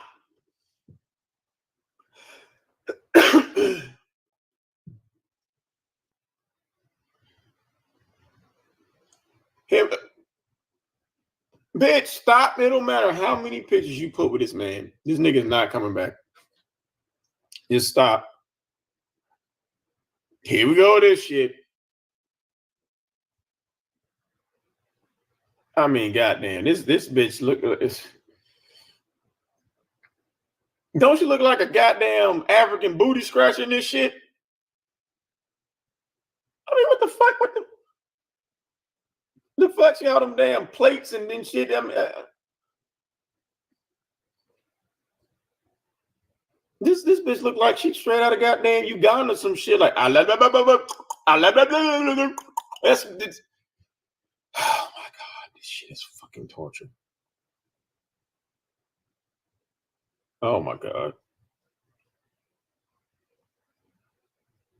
And here's another hotel picture with Big Kathy and Dama and whatever that little nigga name is. Okay. I'm surprised she didn't use the drag my goddamn pussy across the concrete. I'm surprised she didn't use that shit. I mean, cause everything else she just misquoted and said the same shit.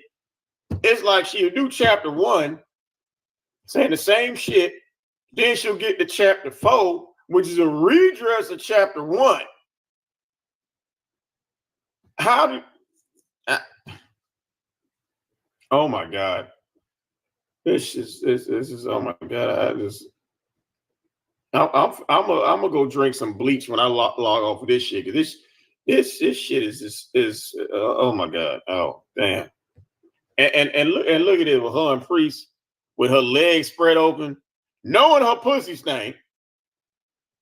That's probably why he got his head down and she holding on to him for dear life. And he's like, oh my God, no.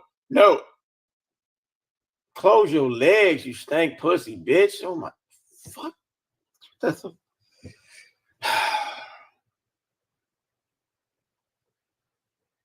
Big Kathy and Justice and whatever the fuck they at. Wow.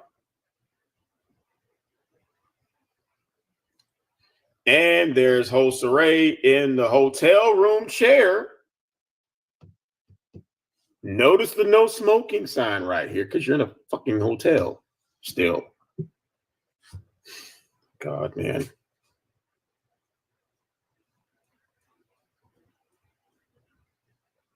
And that was the last of them other. And then this shit here. There's another goddamn bitch. Just stop. Just oh my god. This shit is so goddamn depressing. Like I'm just like I paid $9.99 for this shit. $9.99. Yeah, Samuel, you can tell the bitch in a hotel because of the desk, but she done upgraded to a room with a desk and a no smoking sign, which is a hotel. This is my shit. I ain't got no smoking sign nowhere. This motherfucker. What? I'm just like, this is the shit that she claimed she had to proofread. Why would she have to proofread anything that she copied and pasted and threw in here? She plagiarized herself. Oh my God, man. Like, really, anybody could tell her how this book was going in.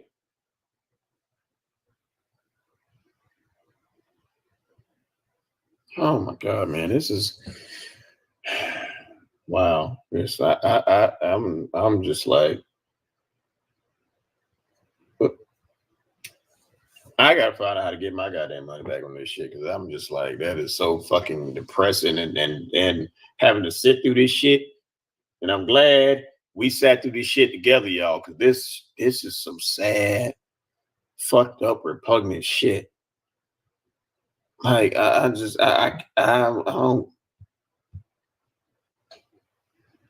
And I still have not learned how to be a millionaire. So by that, I was scammed and buying this shit.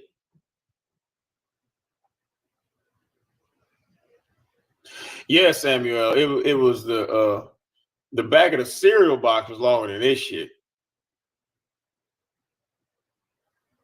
Oh my God. I mean, because she's stupid, Samuel. That's why. She don't know how to use the shit. That's why I said this bitch is really good at sounding really good. But the more she babbles, the more it becomes apparent she don't know what the fuck she talking about. No, Kara, she didn't improve the lung disease because nobody bought that. Lung disease was too. Yeah, no, she didn't say anything about lung disease. She got to bring up how men keep cheating on her because of pussy stank. Priest erectile dysfunction, which I explained all of this shit. Like all the little the nuances and bullshit and finger pointing out. I shot holes in all this shit. Priest got erectile dysfunction, but your pussy stunk. I mean, really? I mean, throwing his family, your family on the bus. On one hand, Big Kathy's amazing because she's allowing. You ever notice anyone who allows this bitch to sit on her ass, she considers amazing. Andre let her sit on her ass and go out thotting and botting. He raised Damo. She didn't have to take care of the responsibility, so he's amazing.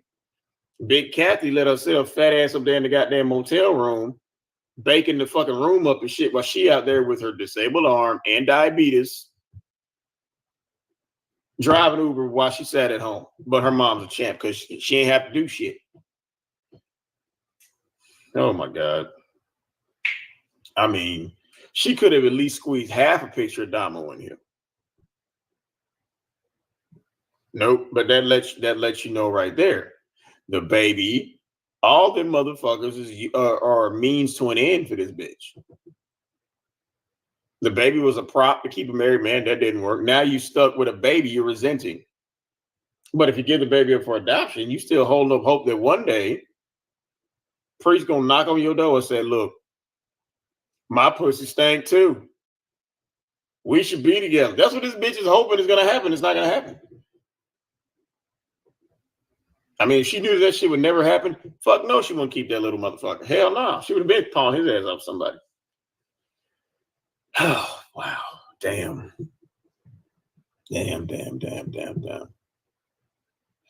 Samuel, she left Damo out of this pamphlet. I'm telling you, all of this shit was a retelling of the whole priest ain't shit story.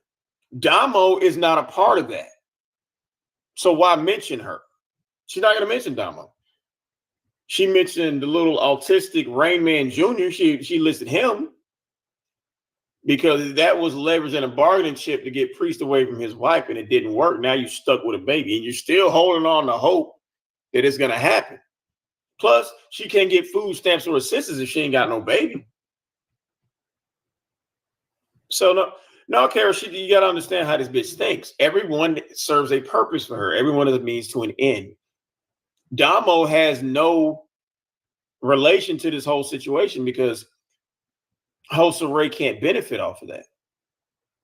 The baby is used as a, what did she say in that one live stream? I'm the more successful woman. I'm the one with the baby. I got the man's baby. That's why he's useful now. Hoping that his daddy will come back or always has something to hold over his head. Yeah, he's probably autistic. She went from saying that he could read and write, write A is for Apple and speak German, Spanish, Vulcan, Klingon, all that other shit. But then when you see him, he is obviously delayed. And she know that shit. So it's just I don't get it. But it's fucking hilarious. I'm just mad that I killed about 300 brain cells listening to this shit. But again, somebody had to fall on the fucking sword for this shit. But I don't know. I just need to contact Amazon and say, look, can I please get my refund on this shit? Fuck $9. I want compensation for the brain cells that I lost reading this shit. So, yeah, Manga Megs, he's I don't know. And then she kept saying all through this to justify the thing with Priest, I'll never not date a guy who's married or engaged. Wow. Well,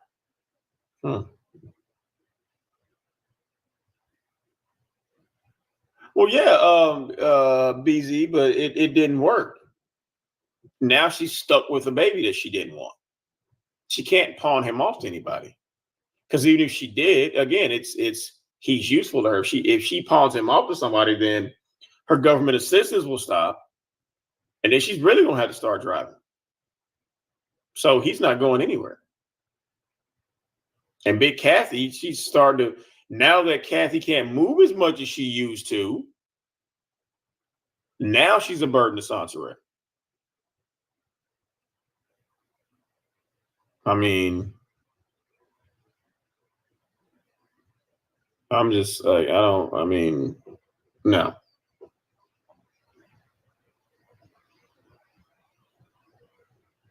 Well, man, two reasons. Number one, she would have to put him in daycare, which costs money.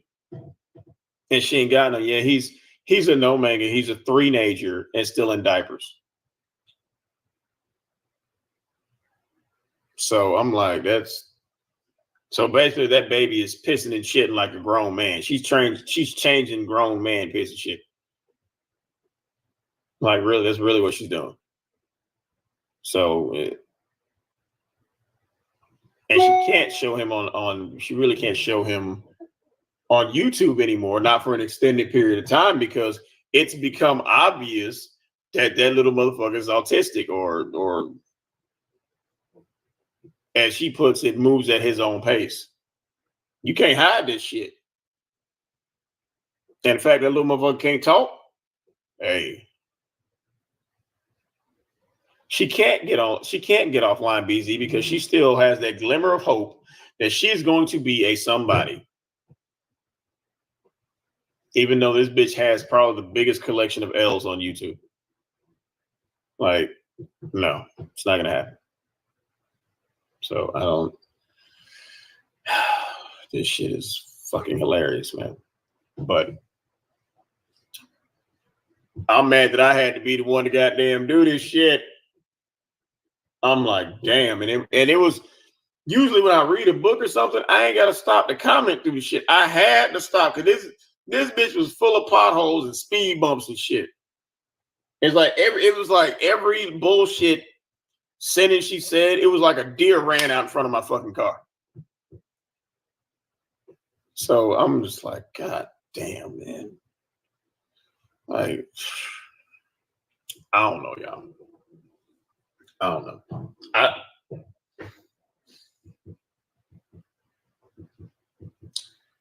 But yeah, that's I don't know what I don't know, Kara. That's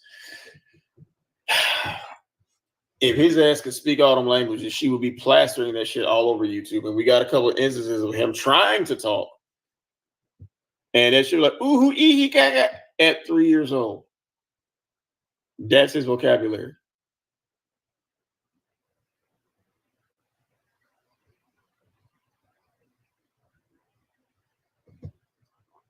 I don't know, BZ. She might be with her dad. That's the best course of action because,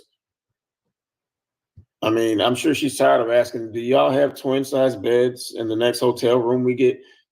So let's think about this real quick. It's two fat bitches, Damo, an autistic baby, and a fucking dog. That's 5 people. So let's look at the sleeping arrangement. How's that shit gonna fucking work? So Justice probably sleeping in bed with a mama, and Damo and Big Kathy probably share a bed.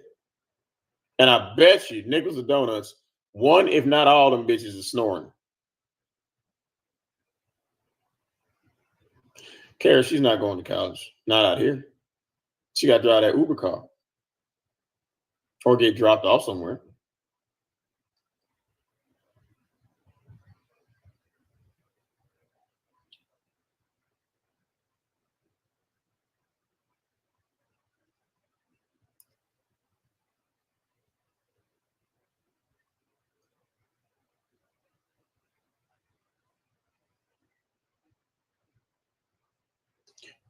Homeless moratorium. What do you mean, BZ?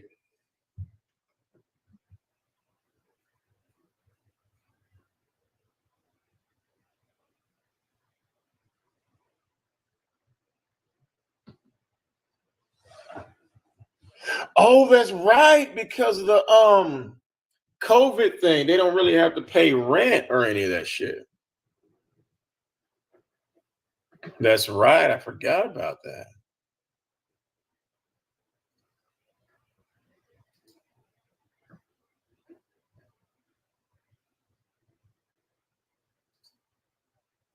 That's interesting.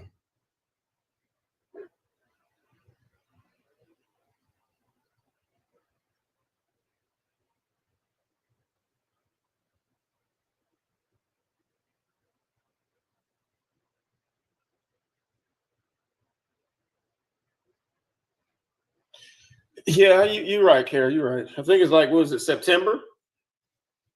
Which is probably what part of that that cancer scam thing was, because they gotta pay for that shit.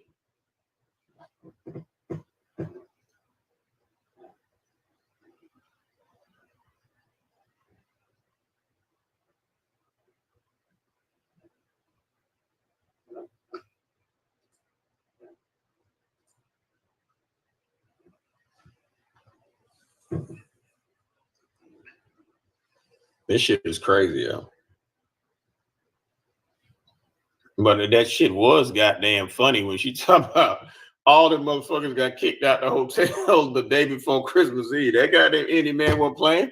He bought his goddamn rent.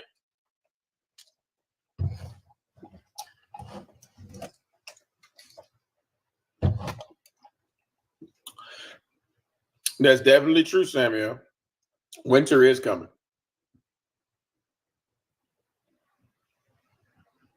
BZ, you're speaking from the standpoint of a rational, normal person, which this bitch is not. I mean, how's she making a living paying rent for free all the time and not save nothing? Because she's a piece of shit.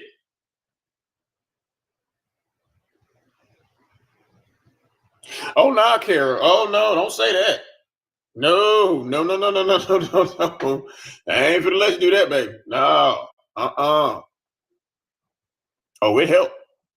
Our work is still working. Oh, it helped. Believe that shit. Because the ridicule is enough. I mean, making that bitch move and shit. Hey, that because I mean, come on now. All this shit is stemming from shit that she created. People just responding to her ass. Yeah, Mega Man, she got to run those gas as well. She got to have that goddamn money. You got to. Because if they drive an Uber, it's got to stop at some point. If she plans, she driving every day of the week. If she driving Uber, how big Kathy gonna drive?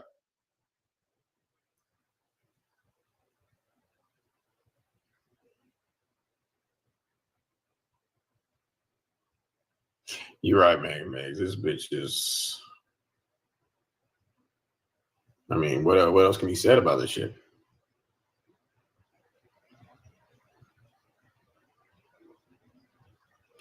Nah, man, because she don't go to no doctor. Because she goes to the doctor, that's why with the whole pregnancy thing. If she had gone to the doctor while she was trying to guilt Priest into staying, the doctor would have fixed whatever was wrong with her. So she can't guilt him anymore. Finally, he said, fuck it, bye, bitch. But imagine what that shit was like. Him trying to leave. She's like, but my drawers are bleeding again. I'm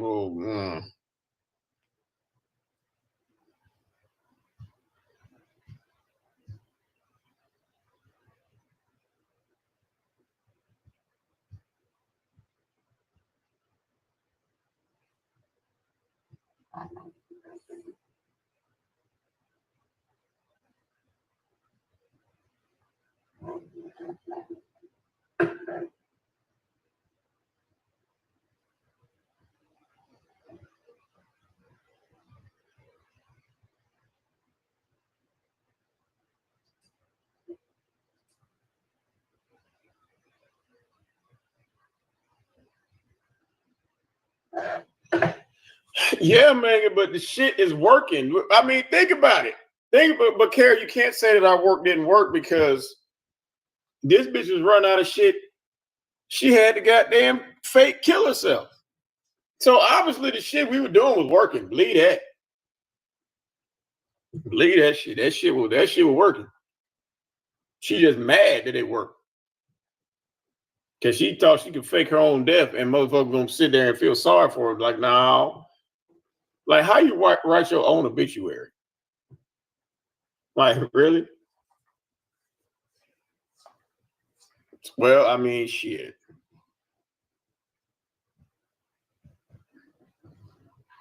Yeah, man. Them that's why the bloody draws, I call her pussy the valley of the shadow of death. Cause and then a baby got pushed out through there. Wow.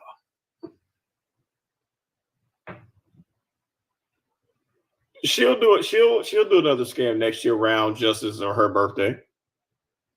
Because every year there's a different crisis every year. This last one was